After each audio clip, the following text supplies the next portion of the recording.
of the Scottish six-day trial. Day 6 on a sunny day. What a Saturday this is. Saturday the 11th it must be. If I'm any good at this. Correct, yeah. Saturday the 11th of May 2024 at the Scottish 6 Days. Morning, John. Morning, John. We've been down here each and every weekday, Monday through to Friday. Today's the weekend, and today we're down until round about midday, 12:30, something like that. Special day. We're here, and traditionally for the last Humpty Dumpty years, we've been Humpty Dumpty years. That covers a plethora. We've been covering the Scottish in the morning on the Saturday morning till the last rider leaves, and the way it's working this year is it's quite a short day. This Saturday, and I think it'll be a case of the last rider leaves and the first rider comes back. That was a very sinister. Well, if it does happen, I think it'll be a first, because I don't remember seeing the last rider leaving the Parc Ferme and the first rider coming into the finish podium. So I don't know how they're going to arrange that today, but I might be wrong. Of course, the times might be a little bit different, but I think David Dignan said in the press before the trial that the Saturday was a shorter day, but it's a wee bit of a sting in the tail. So hopefully, if David's around, if he can come in this morning, might have a quick chat with him, depending on what his workload's like, being the last day, getting things tidied up and all those things. Nothing to do, really. Just gather people to do it. That's what you've got to do. Yeah. It's easy so, to do. There you are. So, it's all to play for yet, and certainly going by the results last night, and now they've been supplied by Kirsten Pennycook. The leader is Jack Price on the Sherco. Oh, the Sherco. On the Sherco. So it's Sherco leading the Scottish 6 Days trial. Had a nice chat as I wandered across the car park after I came in this morning, and with Mike Rapley, formerly of Trials and Motocross News, a photojournalist, but the main thing is he's a trials rider and also an enduro rider. But for many years, Mike was responsible for the programme of the Scottish 6 Days trial when Trials and Motocross News did it under Morecambe Press, and that was from 1984 to 1998. So 15 years Mike put the programme together, and it was a paper format like the newspaper, and of course these ones are in a bit short supply because when they were taking them up the hill to look at the riders, they got kind of turned into paper mache. But they used to put out a rider list as well. That's where the idea came from the pull-out pages of the current Scottish 6 Days trial programme. So it's all down to Mike Rapley from Morecambe. There you have it. I'm John Weller. He is John Moffat. Back at the studio, we've got Simon Abley doing all the stuff back there. Morning, Simon. Morning. How are things? I'm awake. You're enjoying the sort of last day? Is this the wind down or the wind up? Well, I'll be honest, our social media's decided that it's not letting me post links on it, which is not really what I want it to do. Oh, not a gremlin in the system. Well, I don't know what it is, but it's annoying me. Oh dear, I thought you were a bit short. He's vexed. Yeah, I can tell in his voice he's very curt. The vocal's gone a bit tight. Throat's tight, very short and sharp answers. Lots of typing and spelling mistakes, that don't help. Well, no, I mean, just copy and paste the link would be good, but it's computer says no. I know you'll get it sorted. Yeah. In the Thistle Access techie van, we got Dan the Man. He's in there. He's doing all the stuff, pushing buttons. You've seen stuff on your screen and overlays, etc., which are the little names come at the bottom and when the route comes up. And changing from camera and making sure we sound all right. That's Dan in the van. Technical Dan. Techie Dan. And we've also got Robbie in that moment. He's going to be going out. He's one of our camera operators for the day. Yeah, Robbie the robot. And David Green. Come on then. David Green? He's coming down as well. He's coming down as well. David has his own show. What's his name then? David Green? Yeah, we've got Robbie the robot, Dan the van in the man, Dan the man in the van, David. I'll have to think about that. I'll have to put some thought into it. But David's been sending in little clips and doing live sections. That's right, he has. Corey Moorer yesterday it was, wasn't it? Yes, I believe it was. We are sponsored by Michelin Tires, Trials Magazine, Comms West, Thistle Access, the Great Glen Grub Hub, and Gavin Cairns Roughcasting. Yep, and Nevis Bakery, who's been providing shortbread for the riders, the spectators, and more importantly, Dan in the van. That's right. Very many thanks to Archie Patterson at Nevis Bakery for his help there as well. Also got Gillian Sloan and the team at the Gallery in the Fort. This is our merchandise. That's right. You can get that, pop into there, and they'd love to see you and have a look around. Have a wee wander. It's a lovely wee shop, lots of knickknacks and unique artists. And if you look at artifacts, and if you're into penguins, that is the place to go. Oh, penguins. Oh, penguins. She's obsessed with penguins, that girl. Do you know why penguins can't fly? No. They're covered in chocolate. Because they're covered in chocolate. Yes. Ah. I got it. I got it in there. I've only heard it about 10 Used to times. be a wee thing, like not a cartoon, but Pingu. Pingu, that's him. Pingu. Used to watch that with the kids. I used to make the noise of Pingu, but it hurts my throat. Oh, that's right. That's the one. There's noises coming out the trailer now as well. The kids loved it at the time. I don't think it's on now, is it? Yeah, every now and again it shows up. Does it? All right. Yeah, every now and again it shows up. And if you want to be interactive with us, I know it's not quite working at the moment, but I think you can still be interactive with us. There's various ways you can do it. It's all right. I've got it sussed. Oh, what Good old shut the tab and reopen the tab. Right, if you want to get in touch with us, you can email us at studio@nevisradio.co.uk. You can phone the studio 01397 706 100. You can WhatsApp us on the same number, that's 01397 706 100. You can also get us on Nevis Radio Official on the Facebook, and you can find us live on YouTube for the live feed, which again, just look up Nevis Radio and you'll find it there. No details required, no sign-up charge, it's completely free for you to go and click on. Can we put that WhatsApp up again, please, Dan? On the screen, the WhatsApp tag. I'm just trying to think what John Moffat was doing. It wasn't working at all. No. There you go. Right, go on, show us how this works then, John. Well, wait, got to go the other way, mate. I was trying to point it, but of course... You've got to go opposite. Yeah. They do it on TV and it bugs me. Is it? On Strictly. Oh, this is what you got to do, that. And ringing. Oh, yeah, that's... That annoys me. Yeah. Oh, Not that many annoyed things you do. then, did it? That was a wee bit of a little bit of a thorn in the side, perhaps. Oh, bit of Eurythmics. Oh, yes, that's right. That's See? very clever. Thank you. I do Head try. of music as was. And there you go. We'll be catching up with a few riders once they start. The first rider away at 7:30. We've got to be top numbers now. 200. 241, I think it is the first rider away this morning. But don't quote me. But I certainly saw that on the boards when I walked past. So it must be something like that. That's Absolutely. starting us this morning at the Scottish 6 Days. Also catching up with Dougie. He's going to come and have a chat with us at some point, I understand. Right, you are. Saw him as he was coming in yesterday, because he was coming in just as we were leaving and packing up. So, but we're here to the very last rider. I guess we need to do the weather and a tune. Yeah, what way around do you want it? I don't mind. You just push a button. Well, I tell you, if you do the weather, because I know how this happens, I found this out yesterday, we'll play a tune and we'll do a wee break. There you Yeah? go. Covers us off. Here you go. Today's weather on Nevis Radio. Brought to you by Thistle Access. Most places are going to be dry and warm with plenty of sunshine. Clouds building towards the afternoon with a few showers breaking out. Light southerly winds and a maximum high of 23 degrees centigrade. That is 73 Fahrenheit. Any showers tonight soon dying away to leave it nice, quite nice apparently. Somewhat cloudy at first, but then some clearer spells developing throughout the night. Dropping down to just 8 degrees centigrade, 46 Fahrenheit. That was today's weather on Nevis Radio. Brought to you by Thistle Access.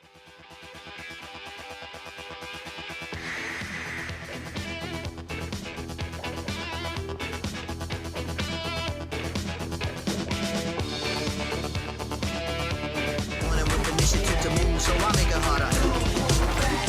Think about it, so we can do it cool and look smooth. The world time has come to.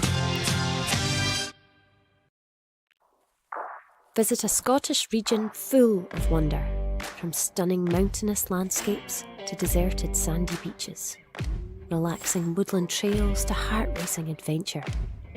From historic treasures to the simplest of pleasures, the view from the top, the cleanest air, hidden places and wide open spaces, unearth a breathtaking world right here in Lochaber.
You will never be stuck for things to do and places to see throughout Lochaber.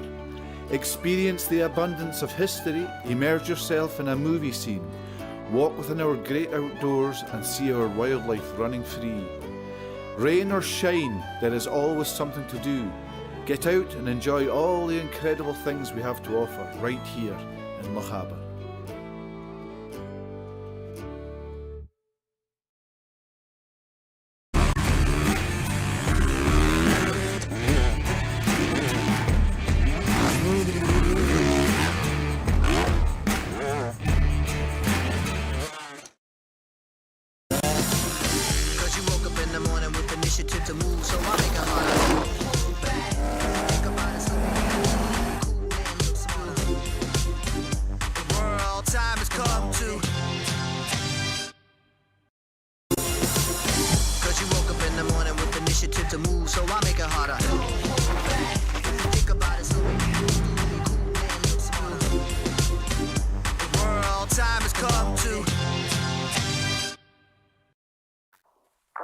Visit a Scottish region full of wonder, from stunning mountainous landscapes to deserted sandy beaches, relaxing woodland trails to heart-racing adventure.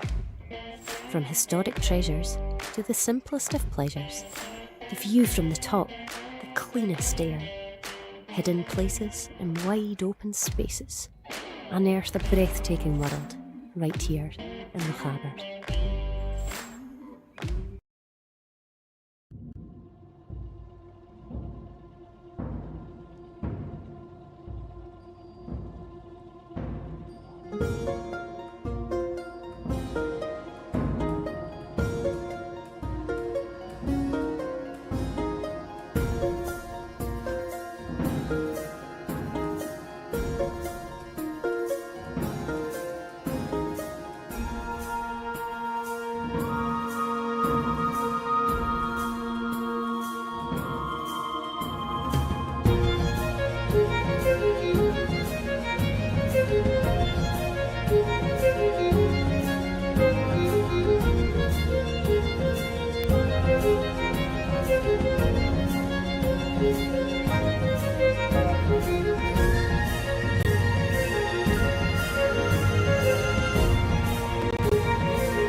You will never be stuck for things to do and places to see throughout Lochaber.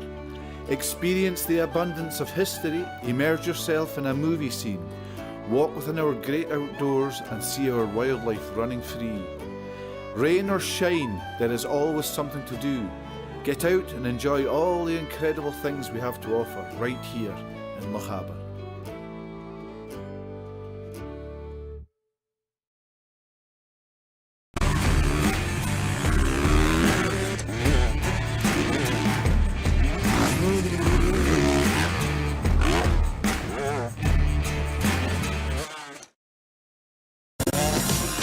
Cause you woke up in the morning with initiative to move, so I make it harder.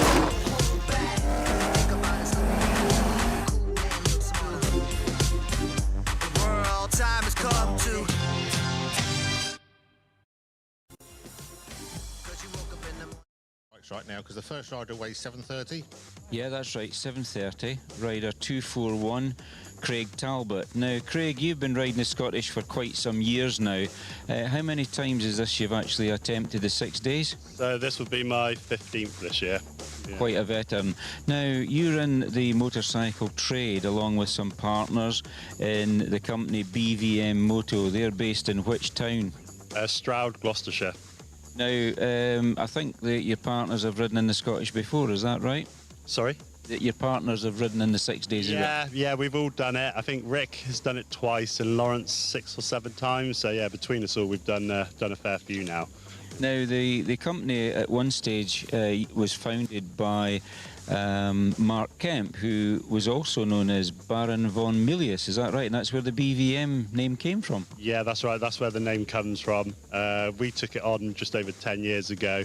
And with it having such a strong name in trials, we decided to keep the name, keep it going. And yeah, all's going really well so far. Now, you're riding the TRRS 1300, but obviously you supply other bikes as well. But how do you rate the TRRS up here in Scotland? Yeah, like touch wood all week, it's been faultless. Haven't had to do anything to the bike apart from tyres, adjust the chain. It's really kind of been put together really well. As long as you're careful on these bikes, you know, and treat them with a bit of respect on the road, it's amazing what they'll do, all the brands. Yeah, it's good. There's not really a bad bike made, is there? No, not at all. They're all so good these days. If you know how to look after a bike, they'll last you really well. Now, obviously, you're from a motorcycle trials family. Your father, Mark, had ridden the Scottish 6 days trial many times. I think he's here giving you a little bit of support as well. Yeah, he is. He's without him, it would be a lot harder. I mean, he's done it 20 times, and the first ever trial he ever saw was the Scottish 6 day trial. Actually. Is that right? Yeah, so this trial means a lot to us and our family. So we're really happy and proud to be able to be here. Brilliant. So your first man away today at 7:30. You've got a wee bit more work to do on the bike? Yeah, just check tyre pressures and then I'm ready to go. All being well. Good. Well, we'll have a good day then, Craig. Thank you very much, and thanks for the shortbread. Thank you. Oh, yeah, sorry, I gave him some shortbread as first man away on the Saturday, so that'll keep him going. So, as you hear, it's another situation where we've come across family involvement in the sport. His father, Mark, who's standing in the other side of the fence here, just waiting on Craig leaving this morning at 7:30, which is not too far away. And all round about me, I see that the fork sliders, they've all got BVM Moto on them as well. So this must be Team BVM that I'm standing in at the moment. Who are BVM? Are they a manufacturer? BVM, no, as a Baron von Milius, which was the business of many, actually passed away a couple of years ago, did Mark Kemp. But as Craig was saying, they took the business over about 10 years ago and carried the name on because it was a known dealership, and they were very, very high in the sales of the Monteza, and that was the bikes that Mark was associated with for most of his trial career. But he also rode a Works Kawasaki, which was developed. This was the very first Kawasaki prototypes that were used in the Scottish 6 days, developed by the late Don Smith, which I was talking about earlier this week. So a lot of connections there as well. Yeah, so a fair bit of tinkering going around because it's been quite dry. But I mean, I say tyre pressure still. Are we looking at chains and sprockets this sort of thing? Yeah, well, you'll find some riders will maybe put on a new tyre for today, just being the final day. There's one or two showing new rear covers on the bikes. The bikes round about me at the moment, they're using used tyres and maybe had a day's use, so they've not changed the tyres this morning. But it's just, you know, a general tidy up of the the bike, make sure everything's okay, nothing's hanging off it, and just making sure it's ready for today's run. Quite a short run today, but we'll see how that goes. Absolutely. And a lot of smiley faces. People seem to love this weather. There's a lot of people actually taking pictures down the lock, because it's a beautiful reflection down there this morning. Yeah, well, just when I went for breakfast, just at 6 o'clock this morning, I took a picture for my own Facebook page. It's one of these times where you get the loch where there's not a breath of air across it, and if you take a picture of the boats, you'll actually see a mirror image of the boat below the boat itself. Yeah. Same with a hill in the background there. It's reflected in the loch. It's getting a wee bit of rippling now, because obviously the tides must be moving around. Yeah, it was an absolutely superb morning this morning here in Fort William. I was totally tempted to get that drone out today. It's in my living room. I was going to bring the drone down first thing, and it's just time and getting it done. But it's that sort of day to get some good pictures today. Talking of photos, John, I'm guessing you were tucked up in bed at a reasonable time yesterday. Which John? You, John. Yep. Tucked in bed at a reasonable time. Yeah. Last night. Yeah. Not too late. I think I was okay. I'm just thinking, so you wouldn't have seen any of the Northern Lights No, first time? I didn't actually. I didn't realise they were on. It was quite spectacular. Apparently, there's reports you might see it again tonight, so something to think about if you're hanging about. Yeah, because I saw on one or two of my friends' Facebook social media pages that they had pictures of the Northern Lights, so that was quite interesting. I didn't know they were being switched on last night. About 11:30, wasn't it, or something?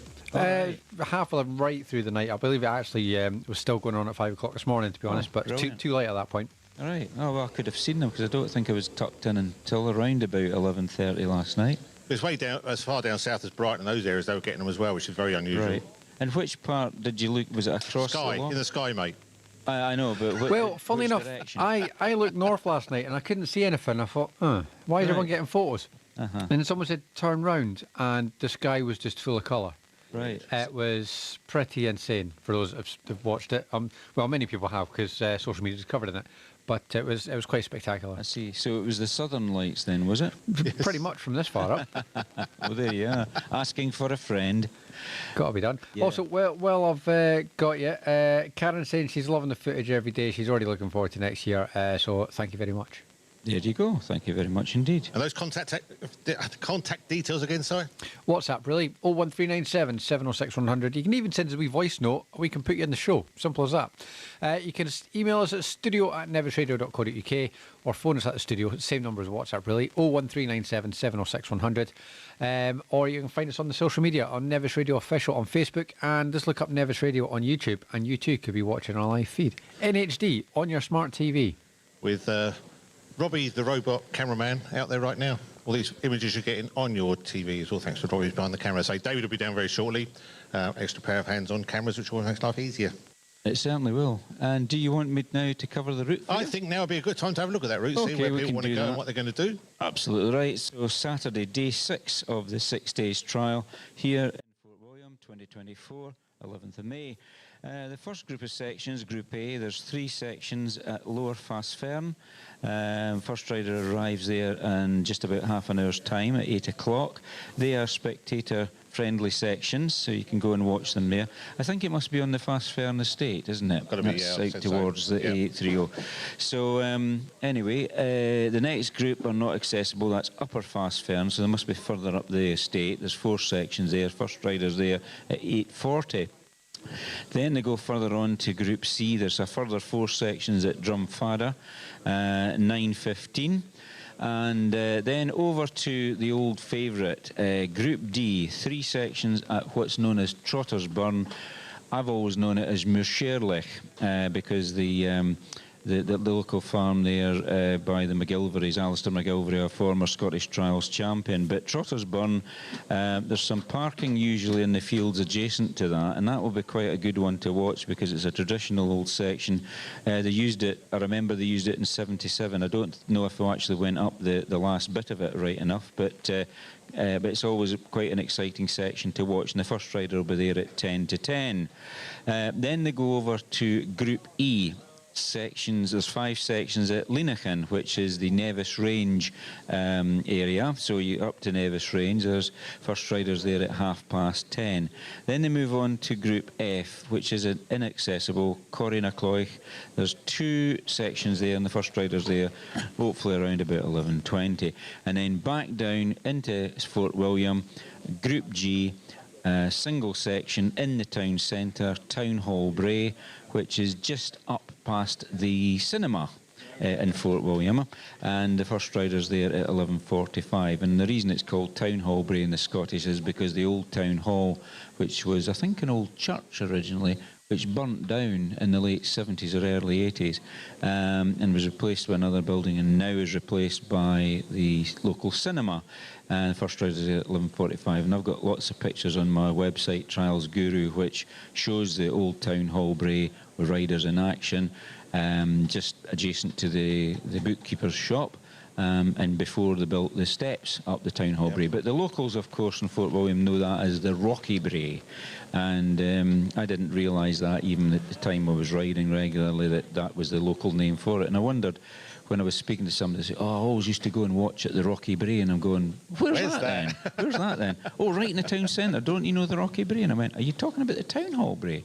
"Oh, we call it the Rocky Bray." So hence it should have a dual name there for the uninitiated, but it's Town Hall Bray in the programme, but obviously the local Fort William folk know it as the Rocky Bray. And that'll be lined with spectators. It's a very tight area. Yeah, it is, because it being the last section of the day, and it can be quite tricky, and it's not the first time that the trial has been won and lost there, because one year Alex Wigg was doing really well, and unfortunately his chain broke on Town Hall Bray, which incurred a 5, and for a rider of Alex calibre that was basically unheard of. But it was not so much a mechanical failure but a component failure, and the chain broke, and that dropped him down 5 marks, and I think that put him clean out the running on the last day of the trial. And the riders, they also take fluids with them, so it's going to be quite a hydration day today, I'd imagine. I would say so, because the temperatures, you said in the weather report, 23 degrees today. That's quite warm for us in Scotland at this time of year, I think. This is a scorcher.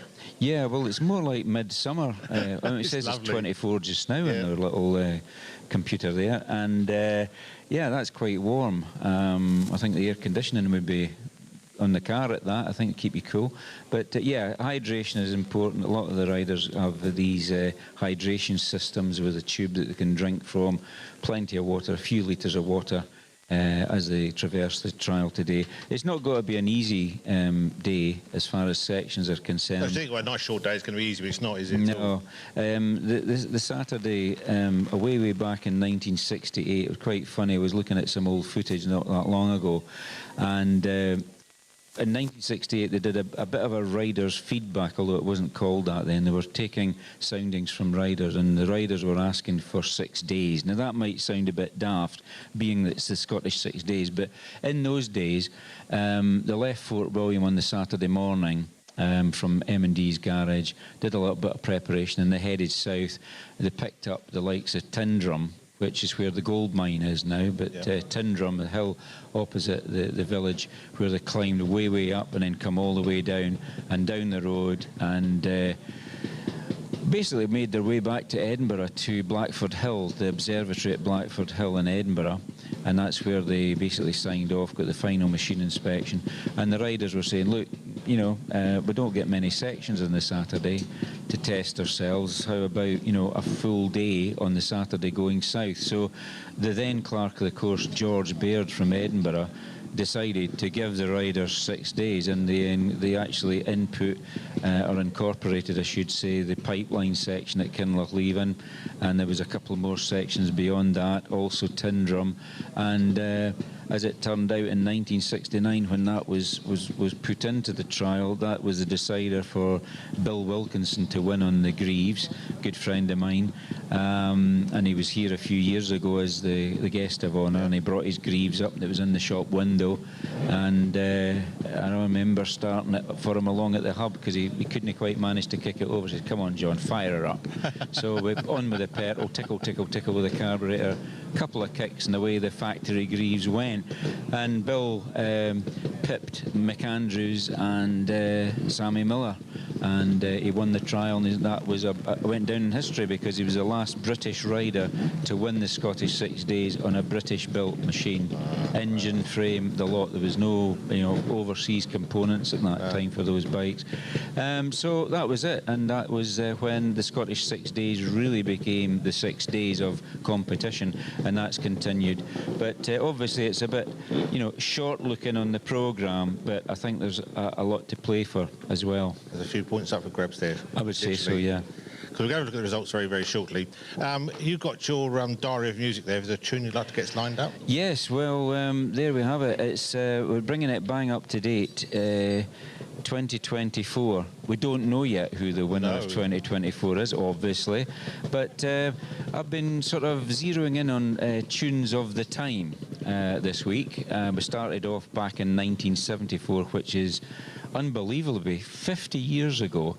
It makes me feel a bit old because I remember it clearly when Mick Andrews won on the monoshock Yamaha, the 0W10 machine, and a lot of people think it's OW10, but it's the racing nom de couleur for the Yamaha racing division, and all their road race machines begin 0W, and the winner then, as I say, in 1974 was Mick Andrews, who had won the trial 3 times on the trot for OSA. But bringing it up to 2024, a song of our time, I suppose we can pick. I think it's gone up as far as number 2 in the chart, and that one will be Beautiful Things by Benson Boone. We're getting that lined up. We're not ready No, yet. no, you're not ready, so I was waiting. What we'll do is we'll come back, we'll have a look at the results, because it's changed slightly. It's been some people had a better day yesterday than others. Yeah, it's been moving up and down this week. We'll come back and have a look at that. Yeah, we'll have a look at the results, no problem. After 8 o'clock, we've got a brand new motorcycle under our gazebo here. Yes, we have. We'll be getting a young lady to come to speak to us about the Sherco 300. And that's all glistening in the sun. It is a beautiful, beautiful day down here. It is Nevis Radio, community station right here in Fort William, broadcasting all over various platforms right around the world. This is the song for John.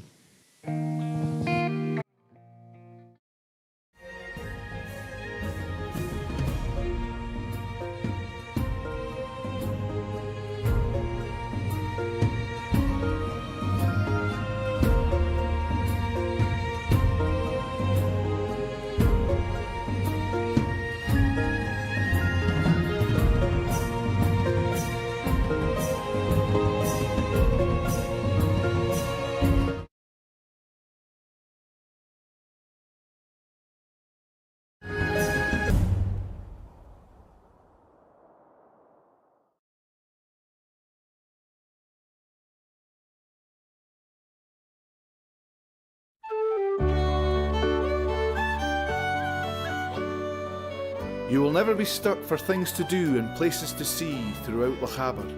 Experience the abundance of history, immerse yourself in a movie scene, walk within our great outdoors and see our wildlife running free. Rain or shine, there is always something to do. Get out and enjoy all the incredible things we have to offer right here in Lochaber.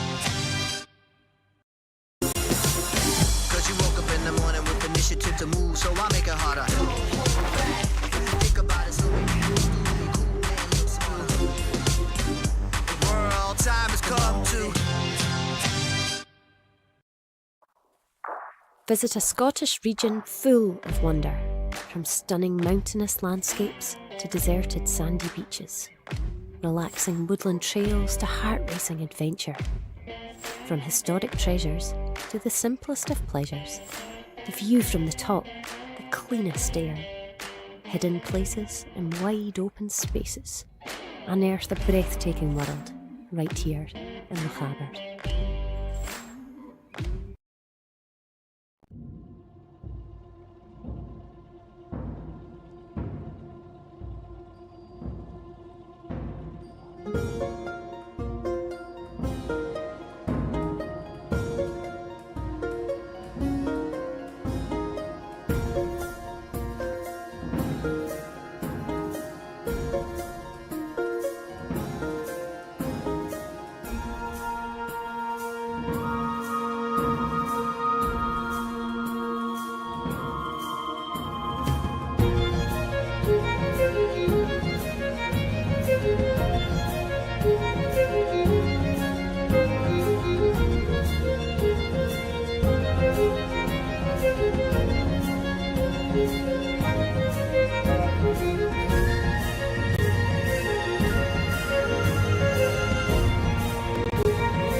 You will never be stuck for things to do and places to see throughout Lochaber. Experience the abundance of history, emergers. We were just blethering away there talking about stuff and talking about grandkids, actually, funny enough. Yeah, grandkids. And young people getting involved in trials. That's right. Well, obviously we heard from the Talbot family, the father and son, both trials riders, and I've got my wee grandson and granddaughter down this week with Stephen and Lauren, and I took him up to the fish and chip shop last night to get the chippy tea in, and it's just like he's just like a wee pal to me. Yeah. It's different from my kids. It takes me back 32, 33 years when my kids were small, but not in the same way because I don't have to look after them. That's the parents' responsibility now. But yeah, we're great friends, and he was out in his little TRRS balance bike that I got him from Steve Saunders. So we were in the paddock, we're in the Vertigo service area, just keeping out the way of all the riders, and he thought it was great. And of course he sees the bikes and he calls them Bix. So it's Bix and it's boom boom. So that's his party piece. What sort of ride the number we're up to? I just can't see the numbers on the bikes. They're in the 250s, obviously. Now, the first rider away was 241, so we're in the early 250s at the moment. So we're going up or down at the moment? I'm getting confused. We're going up at the moment to 288, right. I think it is, or thereabouts. And then it drops down to number 1 and then makes its way through the next gallery right up to 240 if he's still in. So it's just they come forward in waves every day. They part them at night in the order that they'll be leaving in the morning. So you can see the first wave, or the line, if you like, of bikes was 241 to I think it was 288 or thereabouts. And then it drops to 1 to 48, and then 49 to 96, and 97 to whatever, and it goes through that. And hence the reason I said earlier that I'm just wondering if by the time the last man goes, the first man's maybe coming in. But I might be a wee bit short. But they've got a table, a grid up on the a matrix, I should say, up on the secretary's office here, and it tells you whatever start time you get, it tells you what your finish time is.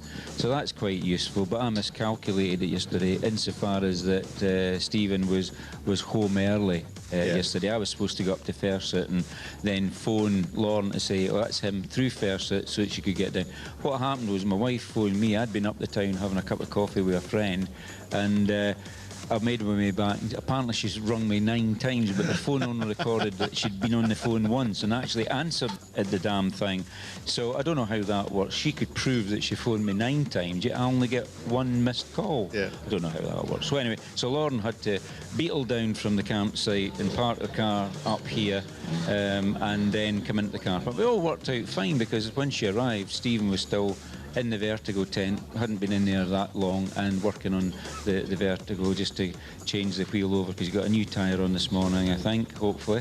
And the wee lad came in with his wee sister, and we had a great time, and they saw all the bikes coming in, and everybody was speaking to him and all the rest of it, and we even managed to ask the officials if he could just nip up onto the podium just to get his picture taken. Of course, I didn't want him to fall off, so I'm trying to steady him and try to get off the podium. Lauren's saying, John, get out of the way, get out of the way. So I'm trying to dive off the thing out the road and let him stay up there himself. And his dad came up behind him because he'd just put his bike in. So it was a bit of a family time. Great fun. That's what it's about, isn't it? That's what it's about. Just sort of breaking those barriers down, letting people enjoy themselves. Talking of family things, I've got a message here from Iona, and I'm probably going to get this wrong, so Iona, if you're listening, is it Effie Bergen, asking, I know you're just on the route, but where could they go and dish some sweets out? Because their favourite rider, Stephen, would maybe like some more sweets. Well, that's right. I mean, they, I think Aoife was up at Achantia a couple of years ago. I think it was the first year Stephen was riding the Vertigo, and nobody was taking her sweets. All the riders were going past taking other kids' sweets, and Stephen happened to zero in and thought, that wee kid's got a full barrel of sweeties. So Stephen likes his sweets, so he drove up to her and, what have you got? Oh, can I have some? And she was about ready to go home, I think. You know, it was she was welling up at that point. So Stephen saved the day, and we only found out because it was on social media. And Jean said, "Oh, look, there's Stephen taking sweets there." And I said, "Nothing unusual there." And we remember that. That must have been about 3 or 4 years ago, I think. So where can they hand out sweets today?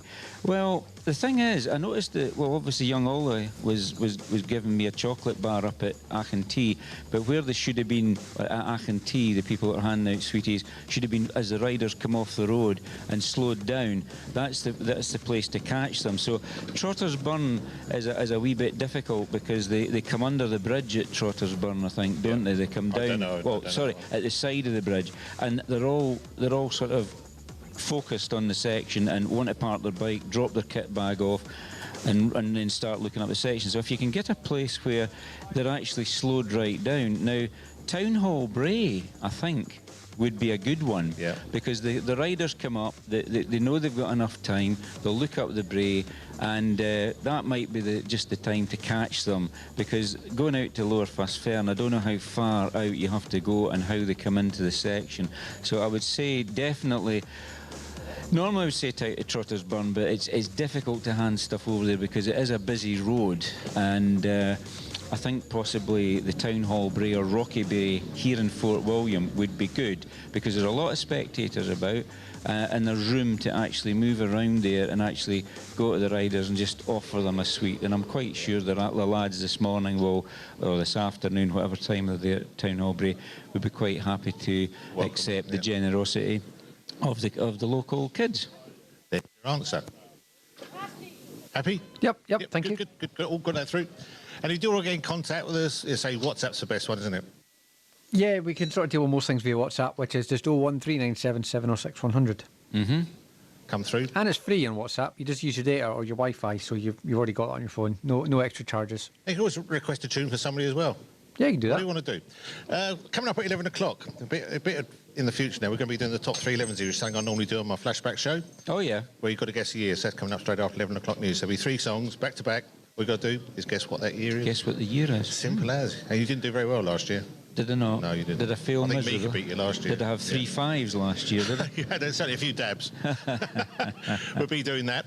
And I think it's time we had a look at the scores on the doors. Yeah, why not? Because it's a bit of changing. Yeah, this was for day 5 of the Scottish 6 Days Trial 2024 provisional results supplied by Fergus Gray.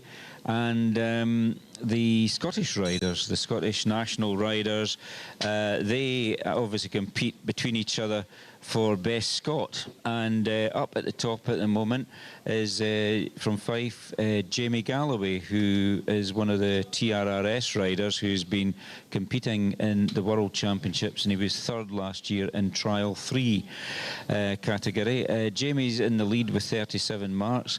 Gary MacDonald, right in thinking that he's 11-time Scottish Trials champion.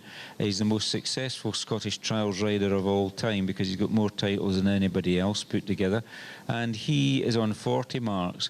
He started the trial with a very sore right hand and tendon problems, so he's done well to get round okay. Ben Dignan, who's just been working on his 4RT in front of us there, rider 270, local lad from Roy Bridge. He's in 3rd position on 59. Then Duncan McCall from Les Mahago, he's into civil engineering. 4th position, 64 marks. Malcolm Summers, who rides under the Army, he's in 5th position on 129. Callum Murphy from Glencoe, he's in 131 marks in 6th position. Lewis Byron in 7th position, he's from Milton the Campsie, he's in 189 marks.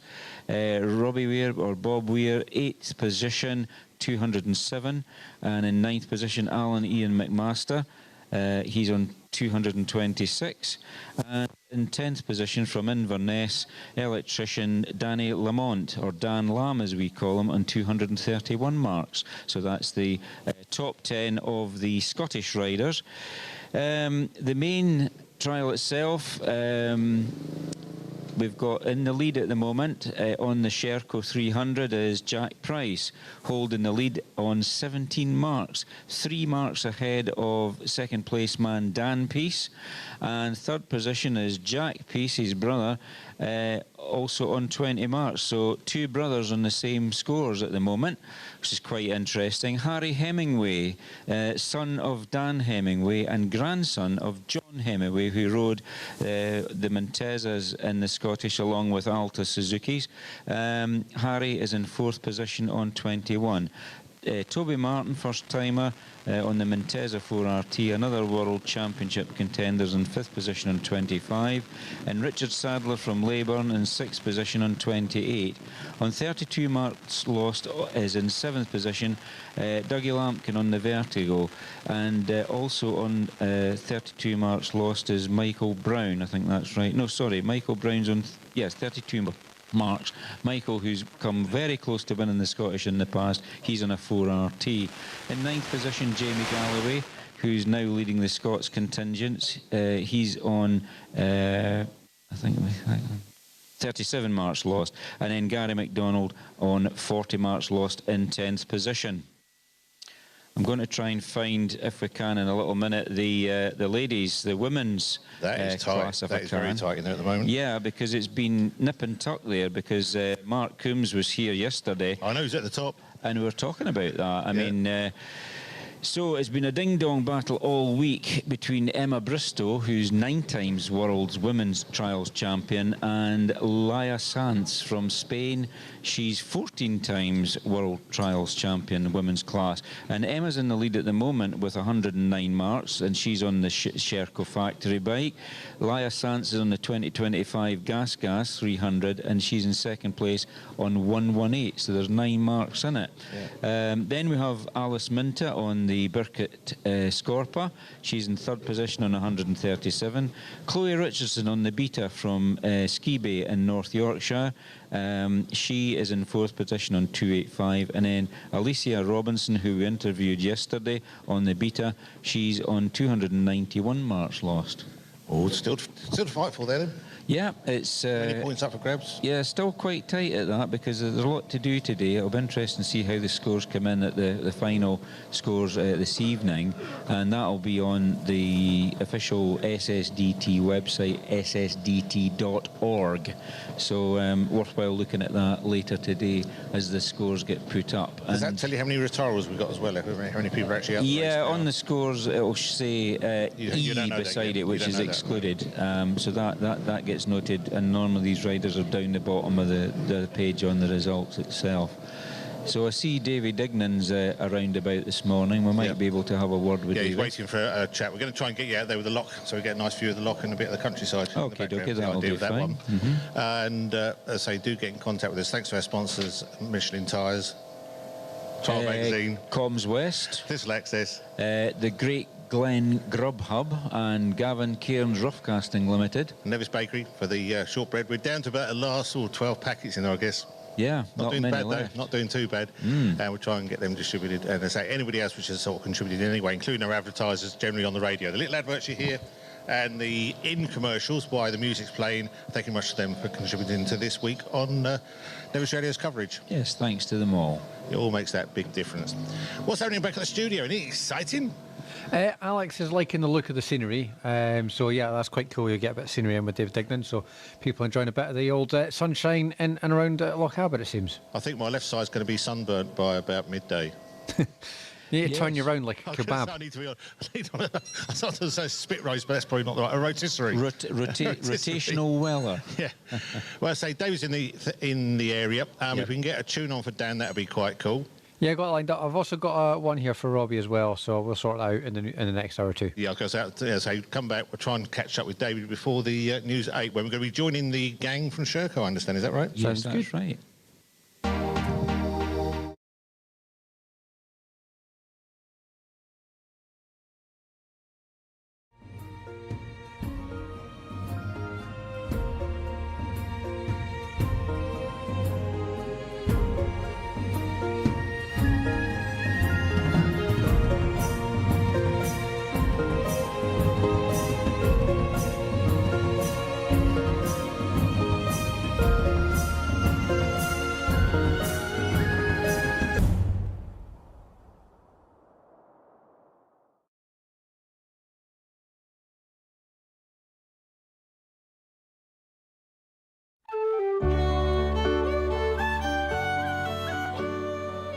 You will never be stuck for things to do and places to see throughout Lochaber.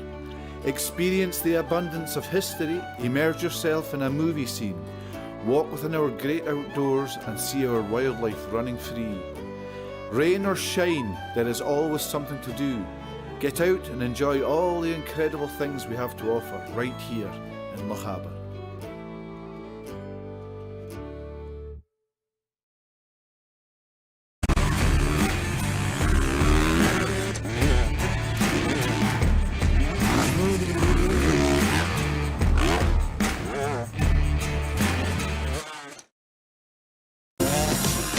Cause you woke up in the morning with initiative to move, so I make it harder. Think about it, so cool man looks smooth. The world time has come to. Cause you woke up in the morning with initiative to move, so I make it harder. Think about it, so cool man looks smooth. The world time has come to. Visit a Scottish region full of wonder, from stunning mountainous landscapes to deserted sandy beaches, relaxing woodland trails to heart-racing adventure. From historic treasures to the simplest of pleasures, the view from the top, the cleanest air, hidden places and wide open spaces, unearth a breathtaking world right here in Lochaber.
Trial day 6.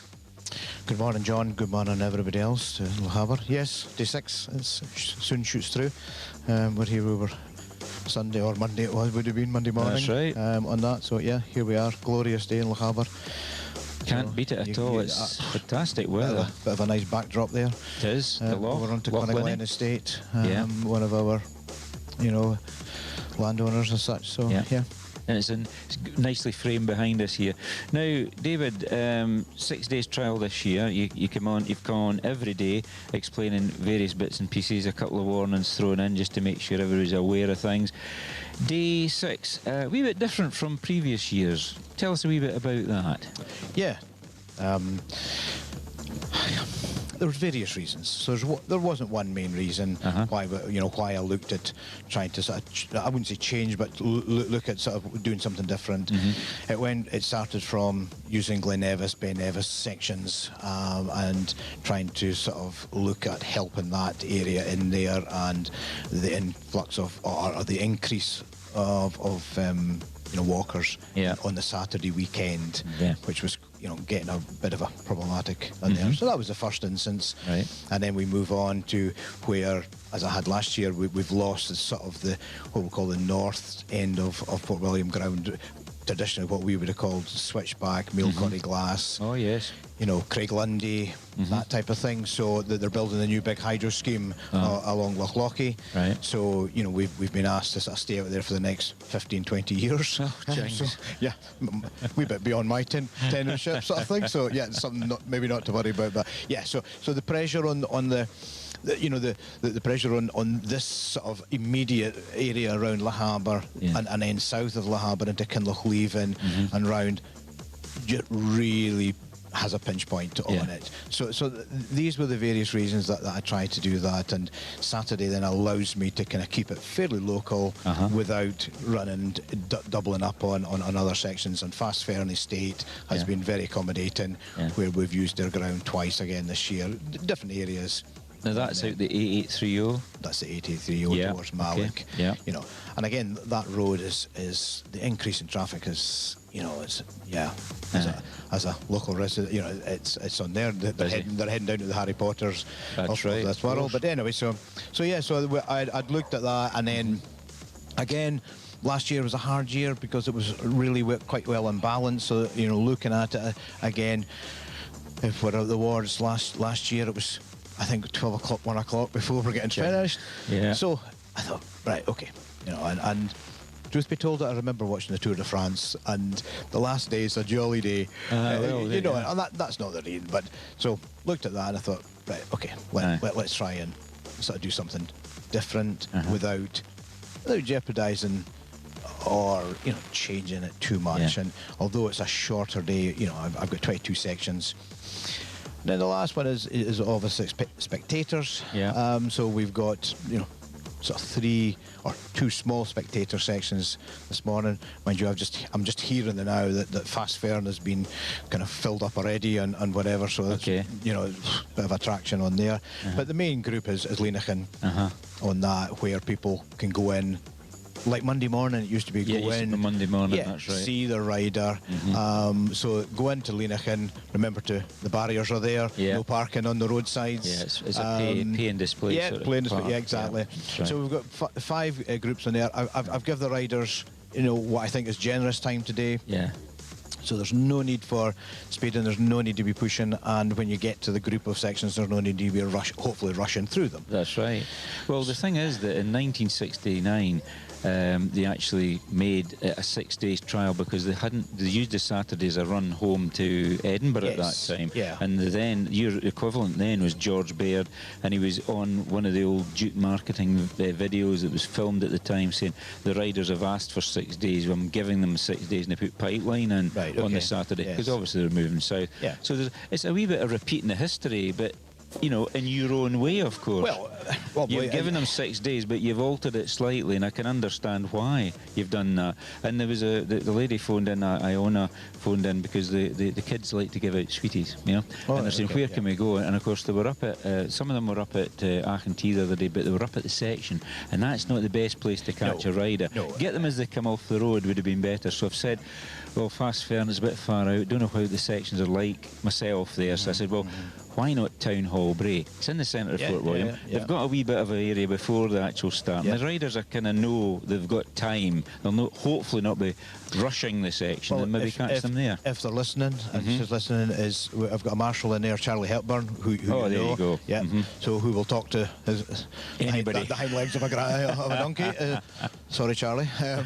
But Charlie's a great advocate for the sport and our club, and he's been here for many years. So I've asked him to sort of patrol in behind Beaufort Car Park. Cool. So again, if whoever's there, go and speak to Charlie. He will sort of help you. He's a local man. He knows the score. Yeah, exactly. So, but look, again, with Leanachan, and the Saturday, although it was a nice day, the spectator, even though it was a bend, you could see a rider, but you could then never see them finish. That's right. So, do Leanachan, they've got Corrynacoich afterwards, Town Hall Bray. So it gives them time to come back. In. And I know we know the finish is not the most salubrious. Well, it is what it is. it's here. And it's here. And so you spoke about trying to get the first rider back before the last rider there. Yes, there's a slight possible. It'd be nice, and some of them will, so that it keeps a little bit of the atmosphere. Yeah. Going in the morning and outside. So yeah, you're finishing them at the hub here, I believe. Is that right? Yeah, as normal.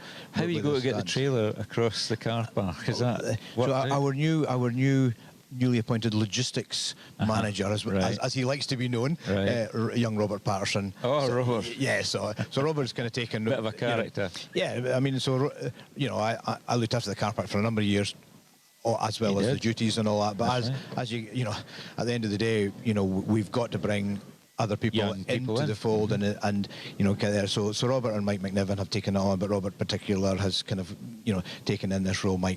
Big Mike McNiven is sort of in the environmental side with me as well. That's right. And we spoke about that. But yeah, so Robert will obviously, and we have Rab obviously his father Rab. Yes, which is the great stalwart of the. Wouldn't be the Scottish without Big Rab.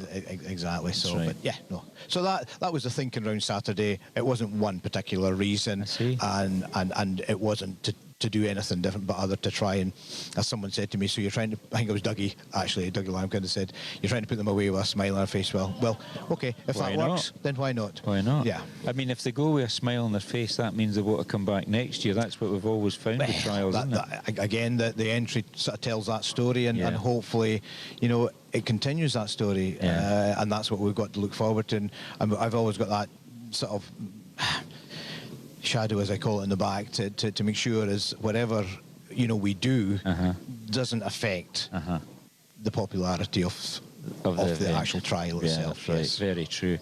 And any thing that you want to actually cover this morning, anything you want to say? Is there anything to watch out for parking and stuff like that? Well, like I said, so we've got Fast Ferme, which is limited on there. Then we move up to Trotters, Alistair McGilvery. Yes. Alistair's providing our. I'm just looking at our secretary and our Thelma and Louise. Thelma and Louise. Well, I didn't like to say that, but there they are. I did. There is by popular choice, she's back in the dungarees today. So see that. Yeah. Anyway, back to so go back on the Trotter's Barn with Sherlock, of course. So Alistair's up there. He's providing the fields. Yeah. He's got new entrance just at the wee car park for some four-wheel drive cars. So again, please be respectful. Litter, take it back with you. I know it's the obvious stuff. So we've got Trotters is there. I would say at this point we've had a little bit of damage at Trotter's Burn, which is quite, really upsetting. So someone, or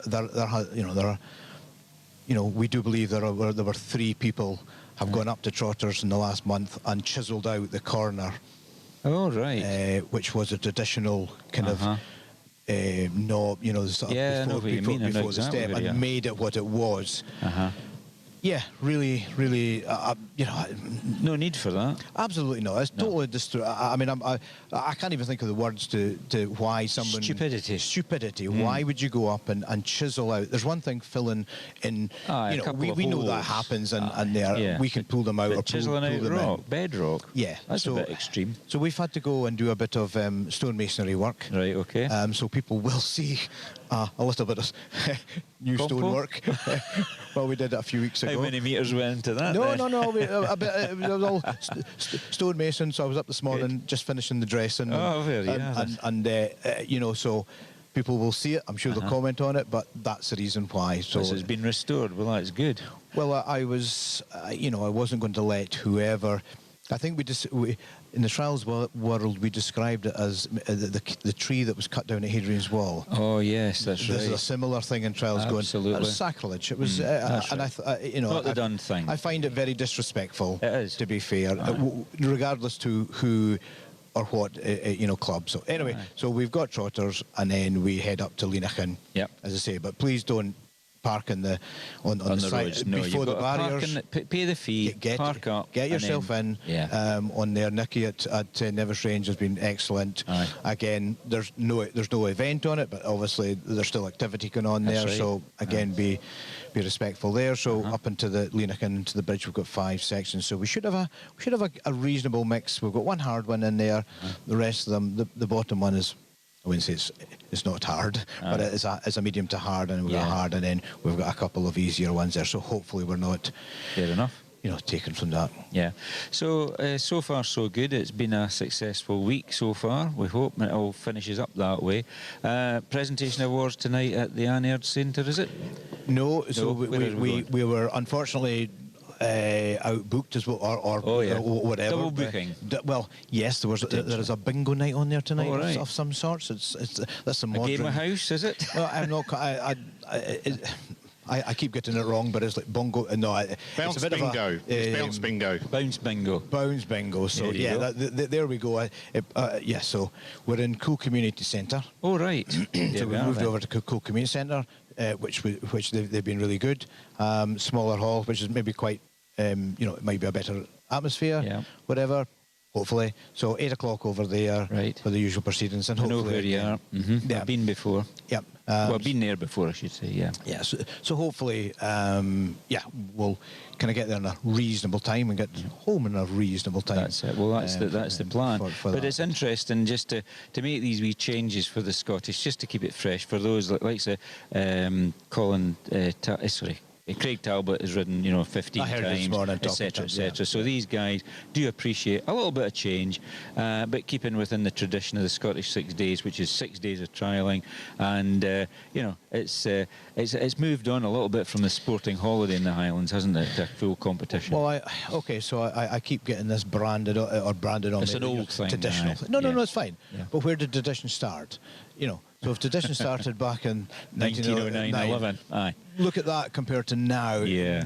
There is no comparison. No comparison at all. So tradition is, as our chairman was said, it's it's evolution and not revolution. It's moving on. It's moving on, and it's respecting what has been and moving with our time and our audience. I think that's important. I would say it's probably dynamic tradition then. Yeah, you could argue what it is, and bikes in any relation move on, and what sections 30 years ago, I keep forgetting the time, it was like 30, 40 years ago where they're not there now. They're for the modern bike. It's slightly different, but there are sections that we keep. Glenouig is one of them. That's right. I heard you on the radio yesterday, and I know, speaking to Ben, obviously my own boy, it was an Amos. Amos said, he says that's the most water he's ever seen in Glenouig. That's right. That day. There you go. So, and of course you've got the traditional, what the locals call Rocky Bray, the town hall bray, and that's something for the population of Fort William if they want to come and watch. It's right in the middle of the town when they're doing their shopping. They can have a wee look and see it. And it's been part of the Scottish 6 days trial since before the Second World War. It's been changed a wee bit. There's steps on it. Rab put rocks on it a few years ago, and there's a big hoo-ha about that.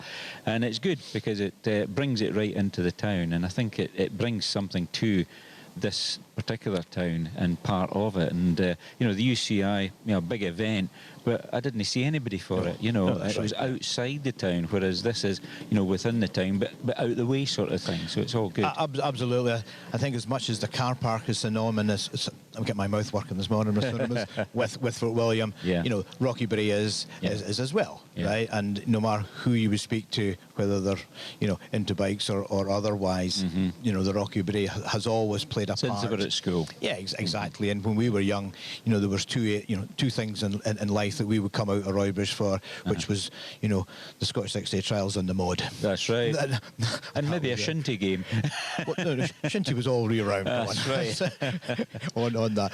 Shinty was our second religion, as we'll call it. That's right. Aye, very much so. On that. Yeah. So anyway, that's great, and thanks very much indeed for coming in and speaking to us at Nevis Radio. It's been very appreciative of us to get the inside line from the Clerk, the course. So look, I feel part, that this is an integral part of what we do, and that's why I do come in. So look, just a big thank you to Nevis Radio, to your sponsors, Michelin, all your sponsors on there, John Hume, all that type of thing, for you guys presenting on the daily basis. Again, a big thank you just for everybody involved in this, from all our committee members, the whole lot. A big thank you, obviously, for the police this week. I'm not sure I could do that kind of traffic. I would get rather irate. So, I must admit. And I was speaking to one of my marshals this morning who said, what's this traffic control that he says it's dry, you know? So, yeah, but look, a big shout out for the boys in the bikes and you and Calder and their team. You know, they've done a great job on there. And you'll have seen out this there, we've changed a lot, we've done a lot of coning work and road signage this year. So, I noticed that. So, it's very useful. Absolutely. So you've got Gordon Halley, Alan Fender, and then what we call the new back markerers is Pete Bremner and Rab in the vans. So they're going around picking up. So yeah, look, big shout out to everybody, you know, on that front. And of course the observers, their assistants to you. Yeah, look, I went round the observers last night again to say thank you. You know, they've got sometimes a thankless job on there. So absolutely. So this week's been rather easier, as I'll call it, from the weather point of view. Yeah, good weather. You know, so the mindset is slightly different on that. But yeah, no, look, as I say, I can't thank everybody enough, and down the car park as well. You know, the catering, I think, you know, everybody involved in the manufacturers. I think if you look at the manufacturers over there and the service that they provide, I think that is, you know, is a very important part of the structure of the Parc Ferme. 6 days, John Weller, you want to come in there? No, I'm just going to say it's been great to be down and involved in it again, and so we've been made very welcome today, which is always good. Yeah. Yeah, we loved it, the atmosphere. I think it's mainly the atmosphere, and we keep saying that family spirit which is around here, whether it's the organisers, whether it's the riders, or what it is. Yeah. No, obviously Davey can't hear because he's not got headphones, but no, he's just thanking all the organisers and everything on behalf of Nevis Radio. So that's great. So. The only thing, I met Mr. Sedgwick up at first, and he still never had a scone for me. Oh dear. I didn't. Oh, he left it here. He left it here. He did. Well, yeah. I didn't see him yesterday. I was planning to go up there, but I got waylaid and I caught him coming back off there. So he was anyway, gentlemen, thank you very much indeed. Thank you very much, Davey. Okay, cheers. Okay, have a good day. Thank you. Well, we're going to go for a tune now, which we're going to play for Rob. We're going to come back, and we've got Charlotte who's going to be talking about the Sherco ST300, and it's here, it's shiny, it's looking glamorous. So that is our plan. But when I just got here, I was just a bit like, I don't want to be here anymore. Pull me out of this.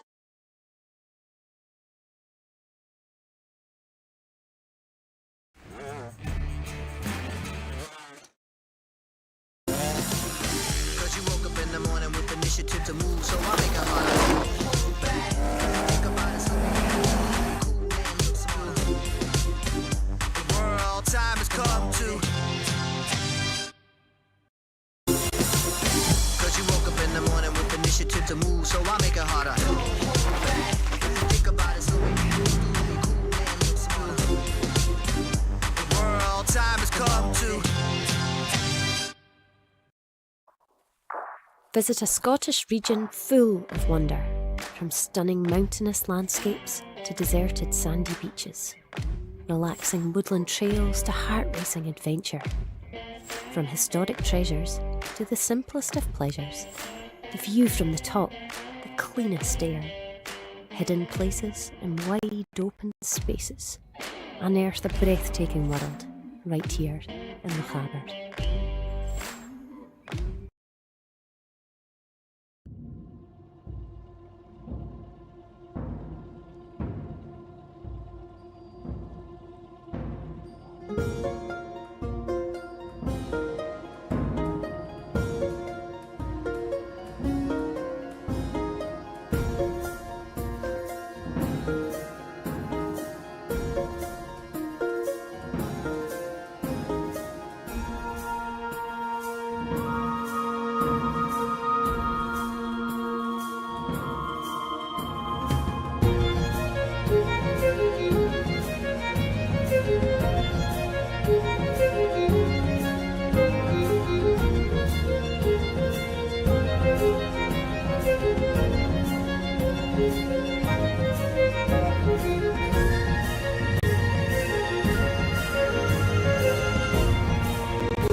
You will never be stuck for things to do and places to see throughout Lochaber. Experience the abundance of history, immerse yourself in a movie scene, walk within our great outdoors and see our wildlife running free. Rain or shine, there is always something to do. Get out and enjoy all the incredible things we have to offer right here in Lochaber.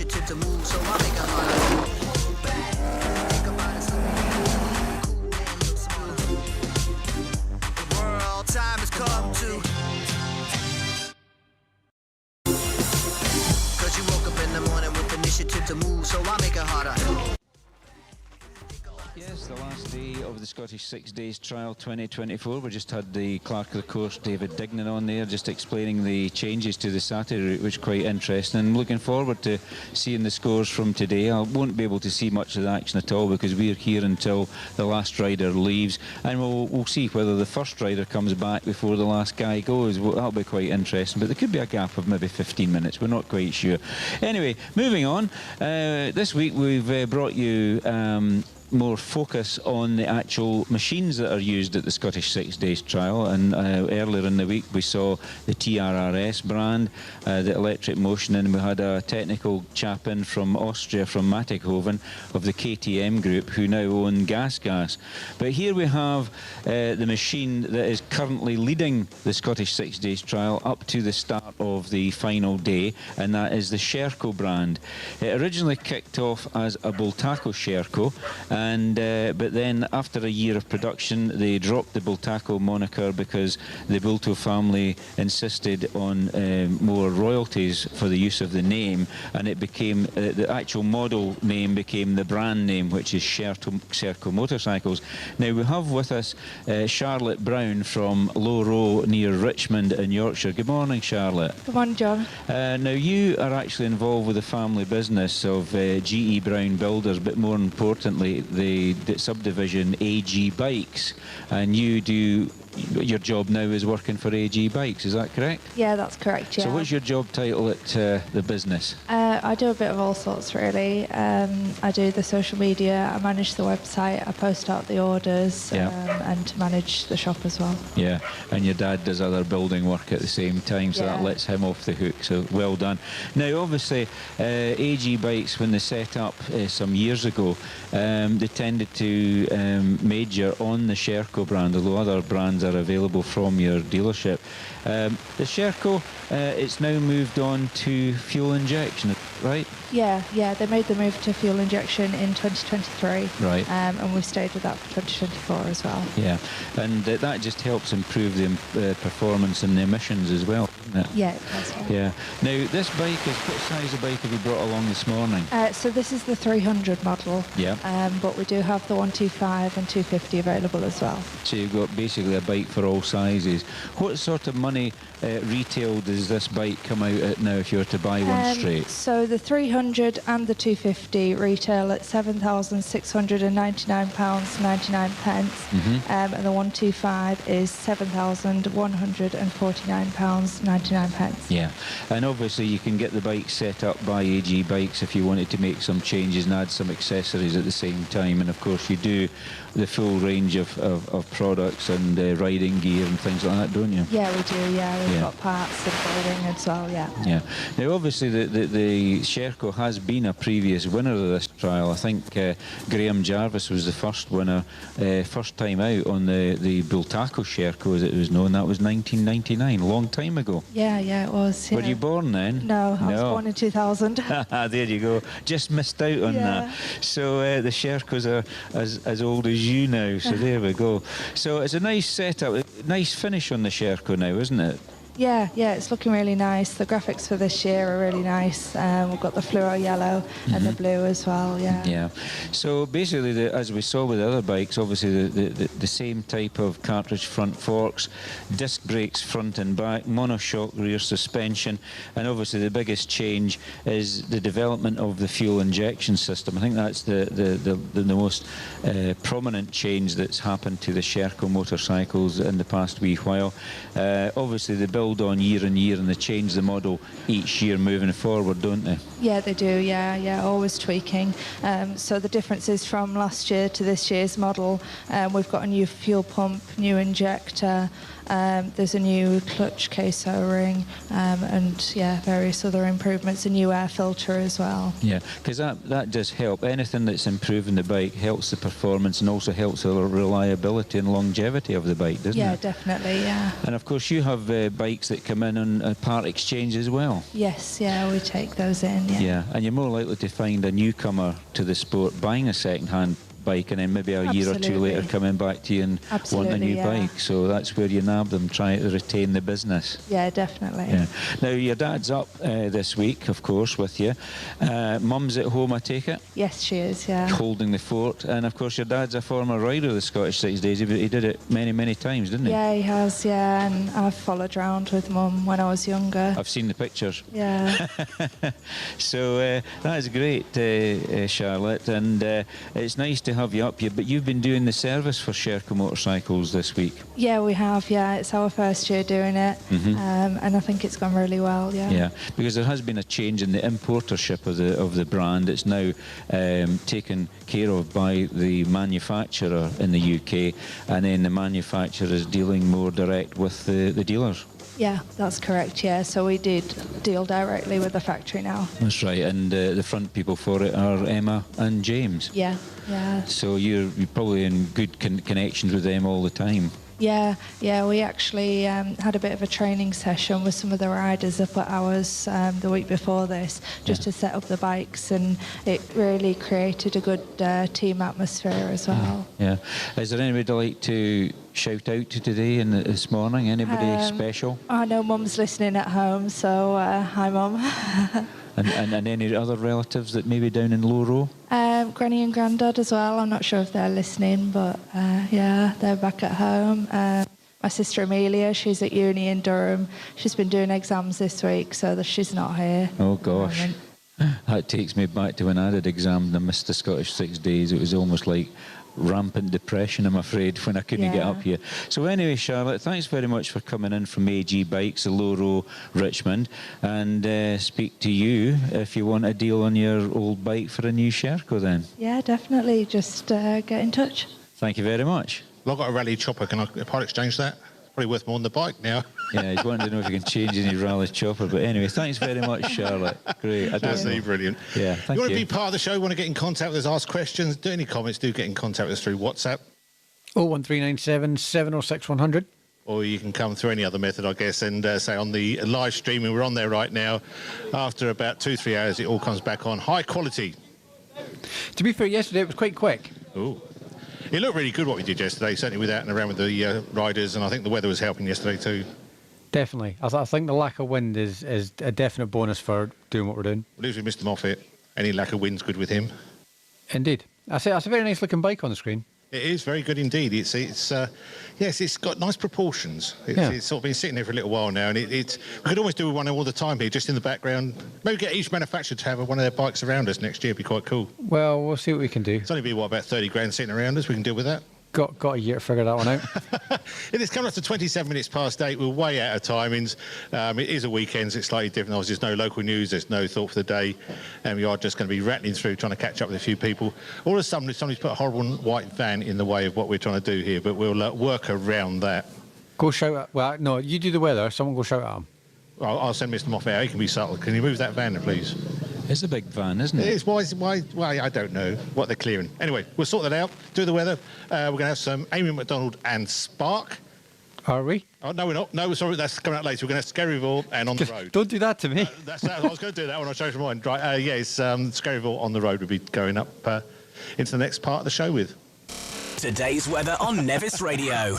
Brought to you by Thistle Access. It's going to be pretty dry and warm with plenty of sunshine. Clouds building during the afternoon with a few showers breaking out, light southerly winds, and it's getting up to 23 degrees centigrade, 73 Fahrenheit.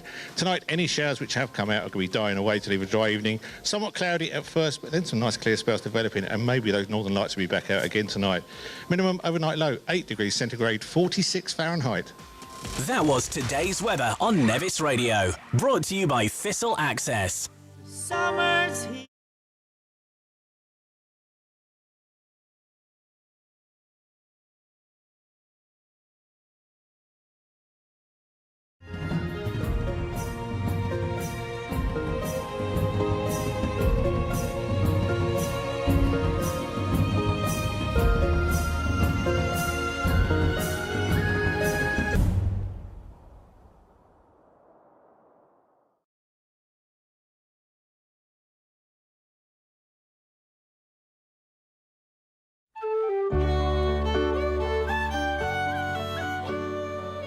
You will never be stuck for things to do and places to see throughout Lochaber. Experience the abundance of history, immerse yourself in a movie scene, walk within our great outdoors and see our wildlife running free. Rain or shine, there is always something to do. Get out and enjoy all the incredible things we have to offer right here in Lochaber.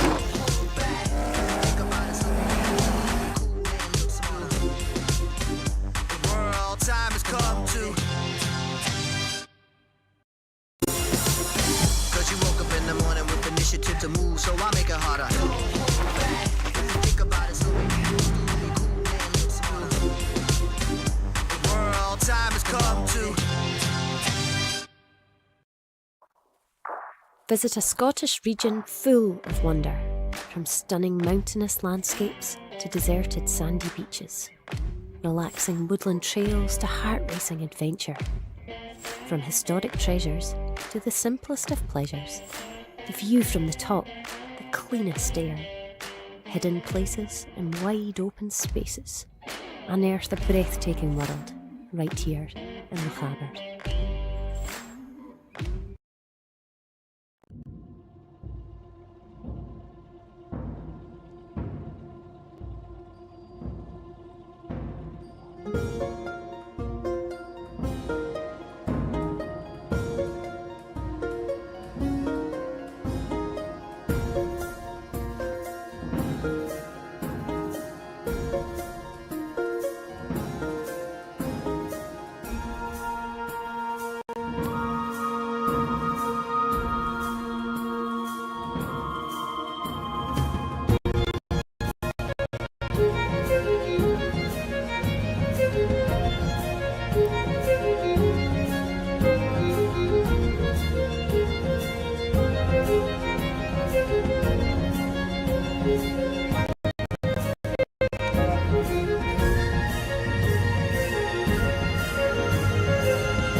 You will never be stuck for things to do and places to see throughout Lochaber. Experience the abundance of history, immerse yourself in a movie scene, walk within our great outdoors and see our wildlife running free. Rain or shine, there is always something to do. Get out and enjoy all the incredible things we have to offer right here in Lochaber.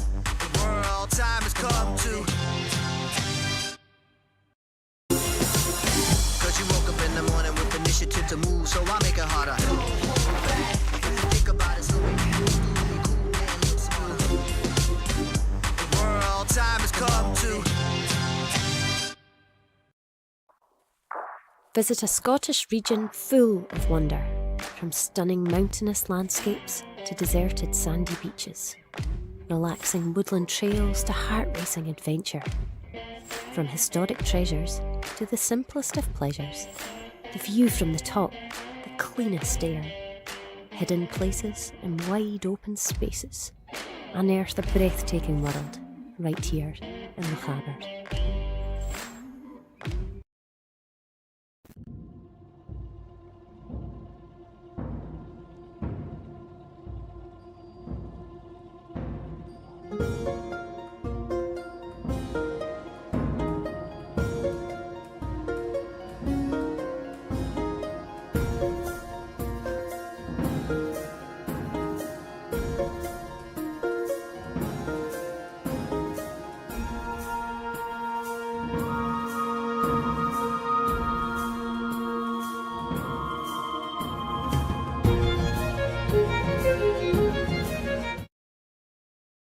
Car park Ferme as it is till about 5 o'clock this afternoon. Something like that, and I wish I'd brought my sun blocker with me. I wish I feeling had sunglasses to look that way, I tell you. Oh yeah, it's bright down here now. What is it? 16 degrees it's saying in the temperature gauge, but we're looking at a maximum temperature today of 23 degrees centigrade, aren't we? Not bad. Not bad at all. Wow. A bit warmer in the old techie van. It's getting hot in there now. I'll bet it is. Yeah, we're having the doors open soon. Most of the week he's had them shut because he gets a nasty draft and he makes his little bones go creaky. Yeah. But we'll be opening it up. We get a breeze. You all right there?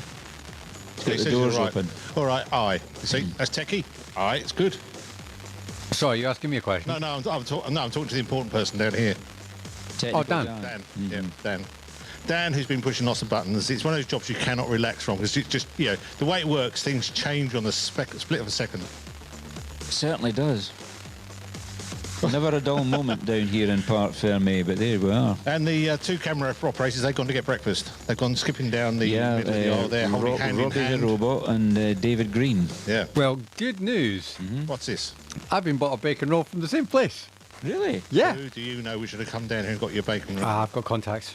No, you haven't. I do. You've got people you call friends, but, Oh, come on, that's not nice. There you go. All right, there you go. So you've had substance. I'm eating it just now. Very nice. Well, ours is on the way. We don't drink a lot down. I think it's one thing. I got home yesterday. I had a terrible headache. I'm not going to go through my medical history, but dehydration. And I thought I've had one cup of tea and a little sip of water. It's all I had for 5 hours really. Yeah, it's not enough. Not enough. Not enough. I got told off by Mrs. W. Health and safety.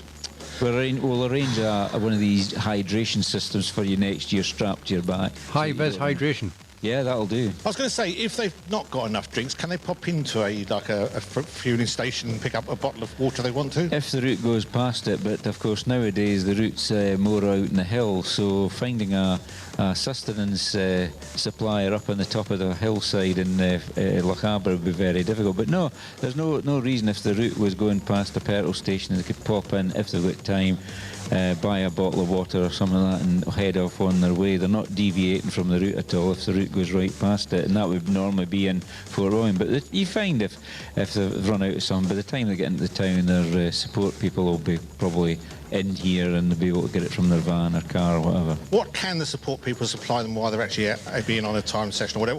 Whatever they're doing in part of the competition, can they give them extra tools? Can they give them? Yes, but technically they shouldn't hand the tools to them. You'll probably see in the working areas. If ever I've been in at the time that Stephen Moffat's been in, in number 7. I've just put tools down on the ground and then basically he picks them up. I don't directly hand them over because then you could be accused of outside assistance. Yep. You bring wheels in. I mean, that's the main thing nowadays is spare wheels front and rear, maybe tyres if a tyre's gone off and they've got time to change at the side of the road if you've got a petrol-driven compressor.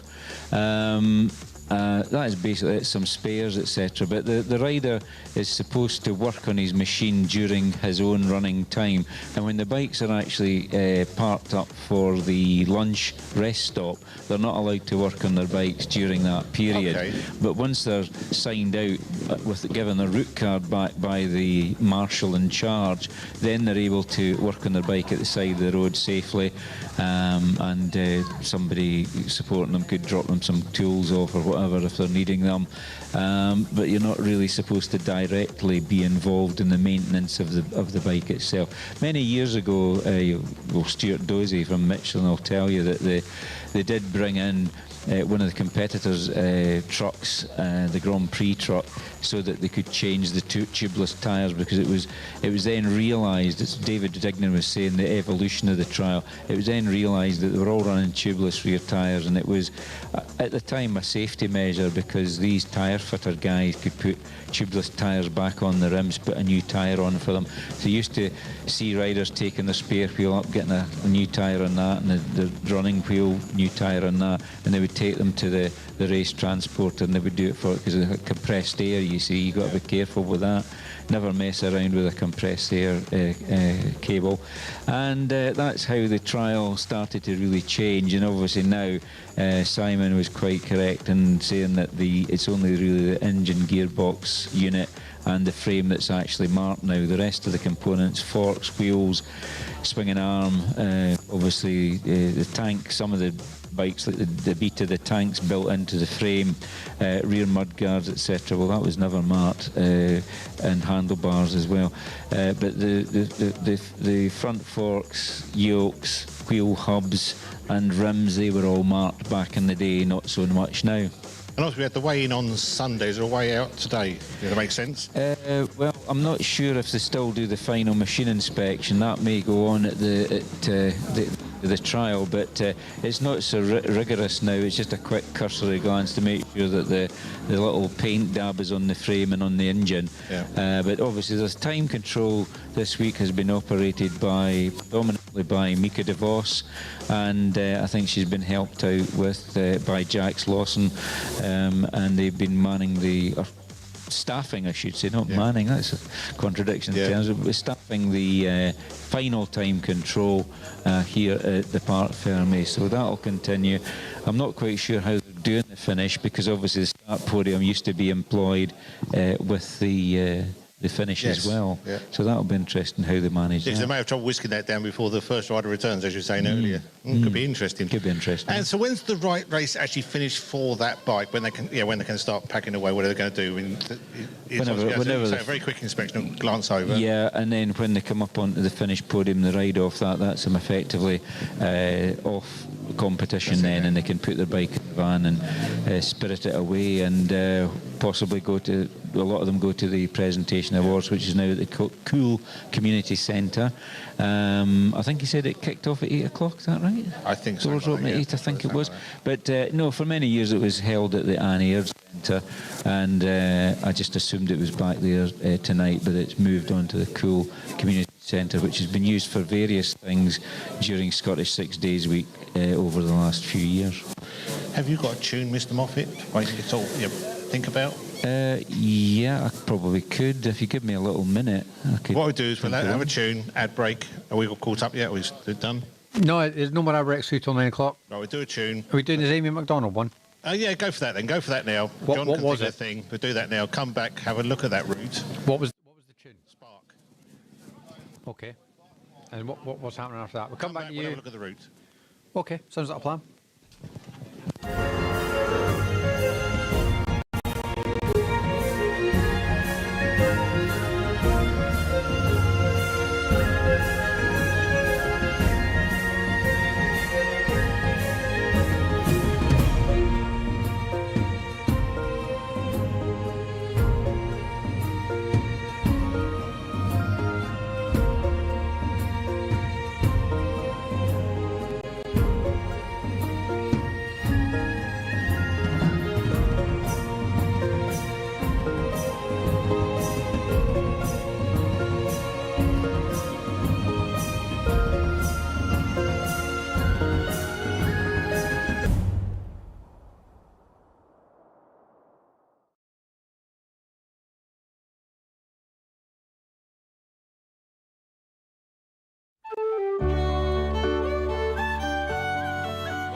You will never be stuck for things to do and places to see throughout Lochaber.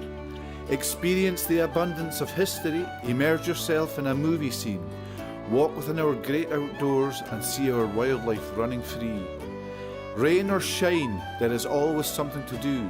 Get out and enjoy all the incredible things we have to offer right here in Lochaber.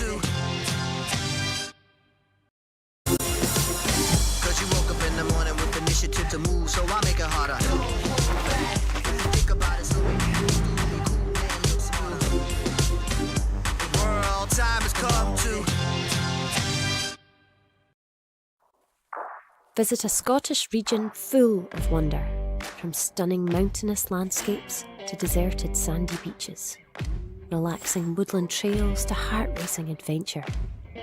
From historic treasures to the simplest of pleasures, the view from the top, the cleanest air, hidden places and wide open spaces.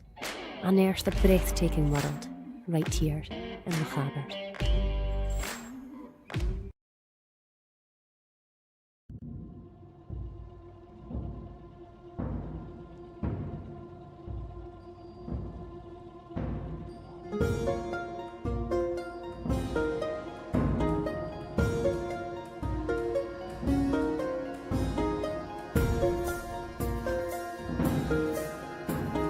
What a day it is. The sun has just gone in slightly at the moment, which is quite nice. Not too bad. Chilling off a little bit, but it's taken the sun off the face. We have breakfast, thanks to Gavin Cairns and the Great Glen Grub Hub for that. Very nice indeed it is too. John's busy chatting. You can probably hear him in the background. John chatting? Nah, never. Sorry, did I say something? I didn't know John was chatting. Yeah, John's just chatting. John just talks to anybody. There's a picture going to appear with me with a face full of bacon roll very shortly, I think. Not very pretty, but yeah. It is breakfast time. It's been a long time. And John gets a fork of breakfast for him every morning. Do you not? He's not even listening. I thought he was on the Weetabix. No, he's had full cook. Yes, I'm on the Weetabix in the morning before the cooked breakfast. Before he has. Do you have both? Yeah. Well, what's wrong with that? It's like a starter and a main course, isn't it? I don't have a sweet, of course. I just have a cup of tea and some white toast with marmalade. A two-course breakfast, no sweet. Thank you very much to Nikki and Ruth back at my accommodation, Myrtle Bank, owned by the Mount family. We've had absolutely great breakfast again. I've stayed there for many years now, and I'm really happy with that. And have you booked up for next year already? Yes. So you've got to, haven't you? Yeah, I booked up for next year. I'm coming back. Do you do 2 years in advance, or has that just been a bit too... No, just a year in advance does me, and it always seems to work for me, so, and my family, so yeah, it's very good. Quick update on Jean, how is she doing? Yeah, she's doing fine. She's moving around a bit more now and keeping active, that's the whole thing. And I spoke to Mr. Sedgwick, and he was giving me some tips, and that's all good, so looking positive. Blood thinners are the way forward now, and she's making use of the crutches, and thanks very much to Shop Mobility Lochaber. They're actually going to be picking up the scooter on Monday, which is very kind of them. We made sure they had a nice check handed over at the start of last week, and they're very happy with what we donated to Shop Mobility Lochaber, that are located just behind the railway station here in Fort William. A really good service. You don't know it's there till you need it. Well, that's right, and I didn't realise the access arrangements were hit or miss in some shops and restaurants here in Fort William. You only realise these things when you've got somebody who's off their feet, and you don't sort of take into account there's a lot of shops that have got steps in them. And I know that new houses now are built with access ramps, which we don't have at home. We actually put a rail up just to make it a bit more secure at home, and but we didn't put a ramp in, which maybe we should have done.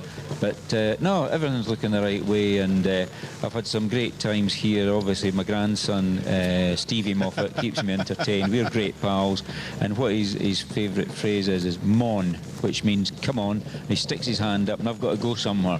So he's obviously on a charge, and we had a bit of playtime in the grass last night. It was absolutely fantastic, and it's great when you can do that, when you don't have to do too much and hand them back to their parents at the end of the day. Yeah, there you and go. Lucy May, she's coming on leaps and bounds. She's a right cheery wee girl, and that's her granddaughter. She's 7 months old now, and Stevie will have his birthday next month, so that'll be good.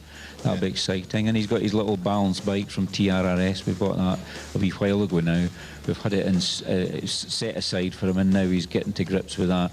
We're just sort of looking around for a nice helmet for him, because they don't make the helmets that my sons had when they were small. There was a special made helmet by CTS, and it had a special smaller shell that was put together. I think it was George Webb. He sort of instigated that with the manufacturers and got these little brat hats, as they used to call them, for kids. And we've still got Stephen's one at home, and we stuck it on Stevie a few weeks ago and took his picture, and it actually fitted him perfectly. It's weird, isn't it? Yeah. So it's a pity they don't make them now, so that's it. But no, great fun, great fortnight we've had. Wee bit of a hiccup at the start, but we've overcome that now, exactly. and things are looking positive. Anybody want to talk to? I know we're going to do the route very short of this. There's quite a lot of riders just sort of to the front of us. Yeah, I can nip out and catch somebody if you like. Yeah, that'd be quite good, I think. To do that? Yeah, that'd be good. And did you think of your tune you're after? So we get that lined up as well? Yes, we were looking at 2014. We sort of half missed that out. That was the year that Dougie Lampkin won on the 300 DL Gas, which was a stopgap machine. It was a bike that he actually went out and bought, but just prior to developing the Vertigo machine. So it just shows you that Vertigos are 9-year-old now. That was when the first ones came out. So 2014, the tune, and obviously each year that we've been picking over the 10, 20, 30, 40, 50 years of the Scottish 6 Days trial there, tune of the moment, and it happened to be Hey Brother by Avicii. So we'll get that lined up. You want to go and have a chat with somebody then? We've got about 10 minutes. Okay. So have a chat, play a tune, which will take us up to the news at 9. You want me to go now? Yeah, go, Batman. He's off. He's sauntering off. Here he goes. Oh, who have we got here now? Just trying to see who's around that would be worth speaking to. They're all worth speaking to, John. They're all worth speaking to, but we don't want to repeat ourselves. We've got Nigel Burkett to the side here. Steve Dixon, rider number 43, is that right? Steve? Yeah, that's right. Steve Dixon. You've ridden the Scottish quite a few times now, and you're in with the Burkett mob, aren't you? Yeah, I'm afraid so. Where are you from, Steve? Grasmere, Cumbria. Yeah. So this is 21st time. Wow, you're a bit of a veteran now, aren't you? Not as much as Nigel Burkett, of course, who's quite an old fella and done it, 50 times or something, hasn't he? Yeah, I'll never catch him. My body hurts already. But it's amazing that he can still do it. Nigel? Yeah. Some man, innit? He's certainly some fella. So he's just getting his radiator topped up, doing the maintenance. Do you think he knows what he's doing? Well, he should do. He's got a motorcycle business. He should know what he's doing. So are you looking forward to today? The weather looks really, really kind to us. Yeah, it's a usual Saturday weather, innit? Treats us well, and then we go home, yeah. And you think it's a brilliant place to be and come back next year? Possibly. Yeah, that's it. So anyway, have a good day today, Steve. Thank you. Yeah. That's Stephen Dixon from Grasmere in Cumbria, number 43. Nigel's just doing a bit of maintenance on his bike, the Scorpa, the Burkett Scorpa, and Nigel knows his way around here, and also he knows how to keep a bike fettled up. He's just putting some coolant into the bike at the moment and getting ready for his day's run. I'm thinking if it was 1970, he's done 50 Scottish, so this will be his 51st, which is some kind of record. There he goes, pushing my hat off, as usual. So I think he'll be looking forward to it. Are you looking forward to it, Nigel, today? Why not, Moth? It's just another day in paradise, isn't it? It is, actually, and of course the sun's nice. Aye, and that's what makes it paradise. So anyway, good luck today, Nigel. Thank you very much. Thanks. That's Nigel Burkett, former development rider for Monteza, Fantic, Yamaha, and of course Suzuki, before he took on a motorcycle shop in Broughton and Furness, Foxfield Road, and built that up mainly servicing quads and trikes and stuff for the local farmers and estate owners, and also specialising in trials bikes. But as Nigel said many years ago when he was interviewed for the old paper, the Trials and Motocross News, before it became known as TMX, Nigel always got a bit of the hump when a rider would bring a bike to him, or a customer would bring a bike to him, covered in dirt basically, and not even cleaned, and then it took him an hour to clean the bike properly before he would actually do the job. And of course that cost the customer more, but also cost Nigel a lot of time. So it was something that he did put in the press, that a rider or a customer should bring the bike in for servicing and work and actually cleaning the thing. So good idea. So here we have behind us here the panorama view of Loch Linnhe, and it's absolutely stonking. We'll just catch one of the riders here behind us, Davy Hollins of the Inverness and District Motorcycle Club. Where are you, Davy? Turn round. Here we are. How many Scottishes is this now that you've done? Number 7, John. I see it's cracking on. Now you work for a local company, don't you? I do, yes. Which is? Nuco. That's welding, isn't it? Yeah, welding, fabrication and some machining as well. But you don't actually live in Fort William, do you? No, I live in Grantlands Bay. Yeah, so quite a distance away. 75 miles. Oh heavens, there you go. So you're riding the Beta? I am, yes, yeah, but not to work. Not to work, no you wouldn't, but it's going fine. Aye, yeah, it's going really well, thank you. Good. And also you've had a crack at the Scott trial as well. Yeah, I've done that 6 times as well. Yeah. It's a tough trial. It's a tough trial, John, yeah, but I think we're going to give it another blast this year with some of these local lads from Richmond. Good man, good man. So anyway, all the best for today's run, Davy. Thanks very much, buddy. Cheers. That's Davy Hollins, member of the Inverness and District Motorcycle Club. Nick Royal, number 44, just getting ready to go. You are from Richmond, of course. How are you looking forward to today's run? Do you think it'll be a good run out? Yeah, it sounds good, and a little bit shorter than usual, but no, looking forward to it as usual, John, yeah. And you put a nice picture on social media last night of the time control marshals. You've got a lot of respect for these people, don't you? I think it's just important to recognise them for all the work they do. Obviously don't get paid for it, and yeah, I think it's very important. Good. So all the best for today's run then, Nick. Thank you very much. That's Nick Royal, number 44 on the Beta. He's a central heating engineer from the Richmond Club, and they're all looking quite fresh, considering it's been quite a hard week. Here's News Radio, sponsored by Michelin Tyres, Trials Magazine, Coms West, Thistle Access. Friends at Nevis Bakery, thank you very much for the shortbread. We've got 8 packets left down here to give away, and got to keep Dan off of those. But we are going to go up to the news very, very shortly with your song, Avicii. Well, Brother by Avicii. Anything back at the studio? No, actually, but then again, I've not actually checked the email. Hang on. Let me just check that. Oh, hang on. No, just a Bitcoin payment that apparently we've won. So hey, that's rich. something. No need to work anymore. No, we'll delete it. Anyway, right, that's pretty much it. All I've got here at the moment. People are kind of enjoying our footage. I say kind of. They are enjoying our footage. Alex is still watching, I think. I've got quite a few people watching the stream, which is good. And yeah, if you want to get in touch, you can give us a WhatsApp, 01397 706 100. You can phone us on the same number. That number again is 01397 706 100. Email the studio at studio@nevisradio.co.uk, or you can get us on Nevis Radio Official on Facebook.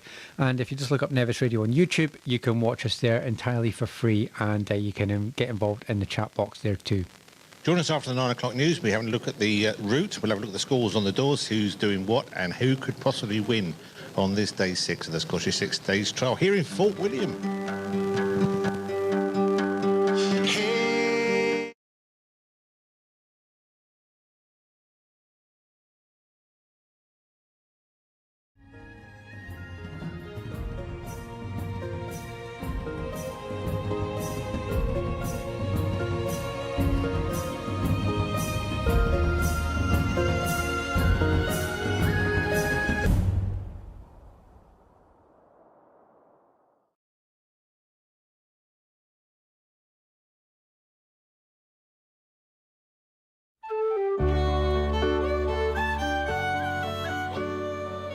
You will never be stuck for things to do and places to see throughout Lochaber. Experience the abundance of history, immerse yourself in a movie scene, walk within our great outdoors and see our wildlife running free. Rain or shine, there is always something to do. Get out and enjoy all the incredible things we have to offer right here in Lochaber.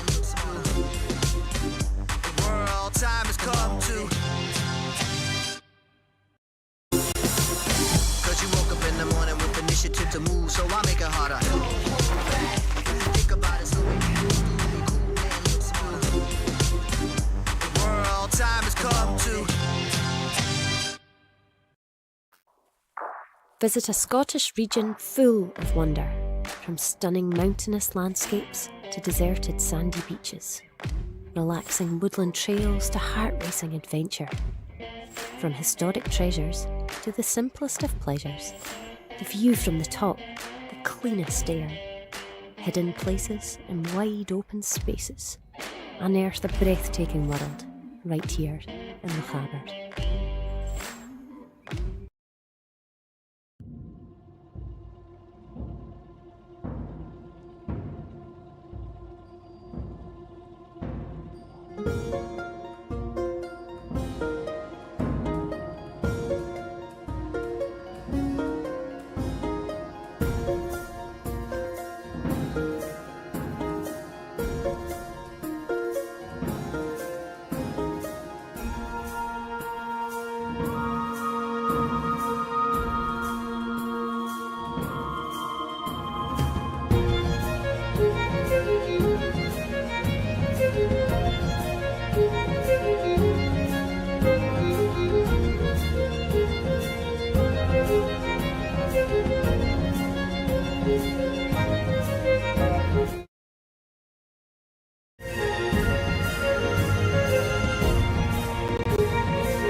You will never be stuck for things to do and places to see throughout Lochaber.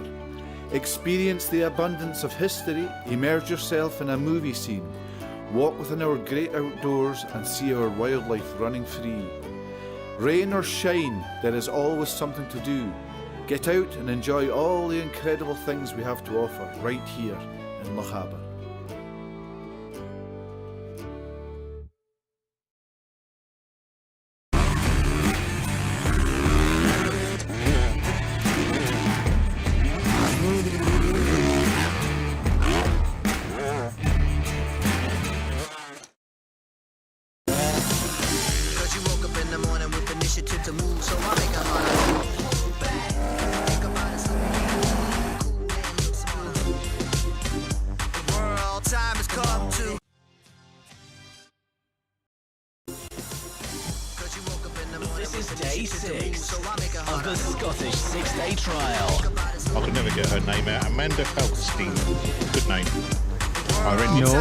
Amante. Yeah. See, you're the professional with all that. I'm just going to sort of, try and get this man's attention if I can. He's sort of waylaid. He's sort of speaking to people he knows in the outside there. He's waste of time. Absolute waste of time. You're right. Do you want to say hello to this gentleman? Yes, I do actually. Just a minute, Ian. You can do it over there. Now, we have with us here, I don't know if anybody's got us on the camera here, have we? I've got a camera operator. Oi, oi, oi. Here we are. Ian Duffus, 3 times winner of the Isle of Man TT. What did you win the TT on? Was it on the Fireblade or was it earlier than that? No, it was on 600 Honda, Yamahas, mostly. Yeah, R1. R1. And then you decided to pack that job in. Yeah, did it for a number of years, enjoyed myself, but decided the time was right to get out. Yeah. Now, you used to be sponsored by a pop group. Tell us which pop group that is. Yeah, Big Country. I was good friends with Stuart Adamson. It's a long story how we met, but anyway, we met and we had a mutual thing with motorbikes, and there you have it. He sponsored me for a good few years. Now, you're still into motorbikes because you now do trials. Well, I try to do trials, John, as well. You know, I'm not the best rider at trials, but I thoroughly enjoy it. I really enjoy the pre-65 stuff these days, so it's my hobby. And of course, you were tutored by Gary MacDonald. Well, I've had a few lessons off Gary, but I think he's given up on me. That's true, that's actually true. But, I mean, you've got a lot of respect in the motorcycle community, and let's not joke about it. I mean, to win the TT 3 times, I think Mick Grant won 7 TTs, but he actually said to me live on a presentation night that he would give up one of his TT replicas just to win the pre-65 Scottish. I would probably do the same these days, John. Yeah, I'd give an arm and a leg to win the pre-65 Scottish. That's never going to happen. See, Ian's a realist. That's what I like about him. So you've just come up for the day, Ian? Yeah, came up on my road bike this morning. It's been a lovely ride up on the bike. So just up to deliver a helmet to young Jamie Galloway, who's having a fantastic week. So big supporter of Jamie. Yeah, of course, being a Fifer. Yeah, absolutely, yeah. And he's done a great job this week, hasn't he? Yeah. We lost a good friend in the trade just in the last couple of weeks, Ali Grant from Bike Paints. Yeah, funeral was yesterday, so I attended the funeral. It was a big turnout, so he got a good send-off. But yeah, big loss. I think Ali would appreciate that, but he was always the guy. When I went to take tanks to get repaired and painted at Bike Paints, my goal was always to get a smile out of him before I left the workshop, and I always achieved it, and we got on great, and I think we were on the same wavelength. He was a superb artist. I mean, some of the work he put out, he did all the Paul Bird racing race paints and John Crawford's, and I probably did yours as well, did he? Yeah, did all my gear, my whole racing career, to be honest with you. And yeah, it was a good day yesterday. A lot of friends and faces I'd not seen for a few years, and yeah, as I say, a great turnout. I had a few of his bikes there and a few of the jobs he'd done over the years, so it was nice, and nice for the family. And of course, you've got a Triumph Cub, and Martin Murphy's got a Triumph Twin. These were the very last tanks that Ali put together and painted for you guys. Yeah, absolutely. Martin Murphy got one, and I got one for Gavin Cairns' bikes, and you know, as usual, they are absolutely stunning works of art. It's almost a shame to put them on motorbikes. That's right. He's done all my tanks since 1992. Yeah, well, there you have it. You know, when you find somebody that's good at something, you go back again, don't you? Absolutely. You use them to their full, and Ali Grant was always turning something out different, wasn't he?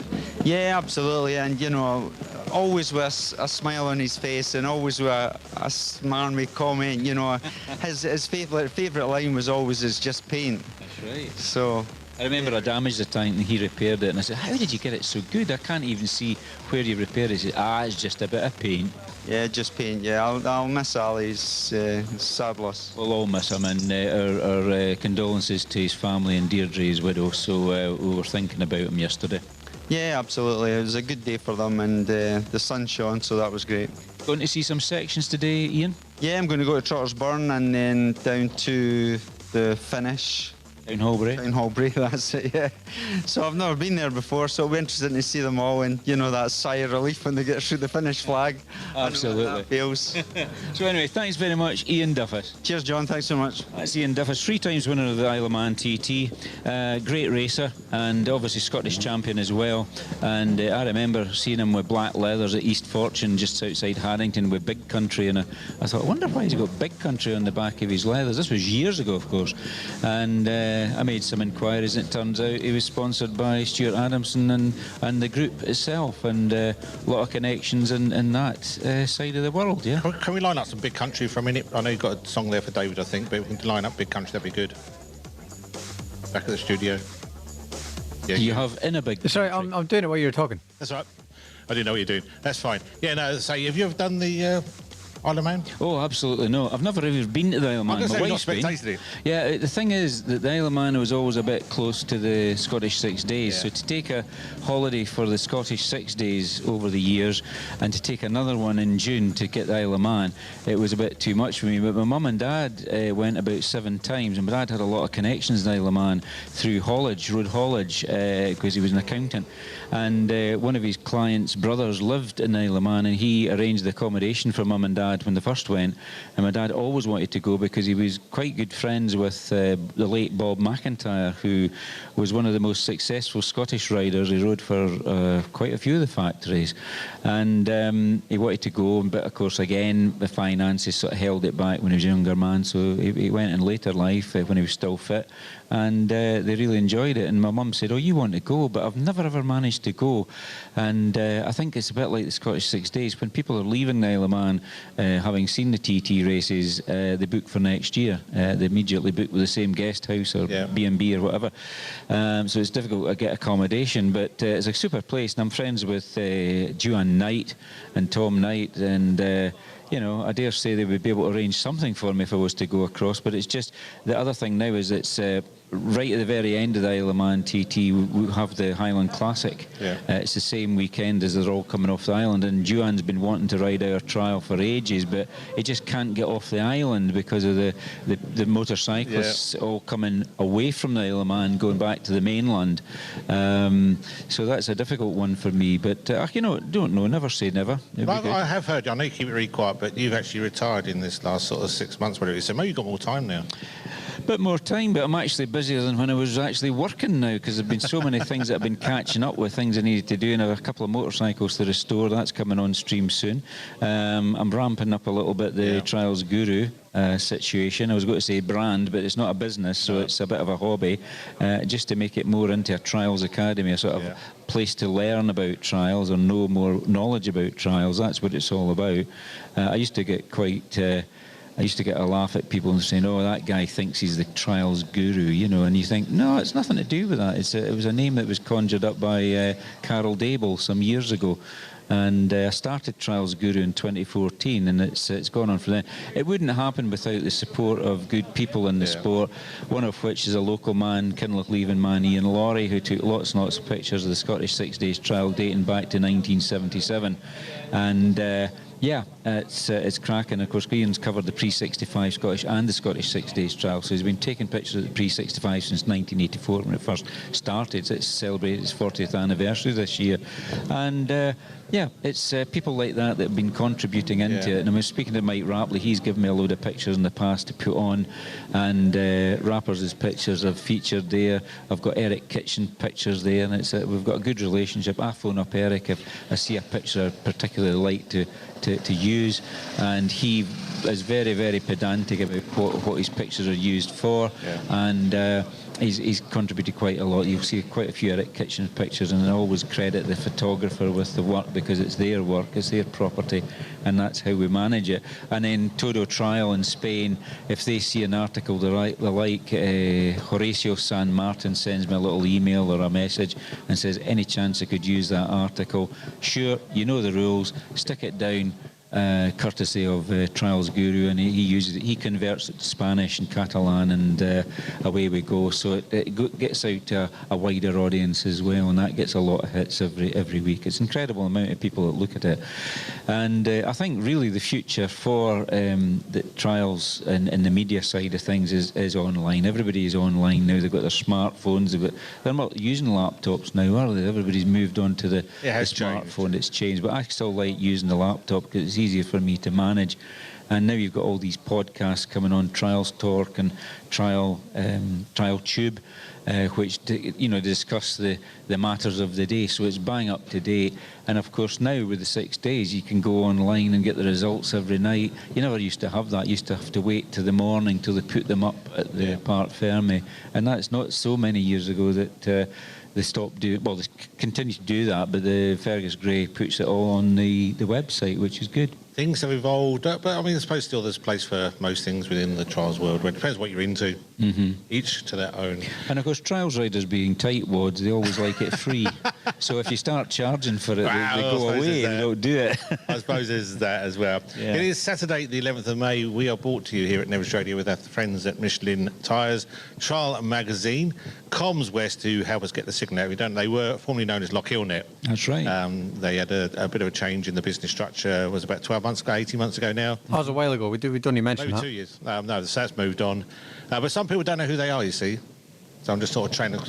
I remember the old name. The older name. Yeah.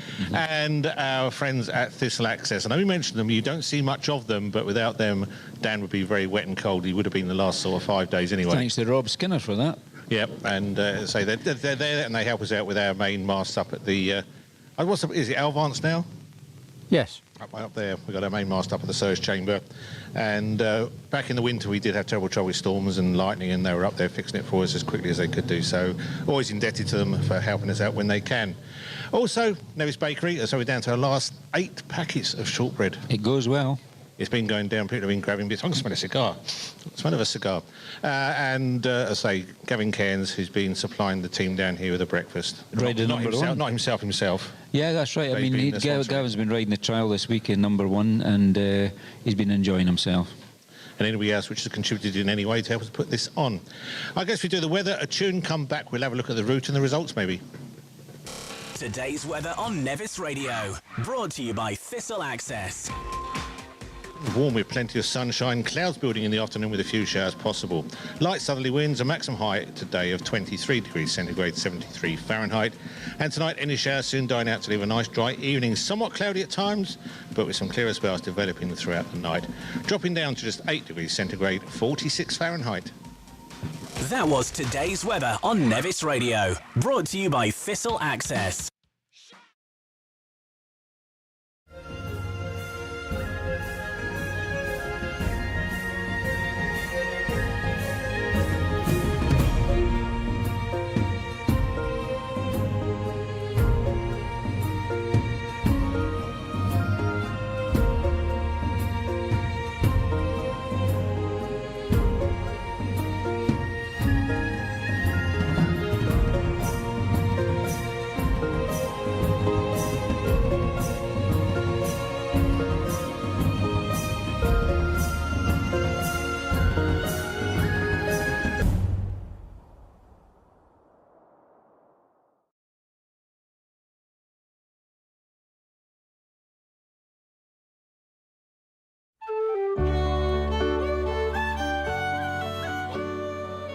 You will never be stuck for things to do and places to see throughout Lochaber.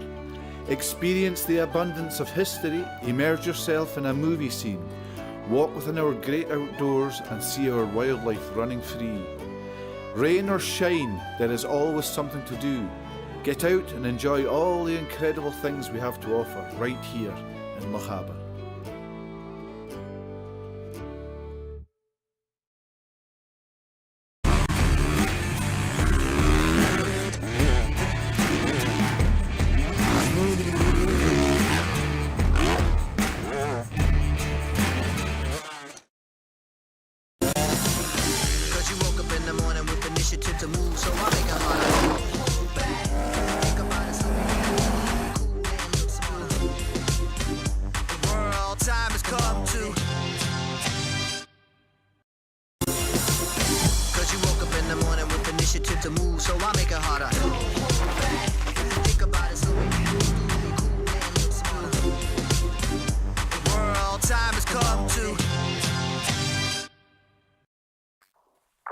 Visit a Scottish region full of wonder, from stunning mountainous landscapes to deserted sandy beaches, relaxing woodland trails to heart-racing adventure. From historic treasures to the simplest of pleasures, the view from the top, the cleanest air, hidden places and wide open spaces, unearth a breathtaking world right here in Lochaber.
You will never be stuck for things to do and places to see throughout Lochaber.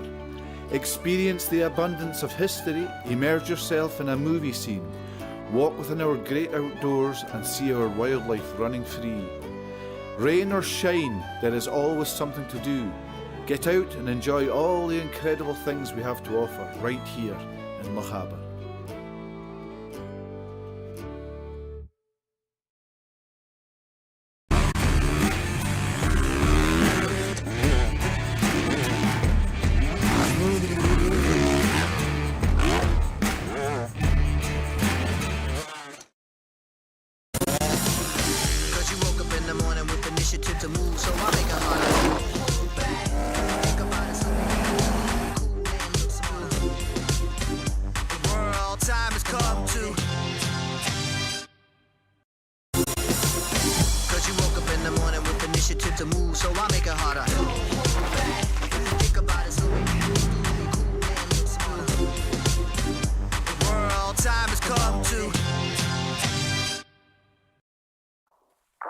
Visit a Scottish region full of wonder, from stunning mountainous landscapes to deserted sandy beaches, relaxing woodland trails to heart-racing adventure.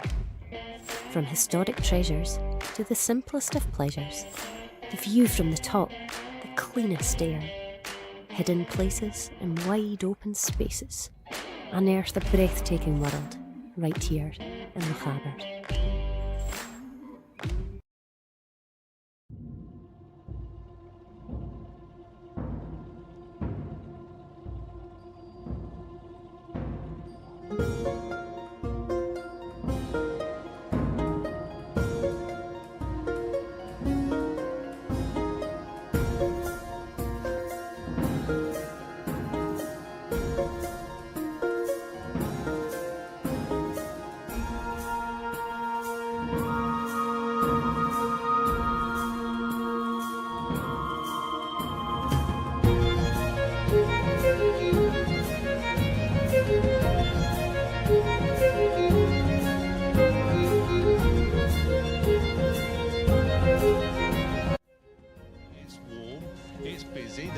Behind us, there's bikes in front of us. What else do you need in life? I don't think you need much. 17 degrees in downtown Fort William, which is absolutely stonking. And young ladies in shorts. Yes. It's like being on holiday. Yeah, a bit like Spain, isn't it? Because this is your holiday, and you treat this. You have 2 weeks down in Fort 2 William. weeks down here this past fortnight, which is good. Back home tomorrow, is it? Back home tomorrow. Get the dishes done and the laundry done and things put away, because there's always stuff to bring down to the Scottish 6 days, weatherproofs and stuff, just in case the weather does turn bad. As Davy Dignan was talking to me, says in Lochaber there's no such thing as bad weather, it's just inappropriate clothing, and it's true. I think Billy Connolly said that about Scotland, but there you go. Billy Connolly said a lot of things about Scotland. He did. He's quoted on it online, I think. But no, it's absolutely fantastic. I mean, it's the old story, isn't it? If you get a 2-day trial or a 6-day trial or any day trial, if the last day or the last few hours it's brilliant sunshine, people go home with that in their mind, and they'll think that 2024 was a totally dry year, and they'll get mixed up with 2017 and 1954 when they could when an observer fried an egg on the mud wing of his car somewhere in Lochaber. So it got that hot. It was just the heat of the metal actually started to bubble the egg. So yeah, I think that's it. And of course people then think, oh well, we'll have to go back and have another dose of Scottish 6 days trial, so it's good. You were chatting to David Dignan when there was a photographer, a foreign guy, I can't remember what his name was, but he was hovering around. Do you see him? Yes, there's one of the, I think he was a Dutch lad that's been going I think it was. He took a picture, he used to come and take pictures of us here. Yeah. And he was saying, he said, the weather in Scotland, he said, I don't know. He said, a few years ago, I had sun, I had rain, I had snow, I had winds. He said, I don't know what clothes to wear. That would probably just be one day up here. One day, then, no, within 2 hours. Within 2 hours, he had all this. Yeah. And I said, welcome to Scotland, welcome to Fort William. Yeah, for all 4 seasons in one day is a sort of claim that Scotland could do that. You get used to it, you just don't know what to wear. Well, 1973, they all left the well, effectively the Parc Ferme as it was then. They didn't call it that there, but the start at Gorgie Market in Edinburgh. The Exchange, as it's called now, I believe, and they rode up to Fort William on the Monday, and it was snow all the way. You asked Rab Patterson, well-known Rab, he was riding up the front in an Ossa. I think that was his first Scottish, and he actually, the trial went through Crieff where he was brought up, and he went into the shop where he was a butcher and got warmed up on the way up here, and it was terrible weather. And Kirk Mayfield from America, from Broken Arrow, Oklahoma, he rode an Ossa that year too, and he still recounts about the time first time he came to Scotland, and it was snow all the way.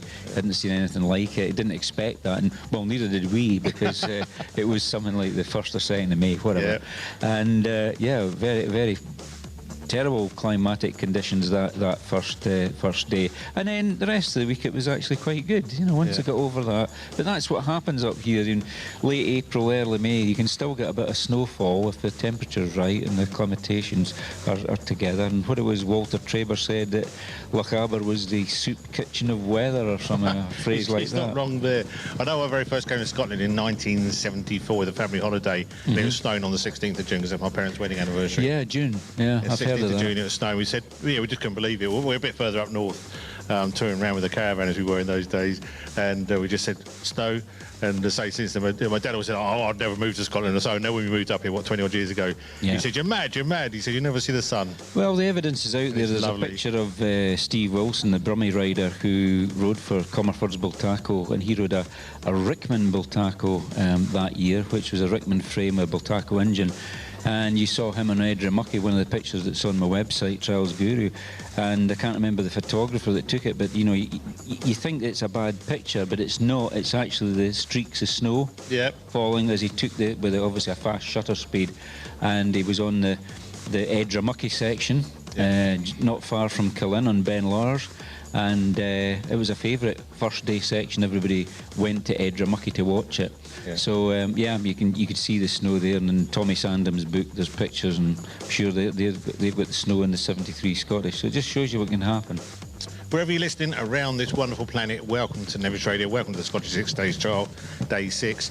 It is good to have you with us, and do get in contact with us if you've got any questions, comments. Test the Guru, see where you want to go. Emma Bristow's just walking in the Parc Ferme now, leading lady again. Mark Coombs, who did a little rundown, it was very good the way he did that, wasn't it? He gave us all the different nationalities, and he was telling us all how it was nip and tuck between Laia Sance and Emma Bristow, but of course he was saying, is it Laia or Layla? And he started calling her Layla, and I was thinking of Derek and the Dominoes tune that Eric Clapton wrote for his the lady that he fell in love with, which was Patty Boyd, the wife of George Harrison, and he wrote that song for her, basically, a love song, a very long. If you get the long version, wow! We got both on our system. The same long one. He sang, especially the guitar in the middle of that. That's awesome. Fantastic. So between Laia, 14 times world women's champion and 9 times world champion Emma Bristow, it's been a ding-dong battle all week, and Emma seems to be in the lead at the moment, so she'll be keen to keep her lead ahead of Laia Sance from Spain. A very focused young lady. I admire her, I must be honest, Emma. Yeah, and an inspiration to all young girls and ladies who are thinking about trials. This has happened over the years. They've been inspired by women taking part in the Scottish 6 Days particularly, and trials generally. And even the competitions manager of the ACU some many years ago, Mary Driver, she got support from the Greaves factory and BSA through Bill Slocum's London dealership, and Mary came up a few years ago to be guest of honour at the Pre-65 Scottish, and at that time I was doing the MC at the presentation of awards, and Mary was there, and my father knew her very well because of the SSU ACU connections way back. And lots of pictures of Mary in the Scottish 6 Days trial. A really good one on Lochiel Path on the BSA that she rode, and she was a fairly good competitor. She never won the Scottish, obviously, but the impetus was there. And I remember years ago a woman coming to us to ask the local club to do some stuff for them, come for a ladies driving challenge. And I said, how did you think about trials bikes doing the marshal? And she says, oh, Mary Driver. She was my hero. Yeah. And I thought, wow, there you go. Same with Debbie Evans in America, Santa Clarita, California. Rode the Scottish 6 Days trial here in 1978.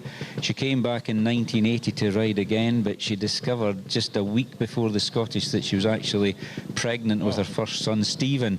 And she was married then to Lane Levitt, who rode for Bultaco. He was a full factory rider for Bultaco. And then he'd jumped ship to the rival Monteza organisation. So he was a bit disappointed because he was looking forward to riding round the Scottish 6 Days with his wife, but it wasn't to be. So maybe one year they'll maybe take themselves off for a little holiday once they stop doing stunt performing and come over again to see us at the Scottish 6 Days trial. I know we had young Charlotte on with the Sherco earlier on, and she was, has been riding, when she's not riding well. She had a nasty accident. She was saying she sort of broke her knee, and it's taken years to get back into the strength, but she's desperate to get back up and do the 6 Days. Right. To do that as well. That would be good. And she sort of mentioned Emma. She said we need more ladies like Emma in this race and sport. And I said, yeah, I'm with you. I said, yeah, the more ladies, yeah, it's another dimension, and they're as good as some of the men, if not better. Yeah, I mean, there was a picture taken at the back of the car park by Eric Kitchen, and it was one of the years, and there was quite a gaggle of lady riders on, and I'm not sure how many there were, but it looked to me like about 10 or 12. So this year we've got 5 out of 288 or whatever it is, the number this year. Which is a low percentage overall, but it's still good to see 5 women riding the Scottish 6 Days trial, because they're head to head with the chaps, and it's good. No, absolutely. Right, we have got the results. We've also got a tune lined up for David, I believe. Is that correct? It is. Yeah, see, so we'll maybe have a quick look at the results. Okay. Do a tune. Yeah. Come back. We'll have a look at the route and maybe catch up with some of the riders who are prepping right now. So leave it 1 minute intervals. We're here until the very last rider leaves Parc Ferme, which we reckon will be around about midday-ish, maybe just after. Yep. See how it goes. We're not quite sure how many retirals we've got out the race at the moment, but we'll see where it goes. Yeah, well, anyway, we were just talking about the female competitors. They've got us down as female. I'm always calling it women now because it's the Women FIM World Championship.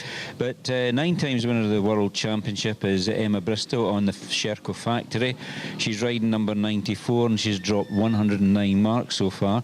Laia Sants on the Gas, rider 237. She's 14 times World Trials champion, and she's on 118 marks. Alice Minta on the Birkett Scorpa in 3rd position on 137. Chloe Richardson on the Beta, she's in 4th position on 285. And Alicia Robinson on the Beta, rider number 108 on 291 marks. In the Scottish side of things, let me see if I can find that quickly. Here we go. Leading the Scottish contingent this year is Jamie Galloway on the 125 TRRS. He's on 37 marks lost. Gary MacDonald in 2nd position on the Scorpa. 48 marks lost. It's a Birkett Scorpa. Ben Dignan on the Monteza 4RT. He's in 3rd position on 59 marks lost. And yes, he is the son of the Clerk of the course here. Duncan McCall from Les Mahago on a Beta in 4th position on 64. Malcolm Summers on a Beta in 5th position on 129. Callum Murphy from Glencoe on a Gas, he's in 6th position on 131. Lewis Byron from Milton of Campsie, he's also on a Beta on 189. Bob Weir in 8th position on a Gas, 207. Alan Ian McMaster on a Beta, he's in 9th position on 226, and in 10th position from Inverness, Danny Lamont on a Beta on 231. Moving on to the trial overall.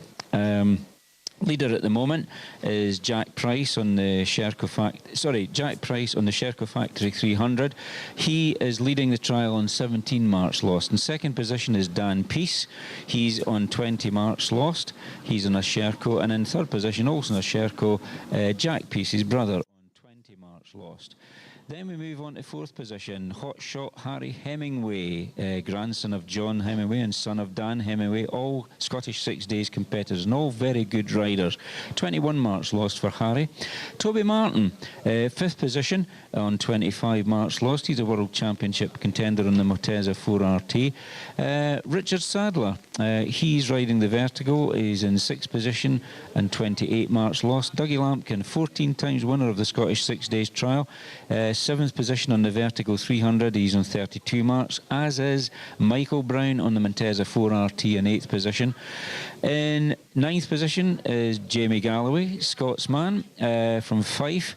He is on the TRRS 125, as I said earlier, in 9th position on 37. And in 10th position, Gary MacDonald on 40 marks lost. And of course, Gary is the most successful Scottish trials rider of all time, and he's also the highest placed Scottish rider of all time, having been on the podium more than one occasion. He is some rider, isn't he? I just love his attitude as well. It's very focused. Yeah. And, I've got a confession to make. No.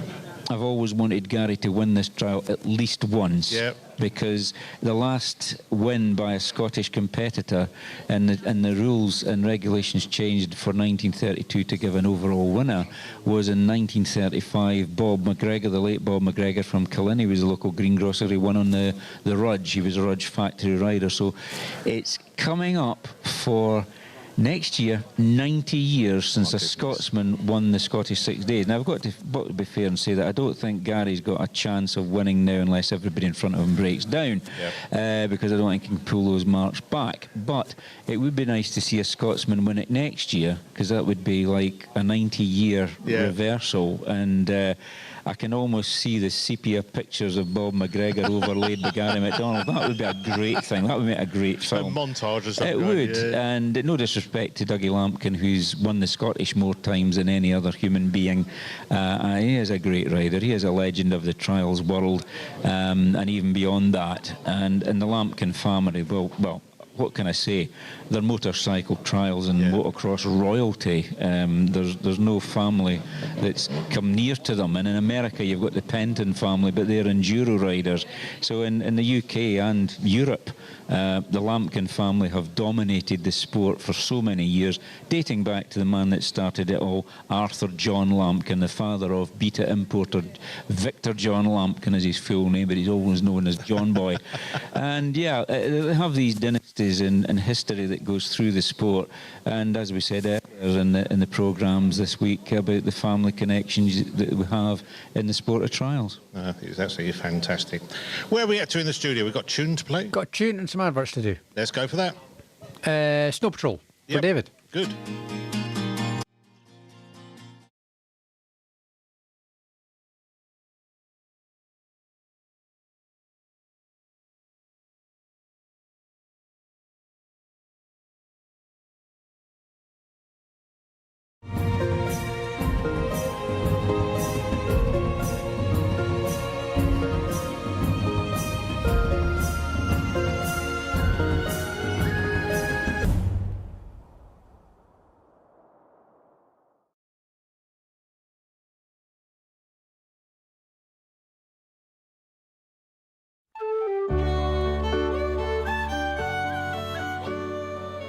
You will never be stuck for things to do and places to see throughout Lochaber.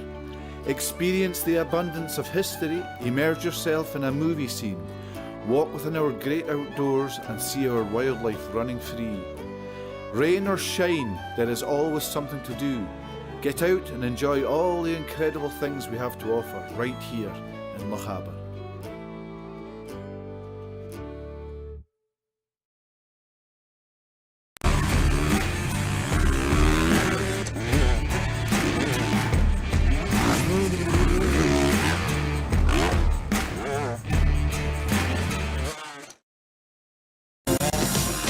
Cause you woke up in the morning with initiative to move, so I make it harder. Think about it, something cool and looks smooth. The world time has come to. 'Cause you woke up in the morning with initiative to move, so I make it harder. Think about it, something cool and looks smooth. The world time has come to. Visit a Scottish region full of wonder, from stunning mountainous landscapes to deserted sandy beaches, relaxing woodland trails to heart-racing adventure.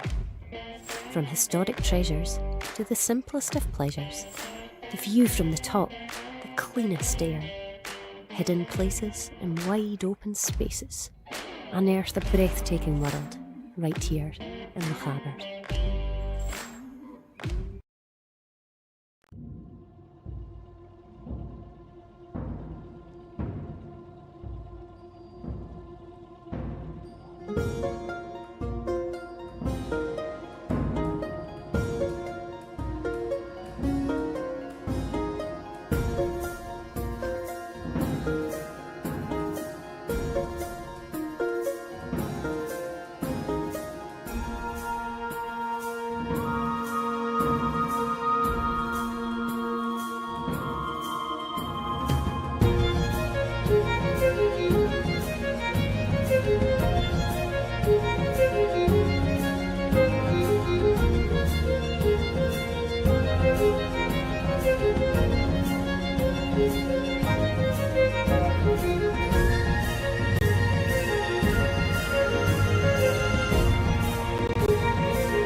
You will never be stuck for things to do and places to see throughout Lochaber.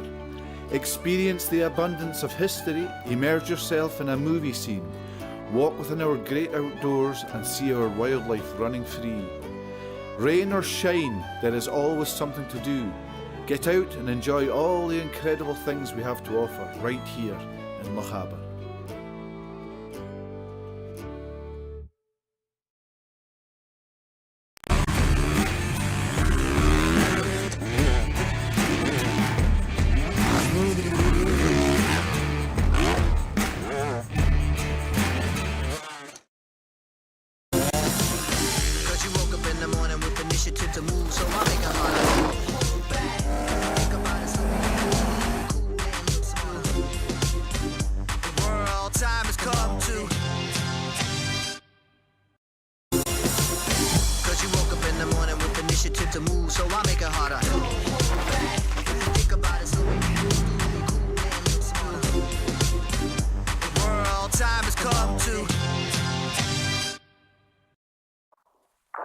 Visit a Scottish region full of wonder, from stunning mountainous landscapes to deserted sandy beaches, relaxing woodland trails to heart-racing adventure. From historic treasures to the simplest of pleasures. To interview Jamie Galloway, who's leading the Scots contingent in a wee while. He just picked up a brand new helmet. We actually saw it, from Ian Duffus delivered it this morning. It was actually painted by Bike Paints, one of the painters that works there. So I'm just looking at that just now, and a really nice paint job on the helmet. So that's what Bike Paints specialised in. It was helmets, fairings, tanks, you name it. Livery. Anything that takes paint. And very well known in the racing world, Paul Bird Racing employed them to do, or contracted them to do all their race fairings.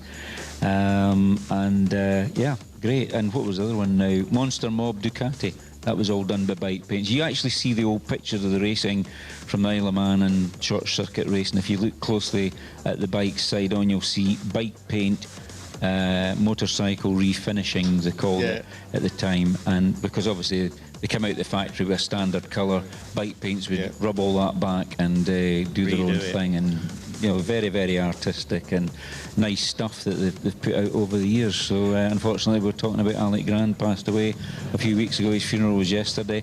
And so Jamie's going to be riding with a bike paints helmet today, so that's interesting. It is a nice tribute too, and it's one of these things that you come down here and you sort of follow the obituaries through the various websites which we I sort of subscribe to through social media and that, and it's amazing how it's all sort of people I've watched down here and now not here with us anymore. Yeah, well, some of the old hands that used to ride and win the Scottish and observe the Scottish. I mean, we've interviewed quite a few. If you go back the history of Nevis Radio, the likes of Johnny Britton was here in the centenary year. We interviewed Johnny. Gordon Jackson's still with us though. He's living in France, and he was the 1 mark winner in 1961 on the 347 AJS, only matched, and I do say matched, by Dougie Lampkin a couple of years ago when he actually lost a dab on virtually the same mountain that Gordon Jackson lost his dab, so it was quite fitting that. So unfortunately comes a time where these people are no longer with us, but they're still remembered online because there's social media information and website information, and that's what I'm specialising in myself now with my Trials Guru, is these older riders. But as things move on, you'll find there'll be articles and bits and pieces of information on the likes of Graham Jarvis, who won the 1999 Scottish with the first factory Bultaco Sherco, for example. Graham's doing enduro now, but I'm going to be majoring in all these people, and the good news is I've got all their phone numbers, so it's possible to do. Makes it a bit easier. And we've been talking branding back at Nevis Radio, that we're sort of looking at everybody else around here, and you've got the gazebo, we've got our own brands around here now, but it's our apparel needs probably looking at. Yeah, it's always nice for a refresh. Makes it a bit more professional. Yeah, well, Joe Baker actually put together the Trials Guru logo, and I actually paid him to do that, so that it's my effective trademark for the website. And these things are very important because it's awareness, and for commercial organisations, big companies, they spend a lot of money on logo design because it's instantly recognisable, but they keep changing it. I mean, on the computers, what is it called, Firefox, the browser. If you look at Firefox as a logo, it's changed a lot over the years. It's still a wee fox curled up, but it's different. And when you go online, if you Google Firefox logo, it'll bring up about 20 of them, and they're all very similar, but just subtle changes in it which are quite light. But I'm keeping mine, constant, because it's a case of often copied, never beaten. There you go. Well, see, we work hard on our branding, as you can see. Every year we try and bring something a bit new, a bit fresh. I guess next year will be no different. We will have something new to bring next year. Yeah, I would say so. But you don't lose the instant recognition. That's where some companies, there's a lot of companies now, commercial businesses, they not only rebrand, but they change their name. I think the famous one was Guinness, changed to Daewoo. What was it? Daewoo? I can't remember what they're calling it. Diageo, that's it. Diageo, Day World, it means, Diageo. And I didn't know who this Diageo was. And then I looked up my stocks and shares at the time, and I had some Guinness shares, not a lot, but a few. And I noticed on the, the dividend payment, it came up as Diageo. I went, oh, so that's what it means. So it can be confusing, and you can actually lose the plot with it and not realise that these companies, it's when they merge with something else, I think, in big corporate side of things, that's where they lose it. So a bit like the phone companies, one of the ones now, what was it called, EE? That used to be Orange. Oh, they've all changed. And, it goes through the years that it just takes... Well, the one on with was something different as they changed over the last couple of years. It's totally changed, but they're still part of the same group, and that just confuses me. But fortunately, the Scottish 6 Days Trial has kept the same name, but if you look back at the old programmes, I was featuring them on Facebook a couple of weeks ago in the run-up to the Scottish 6 Days. I thought, where's something different here? We'll do something different. We'll use the front covers of the programmes. And I'll go up to... Well, because of the Facebook page that I'm involved with a couple other guys, Ian Truman and Antti Pika from Finland, I featured the programmes from 1947 up till about the time when the stop permitted came into the Scottish, and we stopped it because it's a trials riding page for people that like no stop, that they prefer that, and they put all their whole pictures in it. And I did that, and it's amazing how the 1947 up to about 1956, I think it was, up the top of the programme, it was Scottish Trial, and up the top of that, it was programme of the 6 days of Scottish Trial. Yeah. And so that's what was regarded as. Everybody talked about the Scottish. Now they talk about the SSDT. Yeah. So over the years, as David Dignam was Yeah. saying, things evolve. And whilst we think we're still talking about the same thing, it's changed from when I was a wee boy. My dad always talked about the Scottish.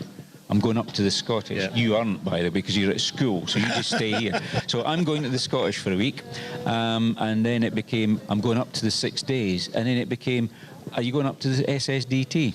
Yeah. And that's how it kind of moves on, and it's the same with most things. Nothing stays the same. And the Edinburgh District Motorcycle Club, I mean, where are they based? What's the... how Well, they Edinburgh sort of District operate? Motorcycle Club... Edinburgh and District Motor Club Limited is the actual title of it. Right. It was incorporated, I think, in 1910 or 1911. So it's had a company registered with Companies House all that time. That took on the Scottish 6 days trial in 1911, but the trial started in 1909 as a 5-day trial, and a couple of years later it was increased to 6 days. And the first couple of trials was run by a conglomerate of Edinburgh clubs, Castorf and etc. And the Edinburgh and District came about at that time, and they took over the organisation of the trial. It was centred at 28 Nelson Street in Edinburgh, and there was club rooms. They actually owned club rooms, and then they shared it, I think it was in the 1960s, with the Lothian Car Club. So it was a combined venture, because obviously property in the new town in Edinburgh is very, very expensive. And it was around about, let me see now, 2002, 2003, the directors decided that it was getting more and more difficult to manage the club rooms at Nelson Street, so they sold them, and that ensured sufficient funds to make certain that the Scottish 6 days could continue. So they put contingencies aside. Some of the directors benefited from it, because some of the directors were not even interested in the Scottish 6 days. They were proper directors that were there to do effectively a job. They weren't. I don't think they were actually paid for it. They didn't take a salary, but it was. And I remember there was a lady, she owned a pub in Edinburgh, and she was a director. Now, whether she took it on from her late husband or something, I'm not quite sure. I can't even remember her name, but she wasn't really interested in the Scottish. Not in a bad way, it wasn't her thing. But she was interested in the club and the club rooms, and it had a bar, a licensed bar, but it was only open to what you would describe now as residents, but it was actually club members, and you had to sign in. Okay. And if you brought somebody along, you had to sign them in as a guest. So it was all quite club, yeah. So Jim McComb, the late Jim McComb, who was secretary of the trial from 1970 to 1995, I think it was, when Ali Finlay took over. Jim was the director, but he had started, believe it or not, as a barman in the club rooms.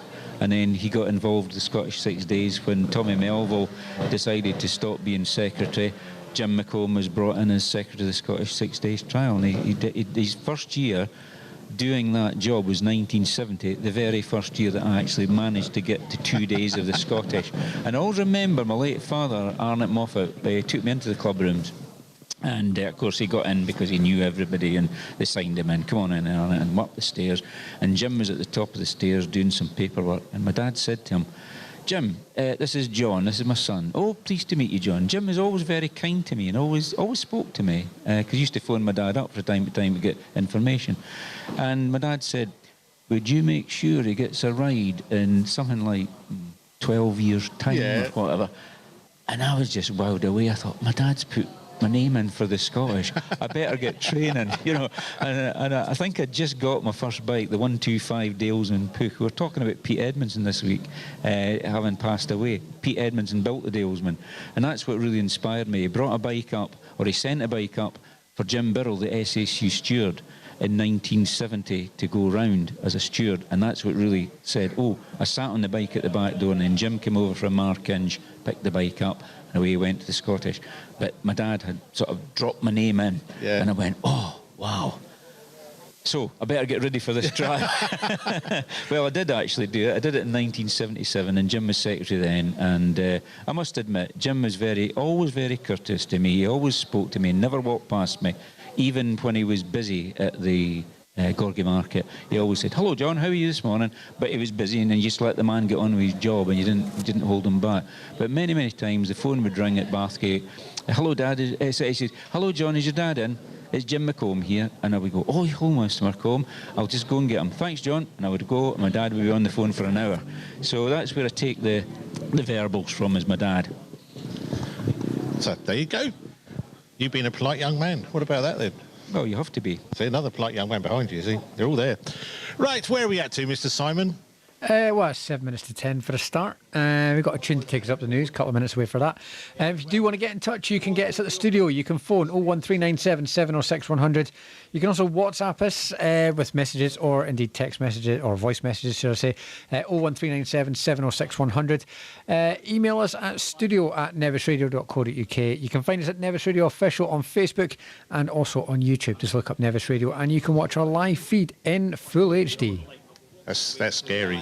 I looked at something back yesterday, just sort of dipped in and out to sort of see what we've been doing, and it looks pretty cool, to be honest. I'm happy with it this year. Yeah. I'm happy. Is Dan happy? That's the question. Yeah, we've obviously Dan's been sat there working away as well. The pair of us have spent a lot of time reviewing stuff and coming up with ideas. Hence the reason you've moved location. Yeah. So yeah, it's very much a work in progress every year, as always. Is the lighting better for my face now, darling? Am I looking better? It's a bit awkward early in the morning with the sun, but we kind of figured that would be the case. But as I say, now the sun's moved, yeah, it's fine. See, my complexion is looking gorgeous. Yeah, I think you're just gorgeous anyway. I mean, you just you just wake up. Is this a bromance? Is that we'll what they work call on it? this. We've done this for a lot of years together, Mr. Moffat. Yeah. What are we on just now? Can I make an announcement there on behalf of the chairman?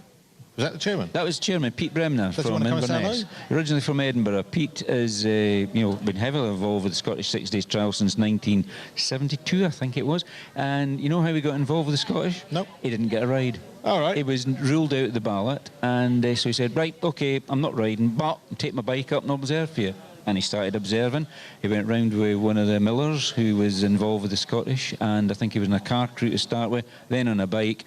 And the weird thing about it is Pete Bremner was my best man's best man. There you go. That's the connection. That's, anyway, that's your announcement, was it? Pete's no, it wasn't. Pete's just reminded us if we could keep mentioning that don't go to Anair for the presentation. It's not there. It's the Cool Community Centre. Yep. Doors will open at 6:30. There's a licensed bar who those who want a refreshment. Obviously, been a bit of a tough week for everybody, and the doors open there 6:30 at Cool Community Centre.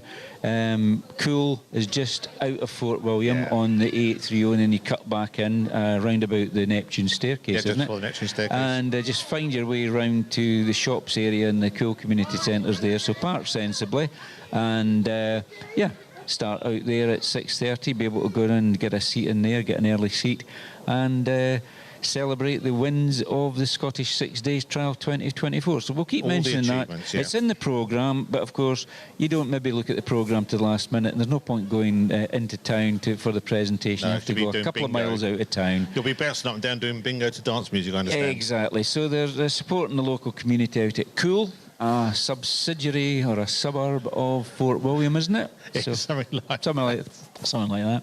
So there we are. That's where the presentation of awards of the 2024 Scottish 6 Days Trial will take place this evening. And you've got a tune to take us up to the news. Yeah, you've wrecked my times now. Just go with it. We'll just go with it. Anyway, to the news. We'll be back after 10.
You will never be stuck for things to do and places to see throughout Lochaber.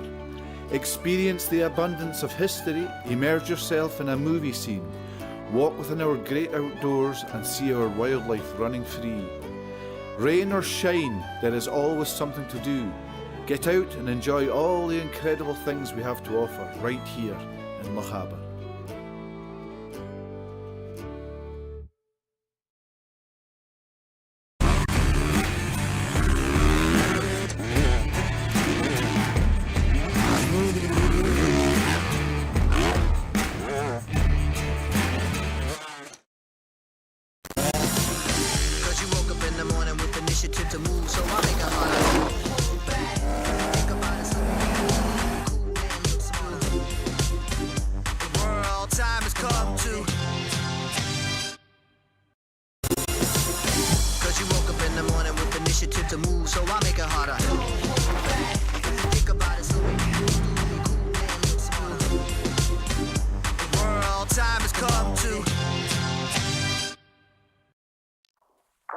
Visit a Scottish region full of wonder, from stunning mountainous landscapes to deserted sandy beaches, relaxing woodland trails to heart-racing adventure. From historic treasures to the simplest of pleasures, the view from the top, the cleanest air, hidden places and wide open spaces, unearth a breathtaking world right here in Lochaber.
Its rightful place with AG Bikes who are doing the service for the Sherco brand this week. Is it like a bullseye moment? Here's what you could have won. Well, we told him we're raffling it. His face was a picture. We said we put out for raffle to raise funds on Nevis Radio, and he didn't think that funny.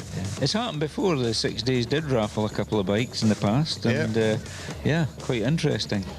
There's quite a lot of things happening out there. Is anybody want to chat to at the moment, do you know? Is there any sort of, around those sort of numbers? Well, you were wanting to chat to Dougie Lampkin and just I might have a wee wander. I might go You'll have to go up and have a look. I might go and have a wee... Why, you know, I'll just sit here and enjoy the sun. You disappear off. I'm going to disappear off. Well, not disappear, but... move out. I'm disappearing somewhere. He's going out to have a look. He's doing a reconnoitre, I think they call that. I can't hear nothing right now. There we go. Oh dear. That's because it drops the signal a little bit. Yeah, we're getting there. Yeah, we're working on it. Good. I'm doing a wee wander and a mooch, as they call. Yep, there he goes. It's lovely out. It's sunny. Oh, very, very much so. It's really nice out here. 16.6 degrees at the moment. What did you say, Sean? 16.6 degrees. Not bad, is it? Can't grumble, Cracking. really. It's pretty nice to say. There's many bikes being worked on just before they set off. And, yeah, it's a good atmosphere this morning. Are we into the afternoon yet? No, not quite, are we? No, it's only 10:03 at the moment. I'm not going to interrupt him because I'm not that rude, you see. I just don't barge in, so I'm just waiting patiently. Are you? Is he working on his bike? No, he's chatting to some mates at the moment. Oh, well, maybe now's the time to sort of approach him and see He's looking very serious. Any chance of a quick chat? He's... I don't like interrupting people. I'm not that sort of person. No, neither am I. I stand back until they finish, but sometimes you've got to kind of move it. There's Rider 141 coming into the work area. We'll be having a chat with him in a minute as well. That's Jamie Galloway. He's actually the son of the secretary, and he's actually the best Scot at the moment in the Scottish 6 Days trial. Here's the man we've been waiting to chat to all week, Dougie Lampkin. How are you, sir? Well, I've not been hiding. Well, you sort of flit in and flit out. Yeah, I do like to sneak in, and then I'm ready for home, and we're coming back. It's been a pretty long week. Has it been a tough one? I think it's been pretty tough. Yeah, obviously I had a complete disaster on Thursday. I know there were a lot of water, but yeah, I was disappointed with the sections really on Thursday, especially we had a lot of new groups that just weren't ready for the trial. In my opinion, but you know, everybody likes to say their early day was worse than everybody else's, but I'll stand by that this time. I mean, I've been giving you credit because I was watching you going up WD, some footage which was put up by the team here, and I thought, my goodness, every muscle was working on you to get that bike up that bit of water. Yeah, well, nobody had really had to go. Obviously, it was our early day, and yeah, people had sort of had enough by then, and they were keen to move on to the next and get the day done. But yeah, I've got to go for everything, unfortunately, and yeah, it was just just not meant to be, and. But nice recovery yesterday, went clean yesterday, so yeah, trying to keep up with my son. We're supposed to be riding together, but I do keep reminding him because he keeps clearing off and leaving me. Well, I'll tell you what, he's catchy, he's on your tail, isn't he, now? Yeah, no, it's great, and next year I ride with my other son Fraser as well, so to ride around with boys will be something very special, and yeah, my body might have had enough by then. Are you sort of feeling it now? Does it sort of start hurting it then with something like this? Yeah, certainly. I ride so much less now than what I have done for the sort of last 2 or 3 years. I've not really ridden. I get a lot of enjoyment from watching the boys now that decided they wanted to ride motorbikes during COVID, and yeah, one's doing the British Enduro Championship, Fraser, and obviously Alfie's doing full World Championship, so we're off to Japan on Tuesday like many other people here. So it's a really busy time, really enjoying that. A lot of Red Bull things to do. Yeah, not too bothered about grinding my bike out every day and practicing, but yeah, always nice to come up here, especially with the weather. It's been fantastic. Okay, we had a good mixture. Say Wednesday was not a very nice day at all, but I mean, we were just saying everybody's going to go home today saying it was sunny all week, but it wasn't. No, but it was as good as it gets. So trust me, we've had a damn sight worse. So yeah, no, a cracking week again. Yeah, everybody will be going home with a smile, that's for sure. And what's your future with the 6 Days trial? Coming back next year, are you going to book onto that? Yeah, for sure. I'm going to ride with both boys next year. Like I said, Fraser will be the first time that he can go. I think that'll be pretty special to ride around with those. And I'm just taking it one by one, really. I'm pretty sure I can't get myself to be one of those riders that's just coming for fun. I've sort of trained myself all my life to win, and it's never really been for enjoyment. So I don't think the head will switch off, unfortunately. I keep trying to make it work like that, but it's not doing. But yeah, no, I've had a great time. We always say nobody remembers who comes second. I know, that's the problem. That's the tough one, isn't it? That's the hard one. That's the one that I have to swallow, whether I like it or not, but it's not coming easy. But you put so much into the sport, say 2 boys coming out, obviously you're coaching them and encouraging them to come forward, so you've got that legacy as well, whatever happens. Yeah, no, for sure. Obviously the family will always be involved with the event. My cousin's lad, Harry Hemingway, is lying 4th, really close to the front, obviously riding a 125. His brother George also rides next year. And yeah, with my 2 and their 2, they'll be just like back in the day with me and my brother Harry together with Dan and Ben Hemingway. We were all inseparable. So there's plenty of years left in them. Don't worry. So how many 6 Days have you done now? Actually won? This is my 20th year, and I've won 14, but it's definitely not going to be 15 this year. Oh, but maybe next. You never know. Well, I say it's always a pleasure. So we love watching you sort of as you go through here and say which will the rest. I know it's the last day. There's still a chance to climb up a few places though. Well, I'm not sure about that. Dougie, always a pleasure. Thank you very much. There you go. Thank you. Lampkin. Lampkin, as I say, one of those people, you just mentioned his name, is Trials, that's all you sort of know him as, but there's so much more behind the man as well. So he's bringing the sport forward and, as I say, supporting young riders. Absolutely right, John. I mean, no disrespect, he's the king of trials. I mean, 12 times world champion, 14 times winner of the Scottish 6 Days trial. You know, he's really stamped his mark on it, and it's interesting to hear him say there that he kind of get his mind into thinking about riding this just for fun. Yep. He always wanted to win. He was inspired by his late father, the great H. Martin Lampkin, who won this trial on more than one occasion. I mean, we run it 3 times in a row for Bultaco. And, yeah, just a great family dynasty. It's interesting to hear that he's hoping to get in next year with both Fraser and his son Alfie and ride round with both of them. And I think that might be the time for Dougie to call it a day, by taking both his sons round or accompanying his sons round. And, of course, his son Fraser doing well in the enduro side of things. And, of course, Alfie's carrying on the Lampkin tradition of trying to win and possibly winning this trial. That's what he said. Well, he's maybe driving around with Alfie, but Alfie just goes off. Well, that's right. I mean, cool. It's true, though, but in competition, I mean, I interviewed Taran McKenzie, Neil McKenzie's son, at a Yamaha evening that I hosted at Mitchell's Motorcycles in Inverness.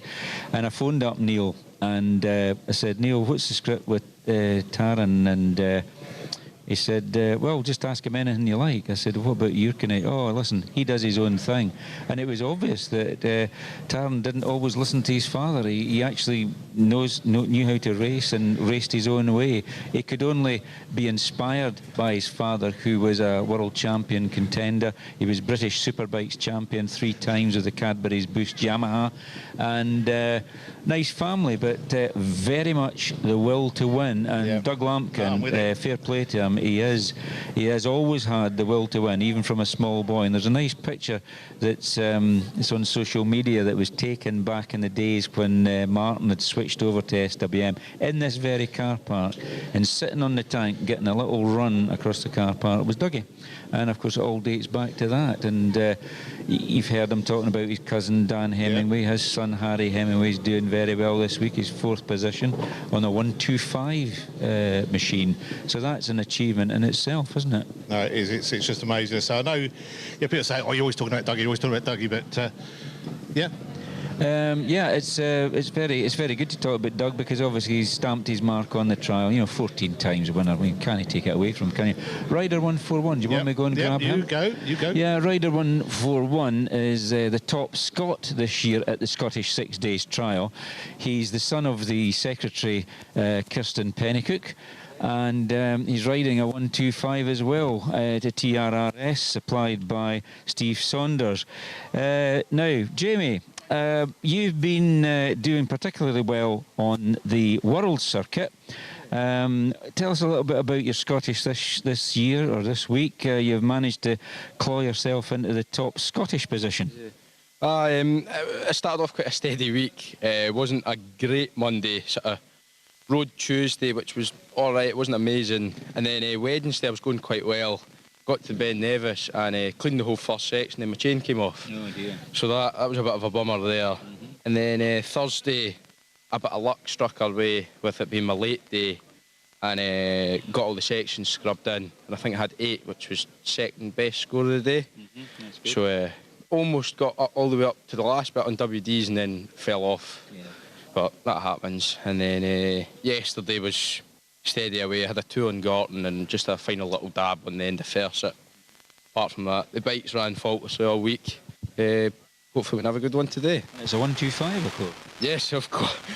Don't I know it?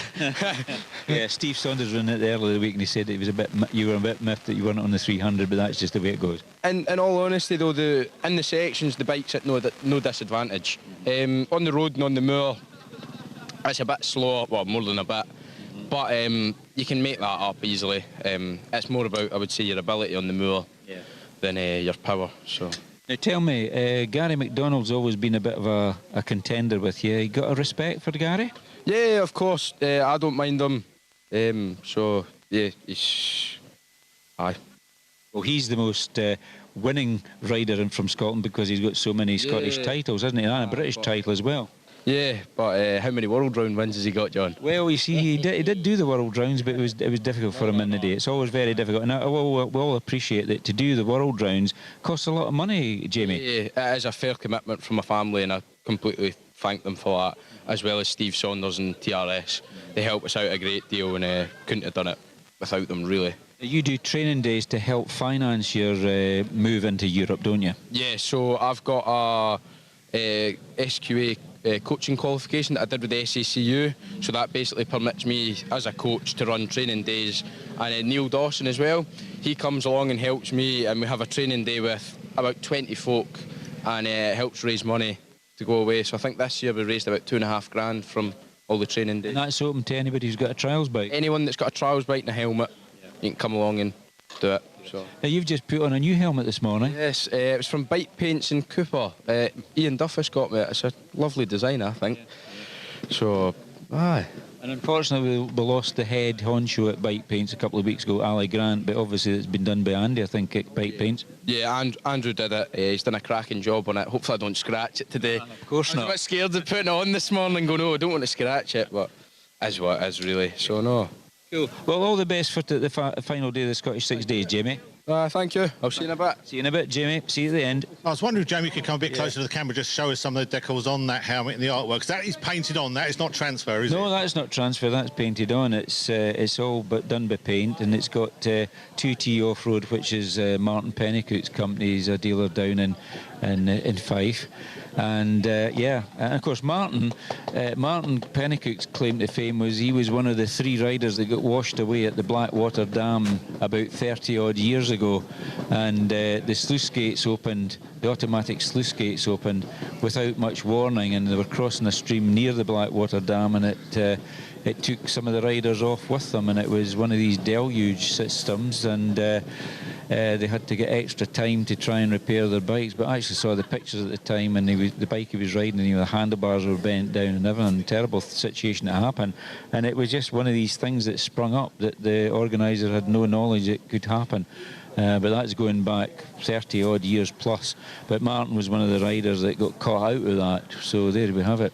And we've been talking about riders' insurance and public liability and that. Now, you've got sort of, you take a new bike out, you're looking at £10,000, £12,000 for one of the high-end ones. Mm-hmm. If that does get written off or broken, do the insurance companies pay out, or is there no insurance to sort of cover a vehicle in that sort of risk, if you like? Well, the main thing is that under the Road Traffic Act, you've got to have third-party risks covered to be able to use the public highway. So that is very important. But it depends on what sort of insurance you've actually insured your bike for, and I think there's certain restrictions with certain companies that they won't cover for competition use, so you've got to take additional cover to cover you for road use on a trials bike or competition bike during an SSU or ACU permitted event, and that is very important. And it's not the first time where there's been incidences where foreign riders have not had adequate insurance and they've collided with a local car or something,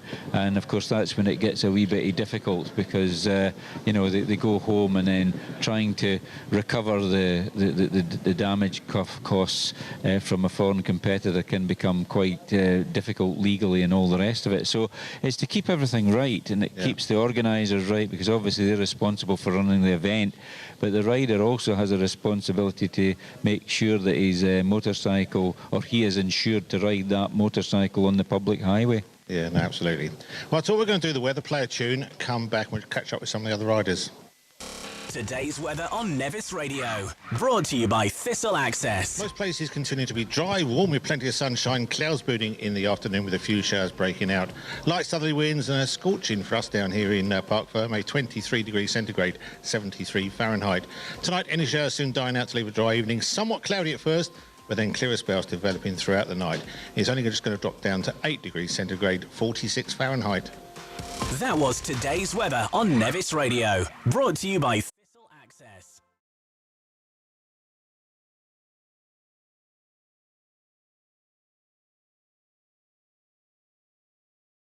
There's the breathtaking world, right here in the harbour.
You will never be stuck for things to do and places to see throughout Lochaber.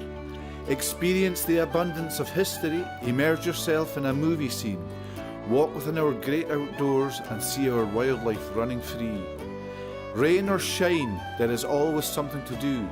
Get out and enjoy all the incredible things we have to offer right here in Lochaber.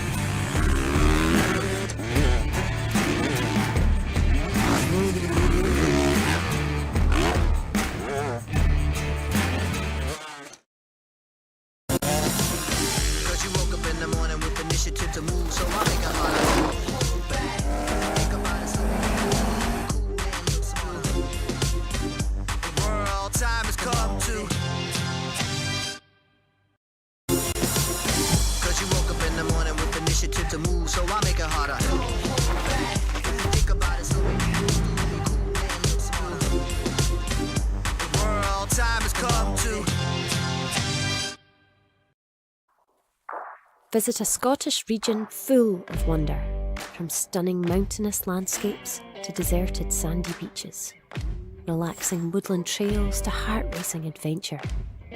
From historic treasures to the simplest of pleasures, the view from the top, the cleanest air, hidden places and wide open spaces, unearth the breathtaking world right here in Lochaber.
You will never be stuck for things to do and places to see throughout Lochaber.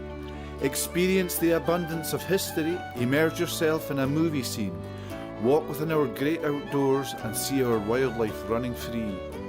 Rain or shine, there is always something to do. Get out and enjoy all the incredible things we have to offer right here in Lochaber.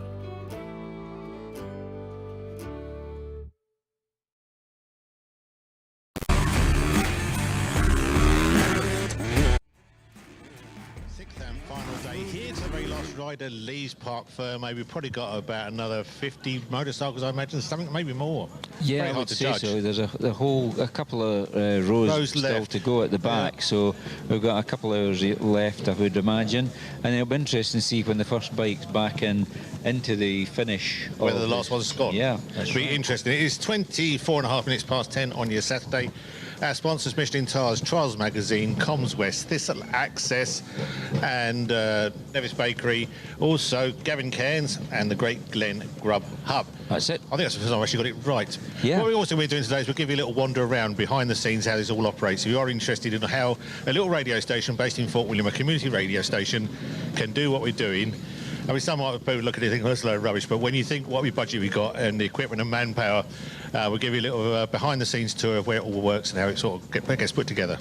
Yeah, staff by volunteers with Simon, of course, who's a full-time employee of the Nevis Radio. And, yeah, it's great to have it. I sometimes tune in from time to time online, obviously, because it doesn't transmit to Inverness. No. There's a local radio station there as well. Well, somebody said they got us live in Glasgow the other day. Now, I can't believe, is that possible, Si, do you think? If the atmospherics are right, possibly. I was They told get a thing called atmospheric bouncing, and you get something called ghosting, I believe. Yeah, I think it was last Thursday, somebody got us live in Glasgow. I said, no, you must have something else in your car. You can't get us live. And they said, yeah, no, definitely live. Just turn the radio on because they got it tuned on. They're from Fort William, went to Glasgow, turned the radio on. Nevis Radio was definitely broadcasting. There is a vague possibility. I know, for example, at some point in the summer, generally with the atmospherics, out in the Malaga area, our Sky transmitter ends up picking up Spanish radio, and we rebroadcast Spanish radio for usually a couple of days. People going, why are you speaking Spanish? And it's like, nope, not us. No, and I know we get to Oban now and again in the car park there by the big supermarket, and sometimes on the edge of Inverness. It is really weird. Well, this is it. Obviously, with the weather and the geomagnetic weather at the moment, these things are entirely possible. There's obviously been a lot of sun activity this year. So, yeah, it's not out the question, to be honest. It's a strange old thing.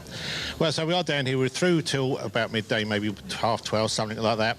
11 o'clock, after 11 o'clock news, you'll be hearing 3 songs back to back. All you got to do is tell us what that year is. Have a go at what the year is. You can phone the studio if you want to. Someone would love to pick up that phone and talk to you. He'll put your name on a list. If you're around here in Parc, Ferme, come and see us. I'll put you on a list here down at the Nevis Radio broadcasting area. Is the best way of putting it.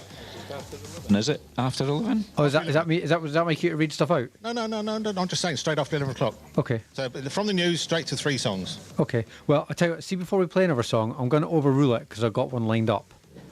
Okay. What are you overruling? Whatever song you're asking for. No, we're not. We're talking about after 11 o'clock. All right. No. I'm on before 11 o'clock. Yeah, no. Oh, dear. Right. Oh, dear. Right. Wind your neck in, love. Yeah. All right. Same. Don't get all moody. You're fine. What we do is we're going to have a look at the route now. Yeah. Maybe go and catch a couple of the riders, then we'll play a tune. Sure thing. Do something like that as the plan. Okay. There's quite a plethora out there. Keep using that word a lot, plethora. Here we go. Saturday, the 11th of May 2024 at the Scottish 6 Days Trial, the final day of the event, organised by the Edinburgh and District Motor Club Limited. First section, Group A, 3 sections at Lower Fastfern on the Fastfern Estate, out the A830. First rider was there at 8 o'clock this morning, so they should be well through that by now. And Group B, still on the Fastfern Estate, Upper Fastfern, there's got 4 sections there. First rider there at 8:40. Then it's across to Group C, 4 sections at Drumfada. And the first rider arrives there at 9:15 this morning. Fun enough, Drumfada was the name of Johnny Clarkson's house up at Brora. He was an assistant clerk, of course, for many years at the Scottish 6 Days Trial. Group D, 3 sections at Trottersburn at Muirsherlich. And that started at 9:50 this morning, so that's about half an hour ago, isn't it? So then they got down to the Ben Nevis ski lift area, Leenachin. Group E, 5 sections there at Leenachin. Remember, don't park on the roadway in there. There is parking available at the Leenachin or Nevis Range car park, which is pay and display. So don't park on the side of the road, it's not permitted, and you'll probably end up getting a ticket because it is private ground. 10:30, first rider arrives there just about now, and then it's over to the Group F, which is 2 sections at Coirena Cloch. Rider number 1, or well, the first rider 241, which is Craig Talbot, will be there at 11:20 this morning. That's not spectator accessible, but the one that is spectator accessible is Group G, which is 1 single sub at Town Hall Bray, or Rocky Bray as they call it in Fort William, and the first rider's there at 11:45, and hopefully there may be some young gentlemen and ladies there, very young gentlemen and ladies, handing out sweeties to the riders. But remember, the presentation of awards will be taking place, doors open tonight at 6:30 p.m. at the Cool Community Centre out at Cool, just outside Fort William. That's where the presentation of awards are being held. There you have it, from the guru's mouth. And if you're looking at our video and you see these lovely mugs and things on our table, and you'd like to get hold of one of them, Gallery in the Fort here in Fort William, walk in, Julian and the team will be there, and I say it's well worth a browse round anyway if you're not even interested in one of the mugs. And maybe you're into penguins, who knows? Go and have a look round there. And thank you much for, I say, Gallery in the Fort for doing this. They've done it for a couple of years now, and it means we haven't got to buy in huge quantities, which we are stuck in a cupboard, and they deal with it all for us and then give us a donation at the end of the year, which is always grateful. Sounds good to me. So I'm just a bit of a burp. Oh dear, on live. Oh, a little bit of a burp. That shows you that we're live there. Indigestion there. So you were scoffing a... I was just finished. I've been eating it slowly. Sort of, what's the word? Slow release. Slow energy release. It's a bit like a banana. You get a terrible indigestion for about 3-4 hours. So no, just nibble away. Do a bit of cup of tea, bit of cold roll, and there we go. Yeah, so I bet someone's finished his bacon roll. Yeah, quite an interesting. Oh, long gone. Sorry. My bacon roll is long gone. Oh yeah, well, quite an interesting week this week. We've had quite a few guests on. We've had some of the manufacturers, importers coming in to speak to us. We had Electric Motion with Matthew Alp at Inch Perfect Trials down near Clitheroe and Lancs, and we had Steve Saunders in at the same time. Steve is the importer for TRRS motorcycles, and obviously he's been a past winner of the Scottish 6 Days Trial. I think it was 4 times he won it, and obviously rode in the World Championships. He was a Honda Works rider at one time, then Fantic, and before that a Comerford's Bull Tackle man. But now the importer of TRRS. And have a quick chat what you boys and girls get up to. Yes, no problem. Mike, your mic's on. Yeah, you're going to do your interview now? Yeah, I'll do that. There you go. I was just wandered into the Parc Ferme, and I'm joined by a gentleman which I've known for many, many years, Sandy Mack. How are you? Yeah, very well, very well. What is your involvement with the 6 Days Trials? I mean, I was like part of the army. Yeah, so we've got the army, so we have the army riders up here. So this year, it's the first time we've ever had 3 teams. We've got 9 riders up this year, and touch wood, 3 teams get to the end of the day. And obviously we've got Dan Peace riding for us. He's now a reservist in the Royal Military Police. So it's all for him to win. He's there. He's there. If anybody can, he's got the chance. Yep. And then we have the fueling teams as well. Great bunch of boys and girls who are all volunteers. They give up their own time to fuel, and many of them have been coming for a long time. Some of them are 10 years plus. Are these from various different sort of regiments? Is that the right word? From across? Yep, they're from across the army. And we have one boy for the Air Force, Ian Stewart, he's a 10-year plus man coming. So they just love it, and every sort of January, February they start to get wound up, and the chat page starts going, and they'll volunteer. Because you're obviously in charge of the logistics of the whole thing, I guess. Yes. Or the fuel and or the health and safety that's... the form filling. The form filling, the risk assessments and everything like that. So, no, it's a lot of work. How many years have you been doing it now? 2003 I took over the fuel, and I've been coming since 1992. I rode from 92 to 2008. And then discovered that my body was broken. So it happens. It happens. So I'm quite happy to run after the boys now and pass on the experience, because it is all about experience, the Scottish. And where are you sort of centralised for your fuel? Do you sort of buy it locally? Do you have a tanker that comes in? It comes local, so we get out one of the stations in the town, which is great for the economy, because it's a lot of fuel. Well, I was wondering how it sort of worked. Obviously, you were talking about health and safety, having transported that amount around. It's how many litres a week are we looking at? 26,000, I think it is. I wouldn't like to pick up that bill. No. It's a lot of fuel, but all the guys are all trained. They're all ADR, hazmat trained, and everything, because like the rules say, you can only carry 5 litres in the back of your car. So they're carrying slightly more than 5 litres in the back of their vehicles. And you say they're all volunteers, so they've got to work in where their postings are and whatever they're doing in their army career, I guess. Yes, no, absolutely. And I write to all the commanding officers and ask them to be released for it, and then at the end of it, I write to all their bosses and thank them very much. But like I say, they're all volunteers. I think we've only had 2 new people up this year, and the rest have all been before, which is great. Makes life easier for you. No, absolutely, because they've got the experience, and you can, I didn't have to, but I've got W1 Steve Johnson.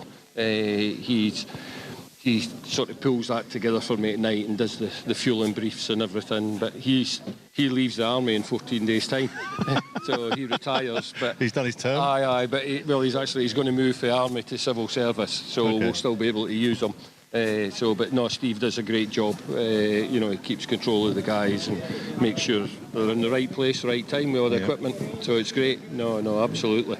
Good stuff. No, good day. So when's the plan to start for next year again? You say just after Christmas, something like that? Just after Christmas. Aye, just after Christmas. Mrs. Mac, she actually controls the fuelers. So she's looking after your diary. Aye, she starts speaking to them on the chat page and pulling them together. So, but no, it's the whole lot together. Well, we talk about family up here quite. I've used it quite a lot, and it is a family event. Absolutely. Between not just with relations, but everybody works together. No, absolutely. And it's just like it's just a big family. And because so many of the fuelers have came before, we've known each other for years. So no, we know how we all work well together. Yeah, all work shared well experiences. Together. No, absolutely. No, it's great. But no, we're getting there. I've just extended my service for another 3 years. Oh my goodness! What's your proper title? I'm a major. I'm a major serving in the British Army. Yeah. So I'm a desk jockey now. I'm a desk jockey. Still an important role to play, though. No, absolutely. You're sort of taking it down, but I mean, you're still very important. No, absolutely. The way the world is at the minute, it's, who knows it's busy. What's going on? Yeah, I was going to say that's another discussion. No, absolutely. Well, so it's always a pleasure, Sandy. We sort of see you around and say some people might not realise what you're doing, but one of the pivotal roles of the week, I guess. No, so without the fuel, the bikes don't go nowhere. No, they're not. no. So there you go, 21,000 litres. Aye. Well, I mean, Si uses that a week in his car, I know. Simple, isn't it? It depends. Can I get their fuel card? Can you do you get bonus points? You got the old, the Nectar cards, other ones are available, Gotta be a few points. No. What are sort of those helmets? They're great helmets, whatever they go on. I don't know, they're all shiny. That's something else. Yeah, we'll have a look at that in a minute, maybe. No, well, that's what, that's what, people that help us, the Army riders, S3 and Malcolm Rathwell Sport, they look after us in a Pico with helmets and boots and things like that. So they're really good with us because we only get so much funding. And this year, having 9 riders was stretched for us. But we've made it, and they're all here. Well, here's to 2025. We'll see you then. Yes, you will do. Absolutely. Thank you very much, Sandy. Always a pleasure. Thank you. Take care. Thank you. So there you go, Sandy Mack. He's logistics for the refueling, which happens right throughout the week here from day one. Because on day one, they top up the bikes after the parade through the town, make sure they are all ready. Right, what have we got? You got a tune, you say, Mr. Simon? I do. Obviously, we're doing sports just now, aren't we? It's motorbike sport. Yeah. So that's not the only sports we're doing. So later on, basically end of May, start of June, I believe we've got the Euros starting, the football tournament. And there's going to be a watch along in the college, which we're involved in, courtesy of Cafe Mara and Northwest Highland College. And we're going to be doing some music for that and also getting involved in the broadcast of that onto a big screen. We're not YouTubing it, for obvious reasons, for sporting rights and all that kind of stuff. But I say we are providing technology for that and providing the music to go with it to create a bit of a night. I think it'll be a ticketed event, with the first game being the Scotland game. They're doing all the Scotland games. And I think the plan's to maybe do a few of the other games as well. But I believe that kicks off on the 14th. But there might be a couple before that, just to make sure everything's working. So where's this leading to then, this song? Well, Scotland kind of got behind this one, didn't they? Yes.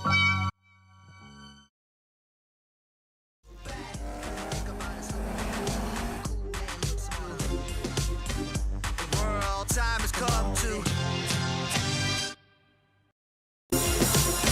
Cause you woke up in the morning with initiative to move, so I make it harder. Think about it slowly. The world, time has come to. Visit a Scottish region full of wonder, from stunning mountainous landscapes to deserted sandy beaches. Relaxing woodland trails to heart-racing adventure. From historic treasures to the simplest of pleasures. The view from the top, the cleanest air. Hidden places and wide open spaces. Unearth a breathtaking world right here in Lochaber.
And see our wildlife running free.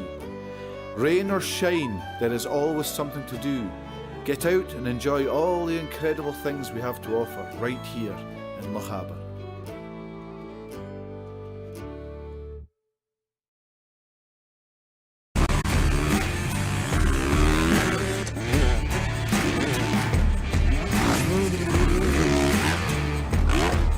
Yes, sir, I can boogie. We both decided we can't boogie all night long, didn't we? Not now, I can't, but I was having a quick chat with a gentleman who just happened to walk across the paddock. He was 8 times Scottish Trials champion, and he actually was the highest placed Scotsman other than Bob McGregor, the winner, for some years. He was 9th and 11th in the Scottish 6 Days Trial. That's Leslie Winthrop from Midlothian, and he's just come up for a jolly on Thursday night, so he's just having a wee wander round. But strangely enough, he actually came back into the sport after a big long break in 2005 on a Scorpio and won the Scottish Trials Championship outright. So that was his 8th title. So it's nice to see Les up around. His sister Anne Gordon is the secretary of the Pre-65 Scottish, and Leslie, as I say, apart from local man Roger Mount, who I think came 10th one year on the Sandyford Montesa, other than Gary MacDonald then coming back and getting onto the podium, Leslie for many years held the record as being the highest placed Scottish Trials rider, not to have won the Scottish, but the highest placement. And those were the days where, you know, there was a lot of top riders going about riding in this event, and Leslie held up Scottish honour, and he was many times best Scot at the Scottish 6 Days. Chatting to Sandy there, it's amazing. They've got 3 teams in here, and you know, to do that, it's quite a logistic thing just to do that, I imagine. Yeah, just to do that. But I mean, the Services Award was hotly contested back in the day. You know, you had policemen, they were a always whole up lot there, of cops. weren't they? Yeah, they were up, in fact, 1 or 2 of them were in the car park the other night. I was having a blether with them, and you know, the police always fielded a team, and they used to get special riding suits made with a sort of checkered motif on them. There's no mistaking who they were. Yeah, that's right. And in the parade, they used to dress with their full police uniforms, and of course, being English-based officers, they had those helmets on as well. So there's no mistaking the police riders in the parade along the Fort William High Street a few years ago now, of course. Yeah, no, so it's a battle of the forces at one point. So I think the ambulance team put a team in. Well, it was RAF. RAF, yeah, you had RAF, right. Army and Police were the 3 main ones, and then they wanted to look at Fire Brigade, but for some reason that was ruled out. And I think it was more the fact that when entries were tight, there was a sort of guarantee that if you had teams of services, well, obviously 3-man teams, then there was obviously a potential guaranteed entry, and they were wanting to get the fire service involved, but I don't think they actually ended up doing that. But there you have it, Services Award. Yeah, no, it's all really good. And so that award ceremony, Cork Community Centre, doors open 6:30 this evening. That's right. That's where the awards are going to take what's place. happening, and I'm sure it'll be a good atmosphere. Licensed bar. A licensed bar. It's always nice down there. Yep. Nice venue. Parking's not too bad either. No, it's not too bad at Cork Community Centre. Yeah, I've been there a couple of times for things, so yeah, it's quite good. So your plans for the rest of the day? What are you going to be up to? Well, I'm not quite sure, because I don't think I would have time to get to the sections. I was hoping to get to the sections, but when you look at the actual timing of it, I'll probably still be here. My son Stephen, he's riding number 7, so he went out fairly early this morning, so he'll probably be back pretty shortly after we finish up today. Not right after, but not too far away, and possibly the only chance I'll get is maybe seeing him finish on the Town Hall Bray, all being well, fingers crossed. So that's probably what I'll be doing, but I'll not be moving around that vehicle. I'll just walk along into the town and have a look at Town Hall Bray. I'll probably do that anyway, because I meet up with friends and family there, so hopefully... Does it take you a long time to walk through the high street? Because you know so many people like David Secretary, who says it can take him up to half an hour just to walk from one end to the other. I never really thought about it, but I went out for something to eat the other night, just a carry out, and it was okay going in the way, but I had to come back quickly so it didn't get cold, and I was away quite a while, didn't realise that I just bumped into this person, that person, and how you getting on, catch up after not seeing them for a year or so. And it's incredible. David Sedgwick covers that with people he's obviously helped out in his professional career. But I do find that, especially at trial time. I've been down at other times of the year, and I can walk up and down the high street without being accosted by anybody. But at trial time, when the 6 days trial is on, it's nice to meet up with people. So we're quite lucky in radio because nobody really recognises our faces. It's only when you start talking, I know you from somewhere. Where do I know you from? It's always your that voice. way. That's like right. you were saying earlier, you getting Well, it was like last night. I came in and come in here, and Stephen needed a back wheel out of the van, and there was Ian Abbott. Who's the guy that's the rider in the famous picture of running past the school kids out at a Harachal on a Bultaco, and he's waving at all the kids. Ian and I always have a good blether, but I had to excuse myself because I was going back for parts, and I didn't know what time he had to get the work done. So apologies, Ian, if I was a wee bit short. I was moving and talking at the same time. So hopefully maybe catch up at the Scott trial in October, because that's when I normally see Ian. And the amount of times that I've seen his van that I call Pixie, because his registration number is something like PXE, the door slides open. Cup of tea, John. So I'll have a cup of tea with him, so it's very nice. So hopefully see him in October if I don't see him before the end of this weekend. All I've picked up from that, John, is if we want to kidnap you, we just got to show you a cup of tea and you'll get in a van. Yeah, basically. Why not? Milk, no sugar. Yeah, no sugar. And Gillian, she's been on to messaging me. She's enjoying the coverage at the Gallery in the Fort. Thanks very much for sort of mentioning the fact they are doing that. And she's got a shipment going out to Switzerland next week. Excellent stuff. Well, Jacob's on. He's watching. He says, good morning. Hope you're doing okay, Daniel.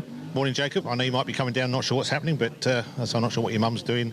But good to hear from you. That's my grandson, Jacob, I'm assuming. Yes. Yep. I've got a granddaughter as well, Kira. I better give her a name check. But Jacob's the one who enjoys the radio and motorbikes. And Mr. Moffat, he thinks you're wonderful. Oh, heavens. See, got a fan. My goodness. Yeah, I know. I say, maybe coming down and wait and see. The team today, if you're wondering what's happening, we have got Robbie and David on the cameras. They're outside. Dan's in the van doing the techie stuff. Simon back at the studio. I'm John Weller, John Moffat, doing the what should I say? Guest presenting. Guest presenting. That's a good terminology for it. That's right. And so I'm trying to work out how many years we've been doing this together now. It's quite a long time. So I started as a wee boy. Well, I've never been a wee boy. Yeah, well, it's difficult to calculate. How many years have you been doing it?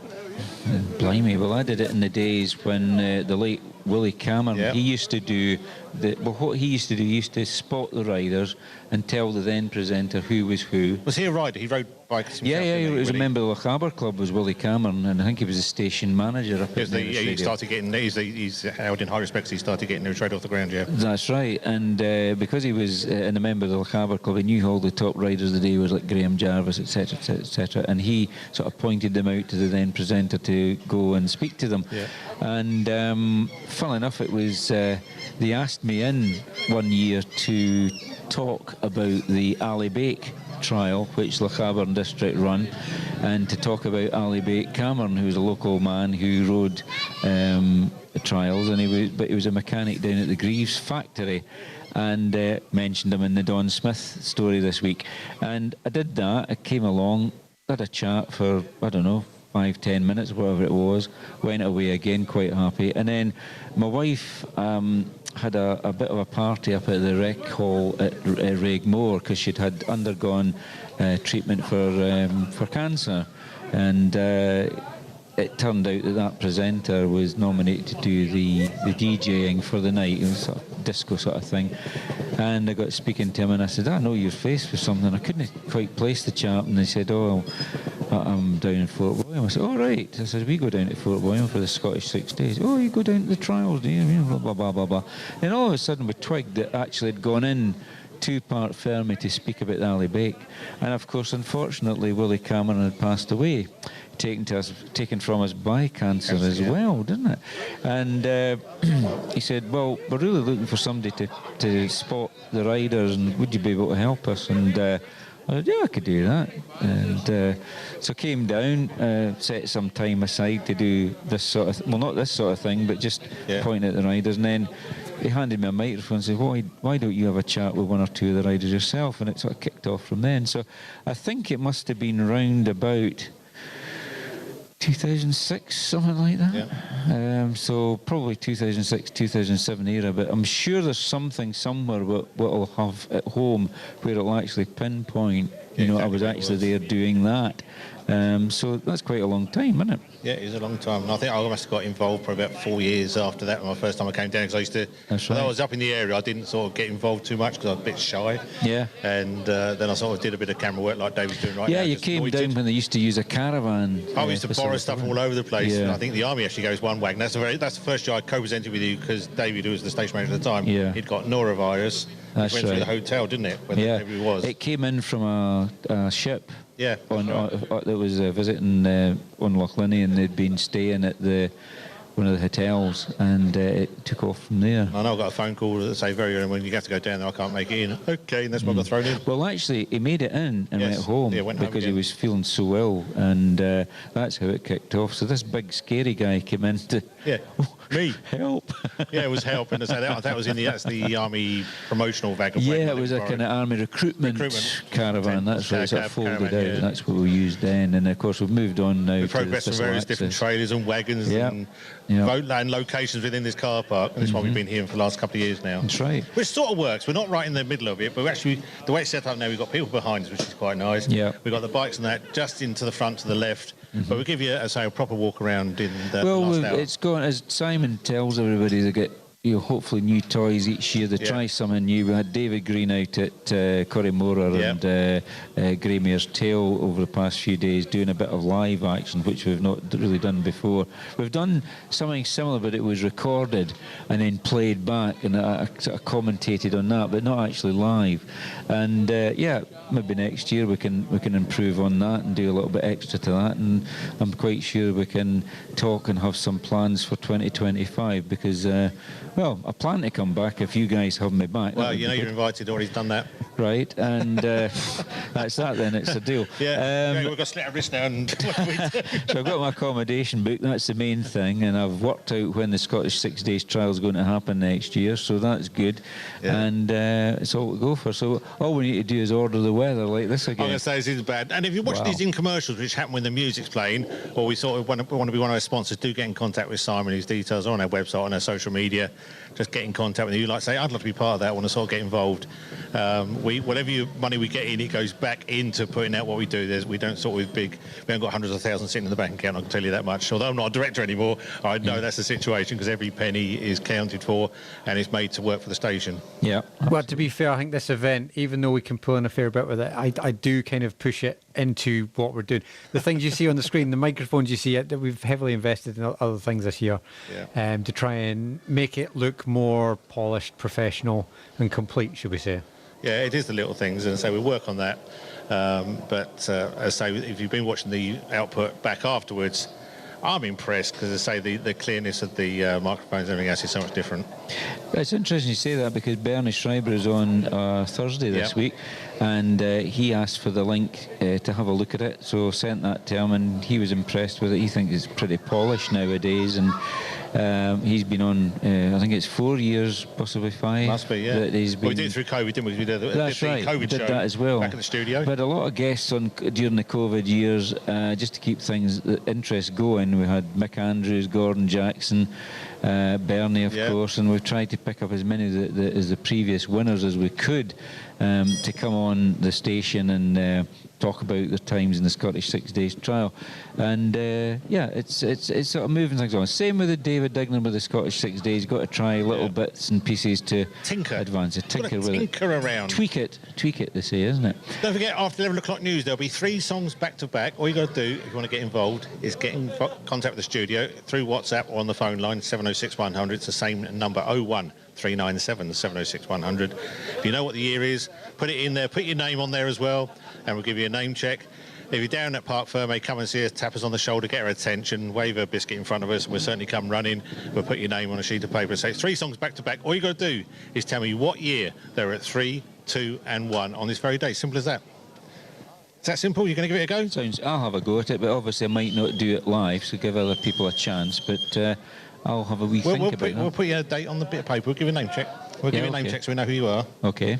And have we got a tune to go up to the news? I haven't. we've got 3 minutes, so I could probably find one. We can talk for 3 minutes. We can give a quick rundown of results. You want to do that very quickly? Because it is very tight at the top. It's entirely up to you back there.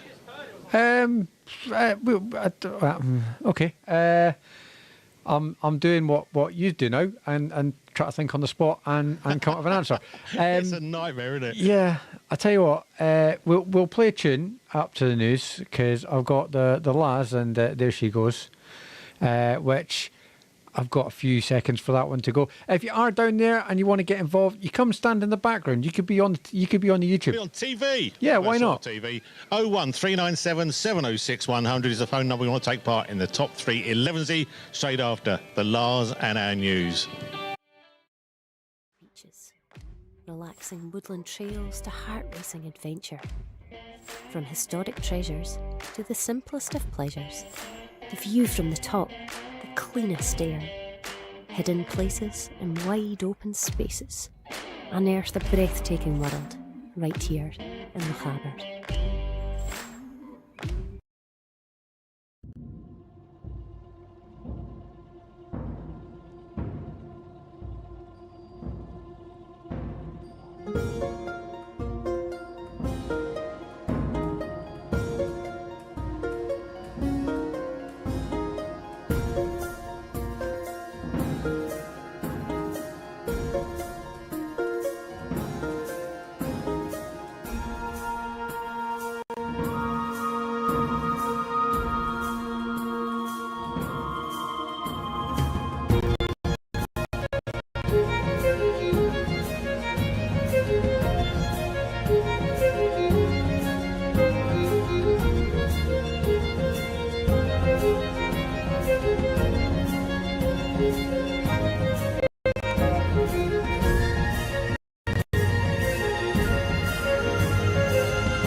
You will never be stuck for things to do and places to see throughout Lochaber. Experience the abundance of history, immerse yourself in a movie scene, walk within our great outdoors and see our wildlife running free. Rain or shine, there is always something to do. Get out and enjoy all the incredible things we have to offer right here in Lochaber.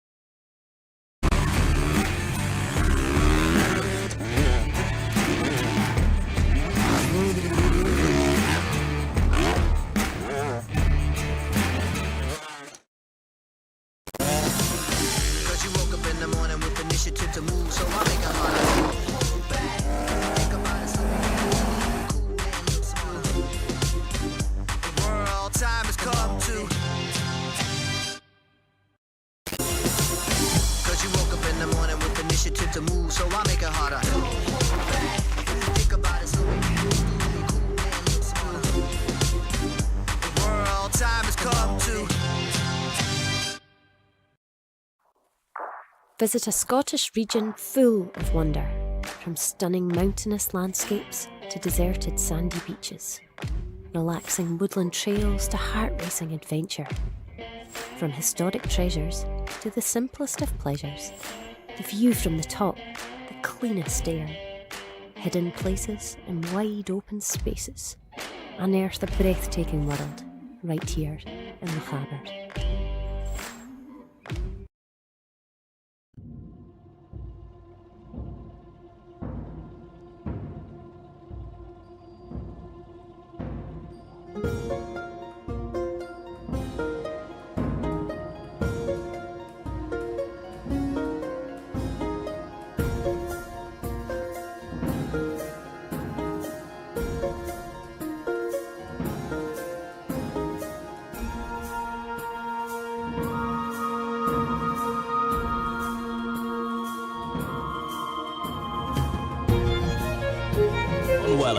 Can you guess the year?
press the black Oh, I'll tell you what, Dan, you two have been knocked on the top there. Right. Have you solved whatever it is you got going on? Well, can you hear us? Because I can't hear myself. No.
Is W off now, I guess? Yeah, He's we gone. had a chat off Yeah, him. yeah, it's a good thing to do. It's just got to 20 minutes past 11. We're going to find out what the last ride is actually going to be, because obviously we've got retirers in the bike, so we can find out what the last rider's Looks number's like going to it's be. rider 240 today that's leaving the Parc Ferme. He'll be the last guy out of here. And, So we reckon about another half hour, some of that, I would think so, and that's...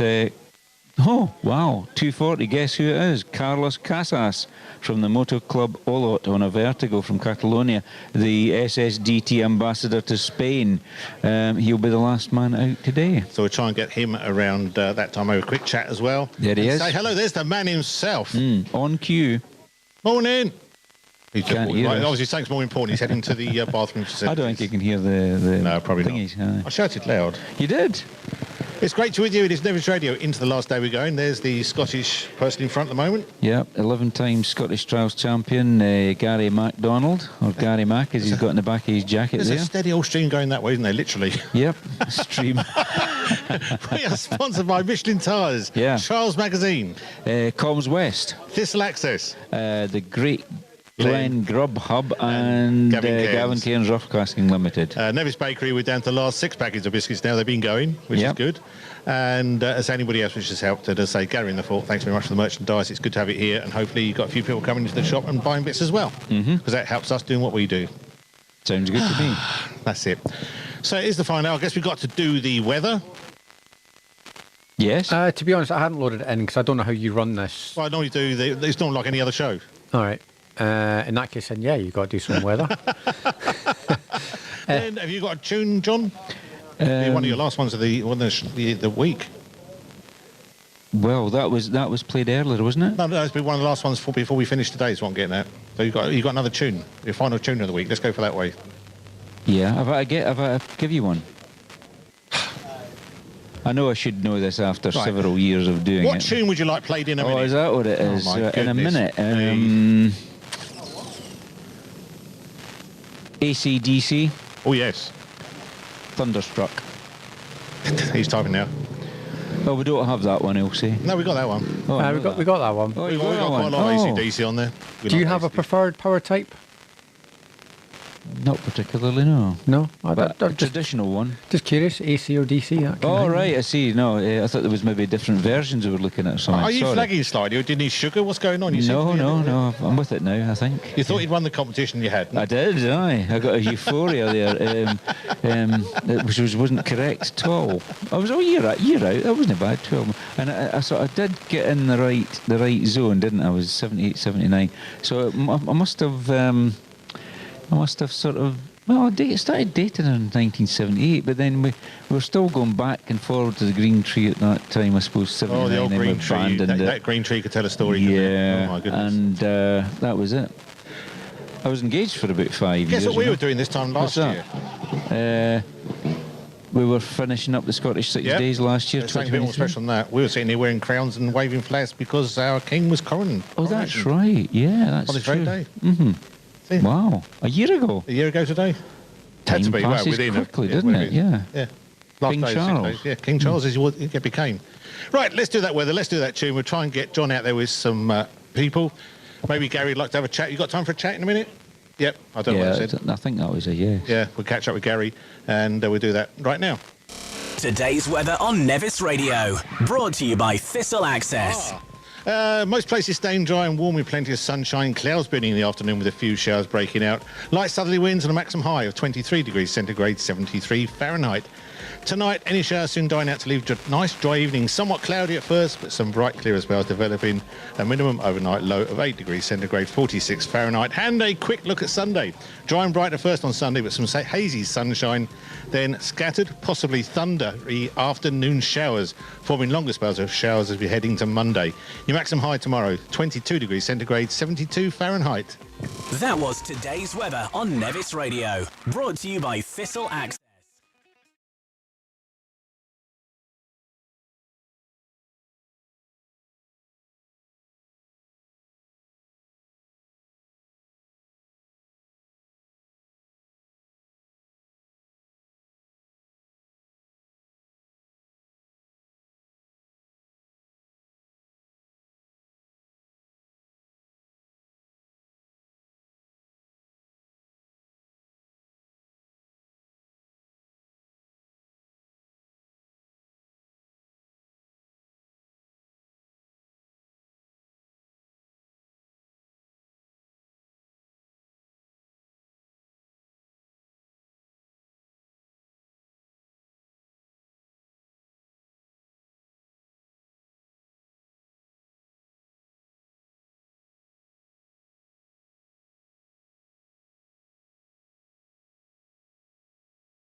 Six of the Scottish 6 Days Trial. We just missed Duncan McCall and Gary McDonald, but we have here Thomas Hawthorne, is that correct? That is very correct. Now, you're riding 216 this year, and at the start, when you were all signing in, I noticed your bike sitting at your dad's van, and I thought, oh, that's interesting, because in 1977 I had the honour of carrying number 216 on my 244cc bull tackle, so you're running 216 this year. Carrying it on.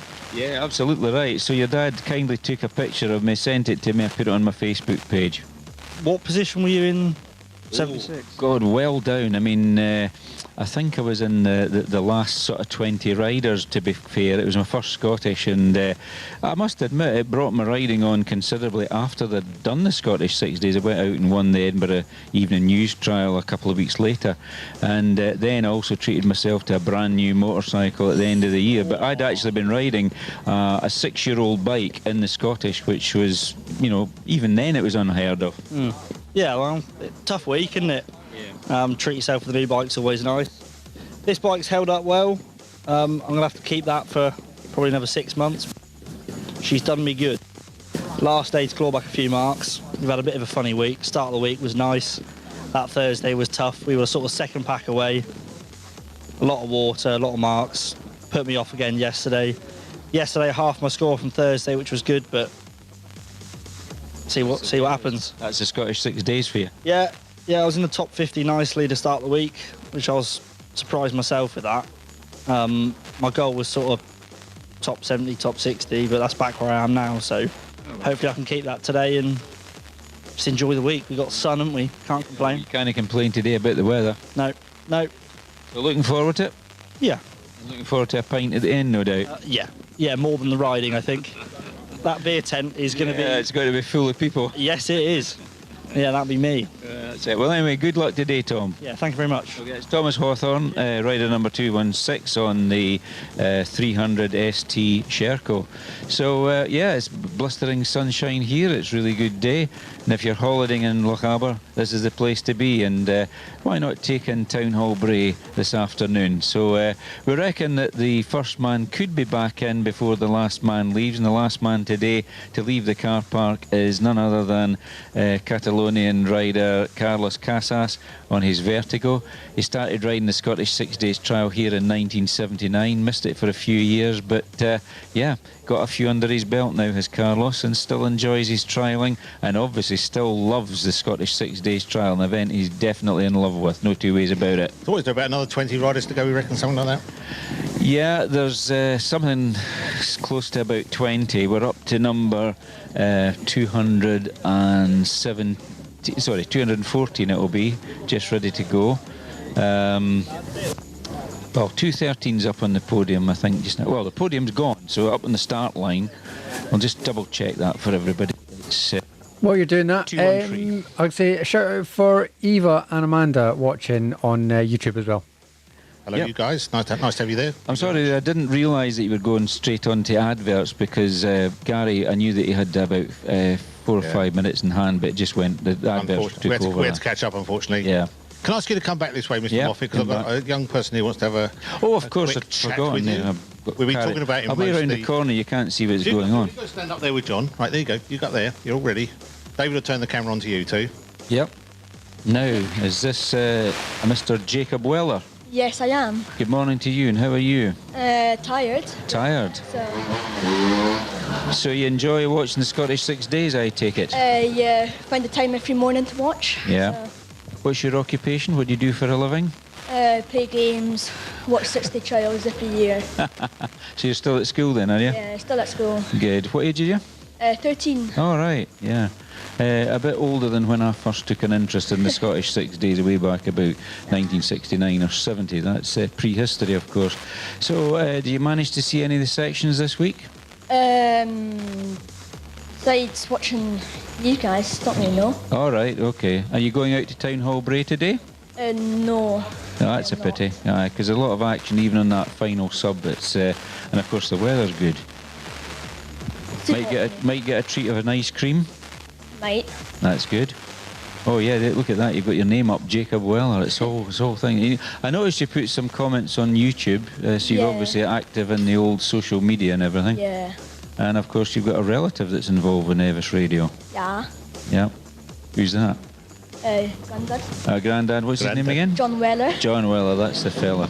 So, anyway, a lot of activity in the Parc Ferme, and obviously right in the nerve centre of Nevis Radio. So, that's it. Now, I think we've got a little... I think he's got a question for you. Oh, you've got a question for yes, it? All right, crack on. Test the guru. Test me? Oh, that's a bit difficult. So what inspired you to be part of 6-day trials?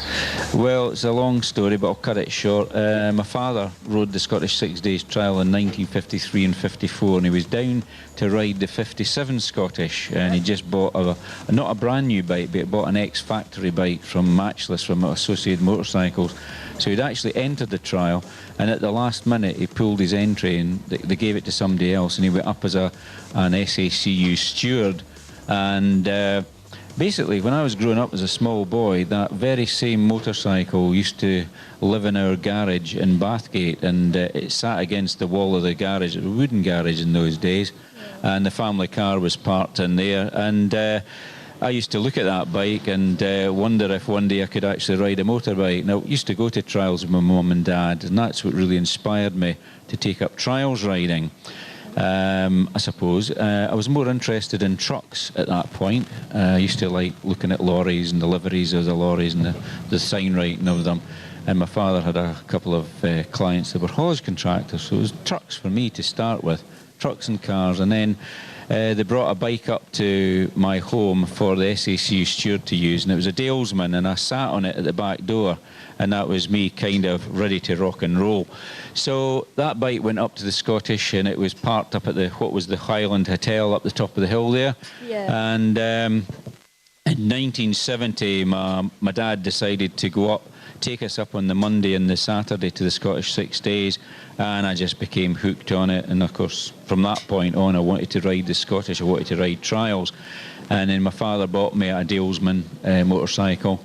I think that was in early 1970, I think it was, he'd bought me it, or 71, I can't remember which year. And then 74, I was age 16 and didn't have schoolboy sport. Bought a Bultaco for me, got rid of the Dalesman, and they bought me a Bultaco, and then I actually used that same bike for the 1977 event. So that's what inspired me. Riders like Malcolm Rathmole, Martin Lampkin, and all these people did that. Sorry. Now, I've got, does that answer your question? Yeah, it does. Now, I've got a little presentation for you in my hand, and it is nothing other than a Michelin cap. Thank you. You cannot buy these in the shops. They're only available to Michelin, from Michelin, and normally handed out to Grand Prix winners, because it is the motorsport cap. So I hope you'll keep that forever. I will. And but wear it as well. Be proud of it, because you're part of the Nevis Radio team this week as well. So pop it on your head. It should fit. If it doesn't, you can always adjust it. So there we go.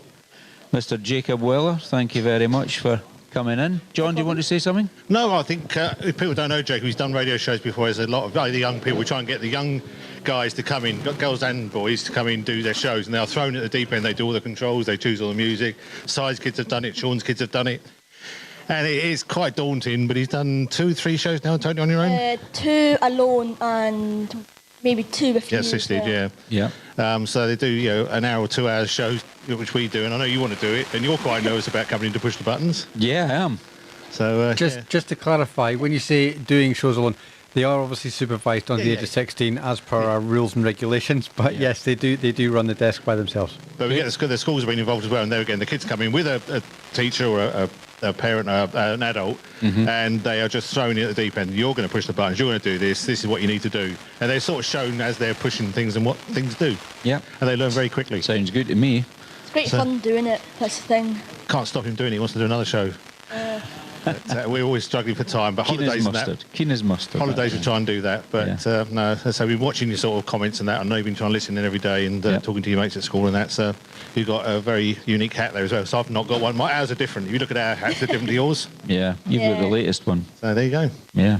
Bang up to date. Okay, well, thank you, Jacob. Thanks for coming on this morning, and good to answer your question as well. Thank you. Thank you. And do you want to catch up with these last few riders on the sort of as we're winding down? Yeah, I'd hope to catch up with 1 or 2 of them. I'm just looking for 240, who's He's the out last there. man He's out. definitely there. I should be in the middle here. 235, 239. Oh yes, here he is. He was wearing a T-shirt here, so we'll try and catch up with the last rider of the day today is 240, Carlos Casas. Carlos, how's been your week? Obviously we're at the last day now, so you'll be, after a few hours riding, you'll be a bit melancholy because you've got to wait a year to come back and do it all again. Well, it's as always, I mean, a fantastic week, especially for us who love the Scottish all year, except one day, what is typical Scottish day with water. The other days were fantastic, so we all enjoy it, and all the Spanish and Catalan friends, he says, they won't come back next year, of course. And you always speak to the young riders and encourage them to come over here because if they don't do the Scottish, you don't rate them as a trials rider. Yes, of course. Absolutely, I agree with you. Yeah. So you plan to come back next year, Carlos? I'll try. It's my favorite event of all year. It depends on my body. So my head wants to go, but we'll see about my body all this year. But I try. What age are you now? 66 in September. Yes, so you'll be the same age as me. Really? Yes, I'm 66 now from December the 31st. So I'm now 66. So you'll catch me up. Ah, okay, so same age. Good. But don't tell anyone. No, so it'd be good to have you back again. And as I say, you're in love with the trial. But even if you felt not enough to ride, would you still come back?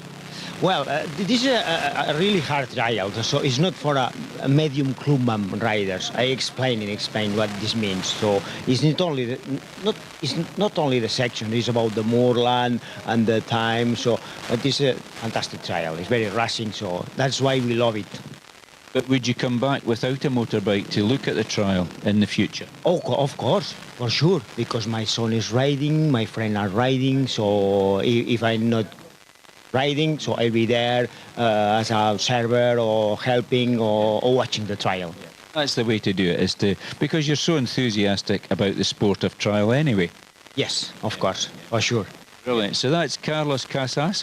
He's the last man out the car park this morning, rider number 240. So he's the last man to leave the Scottish 6 Days trial. So I think that's a bit of an honour for you as well, Carlos. Of course, it's a great honour for me because in 1 year I was #1 plate. I was very happy about that. And this year, last man away. So that's very happy.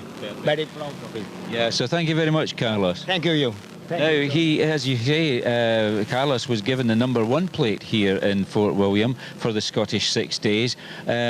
Normally it's given to a Scottish rider, Scottish national rider, to actually carry the #1 plate. But because of his start in 1979, the committee decided to bestow the #1 plate to Carlos, and he was very, very proud about that. So that happened a couple of years ago. And yes, is now the last man to leave the car park. But I think we'll see him back next year. I know an age is a thing you've got to take into account, but he's a very fit gentleman, keeps himself fit, keeps riding the bike, and that's what it's all about. He keeps his body active and he keeps doing trials. So that's what really is the secret of it. You've got to be bike fit to ride this event. How many minutes do you reckon we've got left? We've got time for a tune, then come back for the final rider? I think we possibly have, yeah. There's I know Jacob wanted a tune. 7, 8, 9, 10, 11, 12, 13, 14. About 15 riders to go. So we've got about 15 minutes to go. Yeah. So we can do a quick tune for Jacob, which is the George Ezra. Yeah. Come back, we'll sort of see the last rider, wrap up, and if we can finish with the Kim Edgar track, 6 days. Oh, that's right, yes, the one that was 6 days on the road. If you're saying 15 minutes, that's going to take us pretty much in the middle of the news. So what I might do is we might go over the 12 o'clock news. Okay. Finish up. And then work out the way it's going to go. It's not going too bad. Yeah.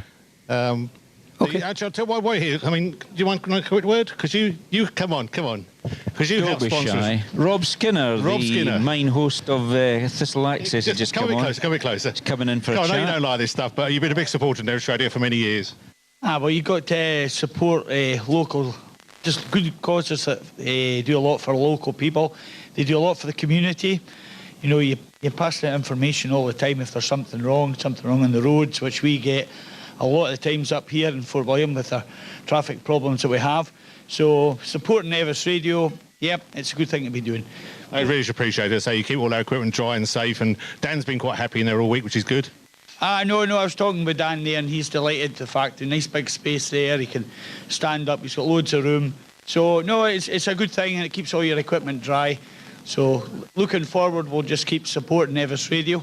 So, and for you. Same time next year then. Same time next year with the same people, hopefully. So it's all good. And you guys do a brilliant job. You know, you've got John there. I think he knows every inch of a motorbike, and you guys as well. You're learning more and more from him. So you know, well done everybody, and all the local riders as well. You know, they're fantastic. You know that they're turning out year after year. There you go. No, thank you very much. It is appreciated. Right, we can go to that tune, come back to us. We'll do a quick tour of what we're doing here, see the last rider away, and do a wrap.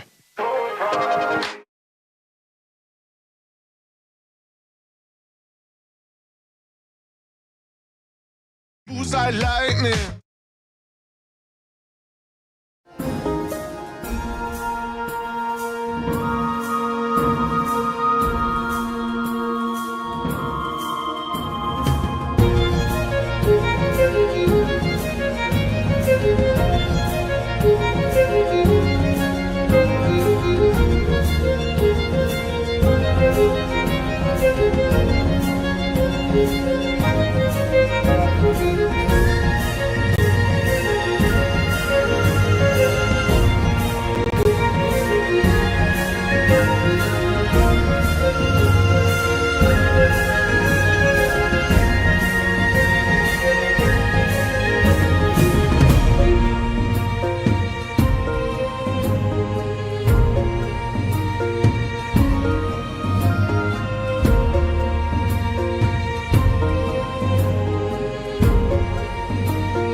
You will never be stuck for things to do and places to see throughout Lochaber. Experience the abundance of history, immerse yourself in a movie scene, walk within our great outdoors and see our wildlife running free. Rain or shine, there is always something to do. Get out and enjoy all the incredible things we have to offer right here in Lochaber.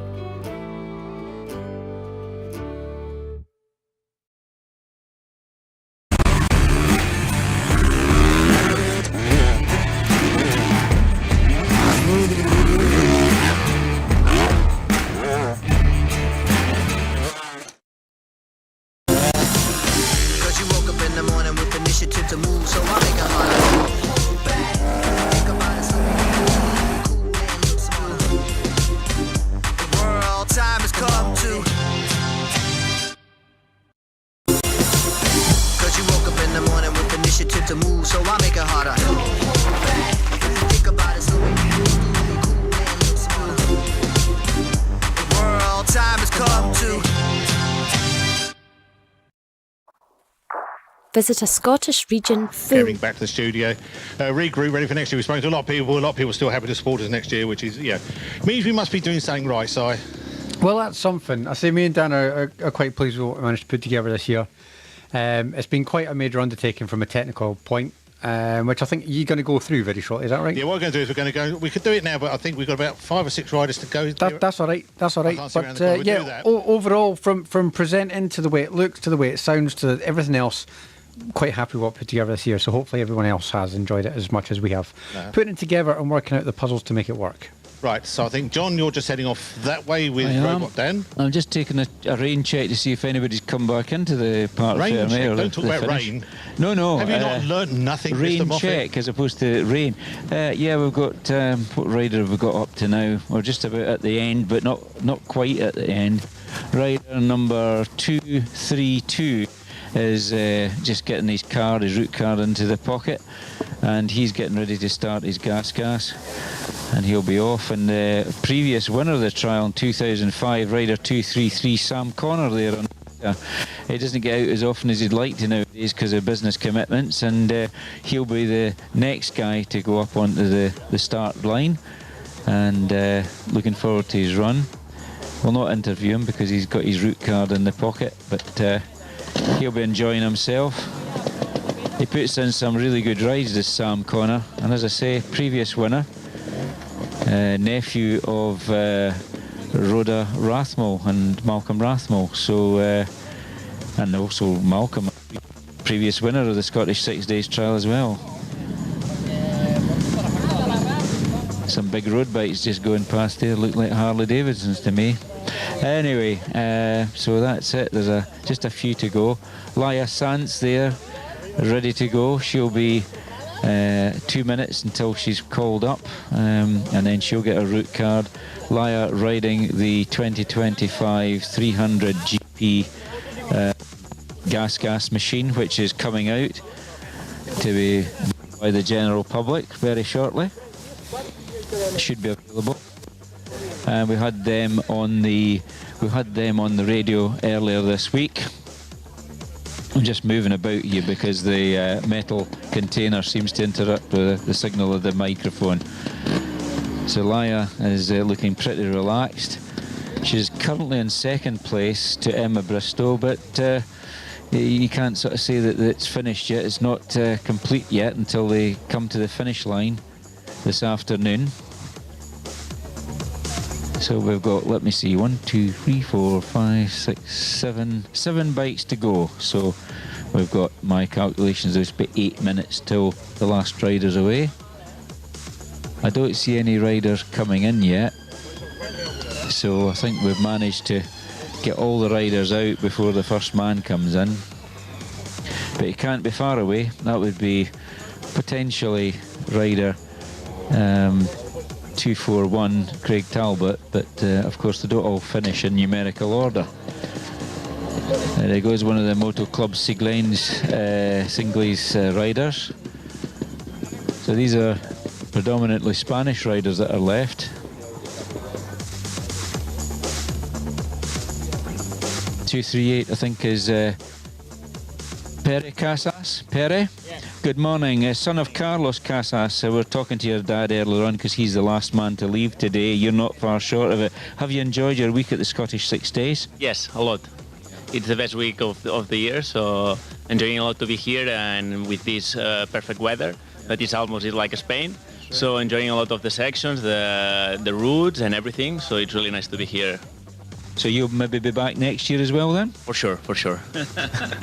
Get your entry in quick, so that'll be good to see you again. And no problems with the vertical? No, all riding is smooth, no problems at all, so perfect week so far. So let's hope to end this week without problems and with proper ridings and enjoying the last day. It's all about enjoyment. Yeah, thank you very much. Thank you, Pere Casas. That's the son of Carlos Casas, who I nicknamed some years ago when I was secretary of the trial, 2002 I think that was, that Carlos was the SSDT ambassador to Spain and Catalonia, and that moniker stuck since then.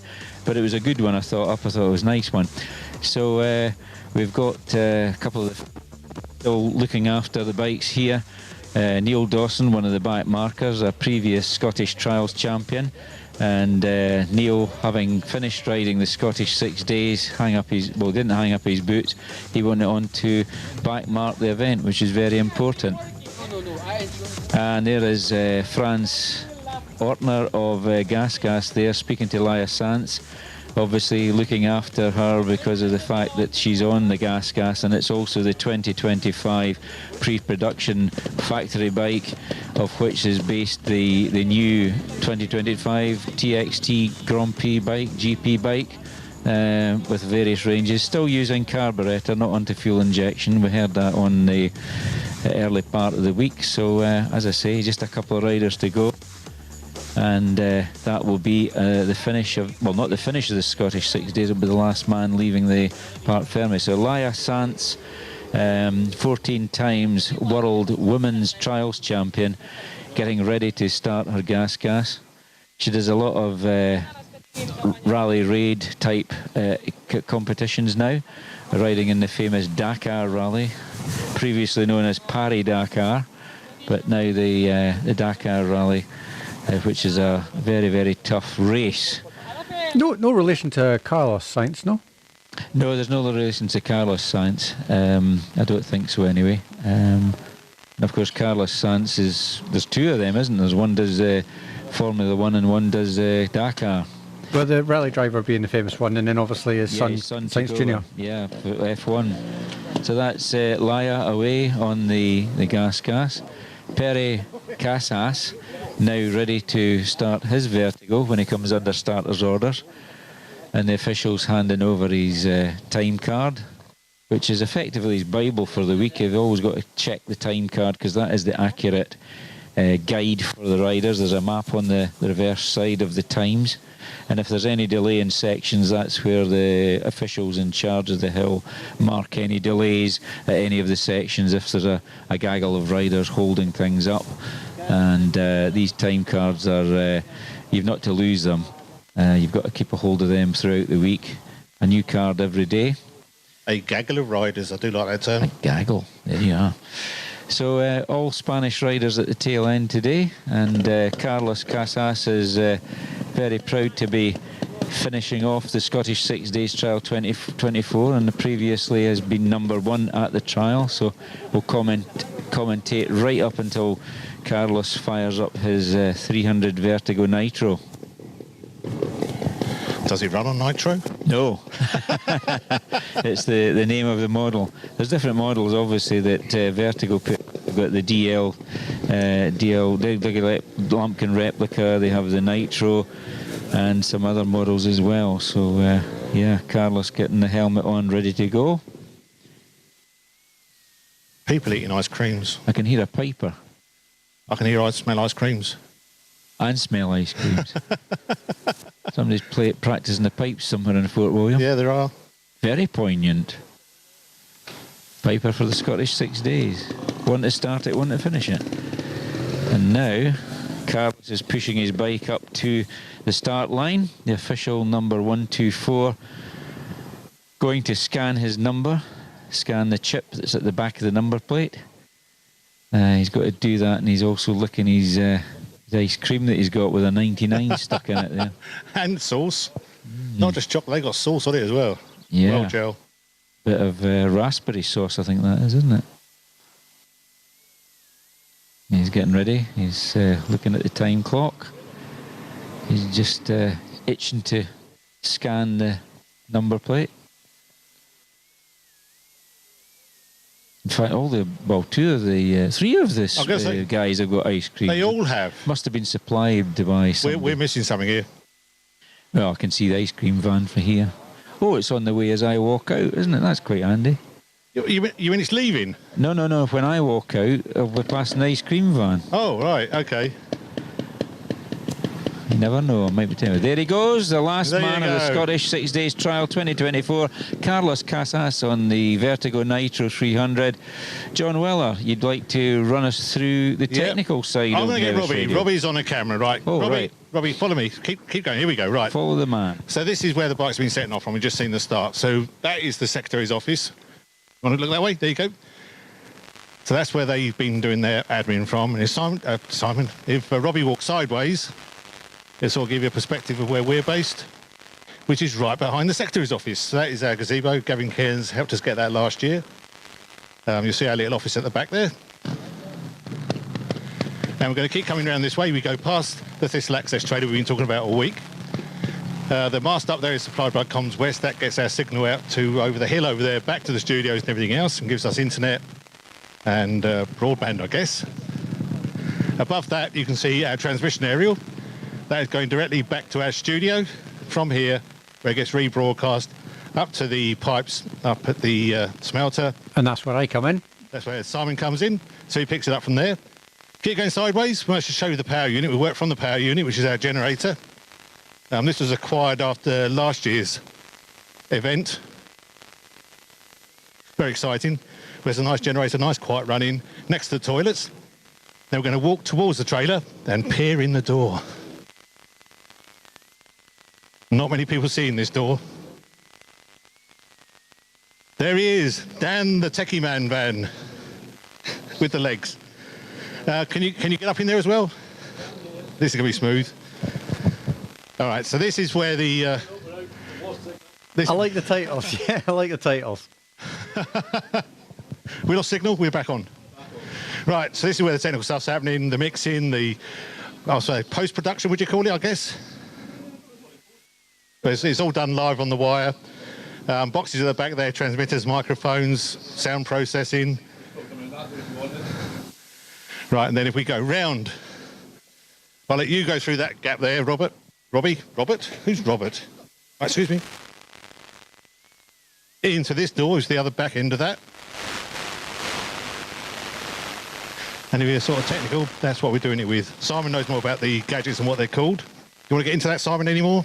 Yeah, I can do. Obviously, we've got our microphones there. We've got an amplifier which runs your speakers that you've got down on site and an FM radio.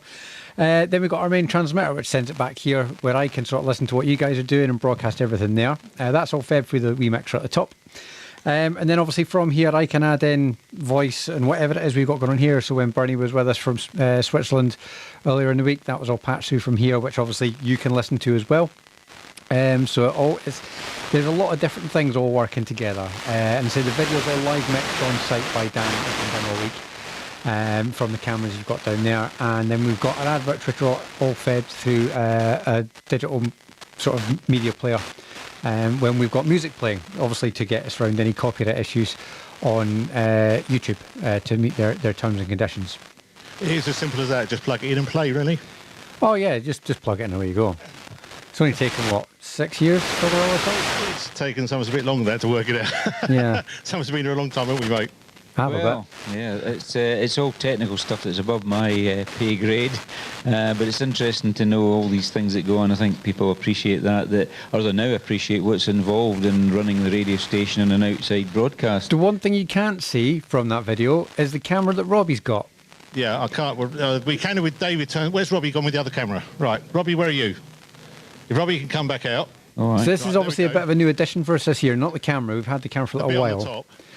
But the bit on the top is a wireless 4K they won't like that, will they? Transmitter thing. So that allows us to sort of make the camera wireless and getting our heads around that. We've also got a suit, which I think Robbie used for a couple of days and then needs to go freehand, which actually stabilises it when you're walking, but it is a bit cumbersome as well. So more practice required. But yeah, overall, all these little things all add up to a substantial amount of money and time and effort and everything else, but they all come together to bring you what you've watched this week. And that is just about it from us. Thanks for joining us. Thanks for catching us up on the streaming as well. Thanking the team. We've had Dan down here each and every day in the van there doing the technical stuff.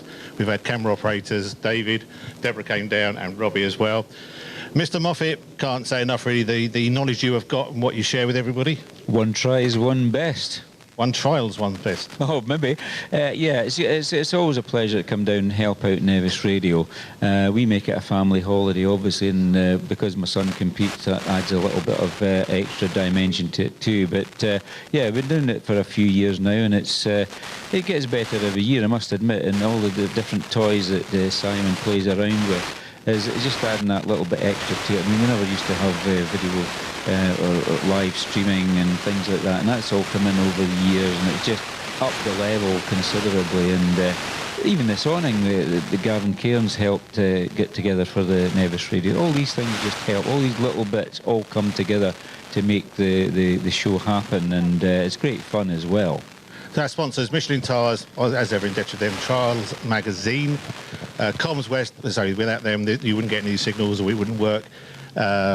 Thistle Access, Robert's here now, he's going to help us pack up and get it all back to the studio. Thank you very much to them, it's really appreciated. And he's going to help us anchor this down next year, he says. Yeah. So he's going to catch you coming and to all our guests that have come in over the I was going to say, so many people, too many to sort of name individually, but it's been great. And all the manufacturers which have actually bought their bikes in this year, we've never had that, so maybe we'll make that grow as well. Yeah.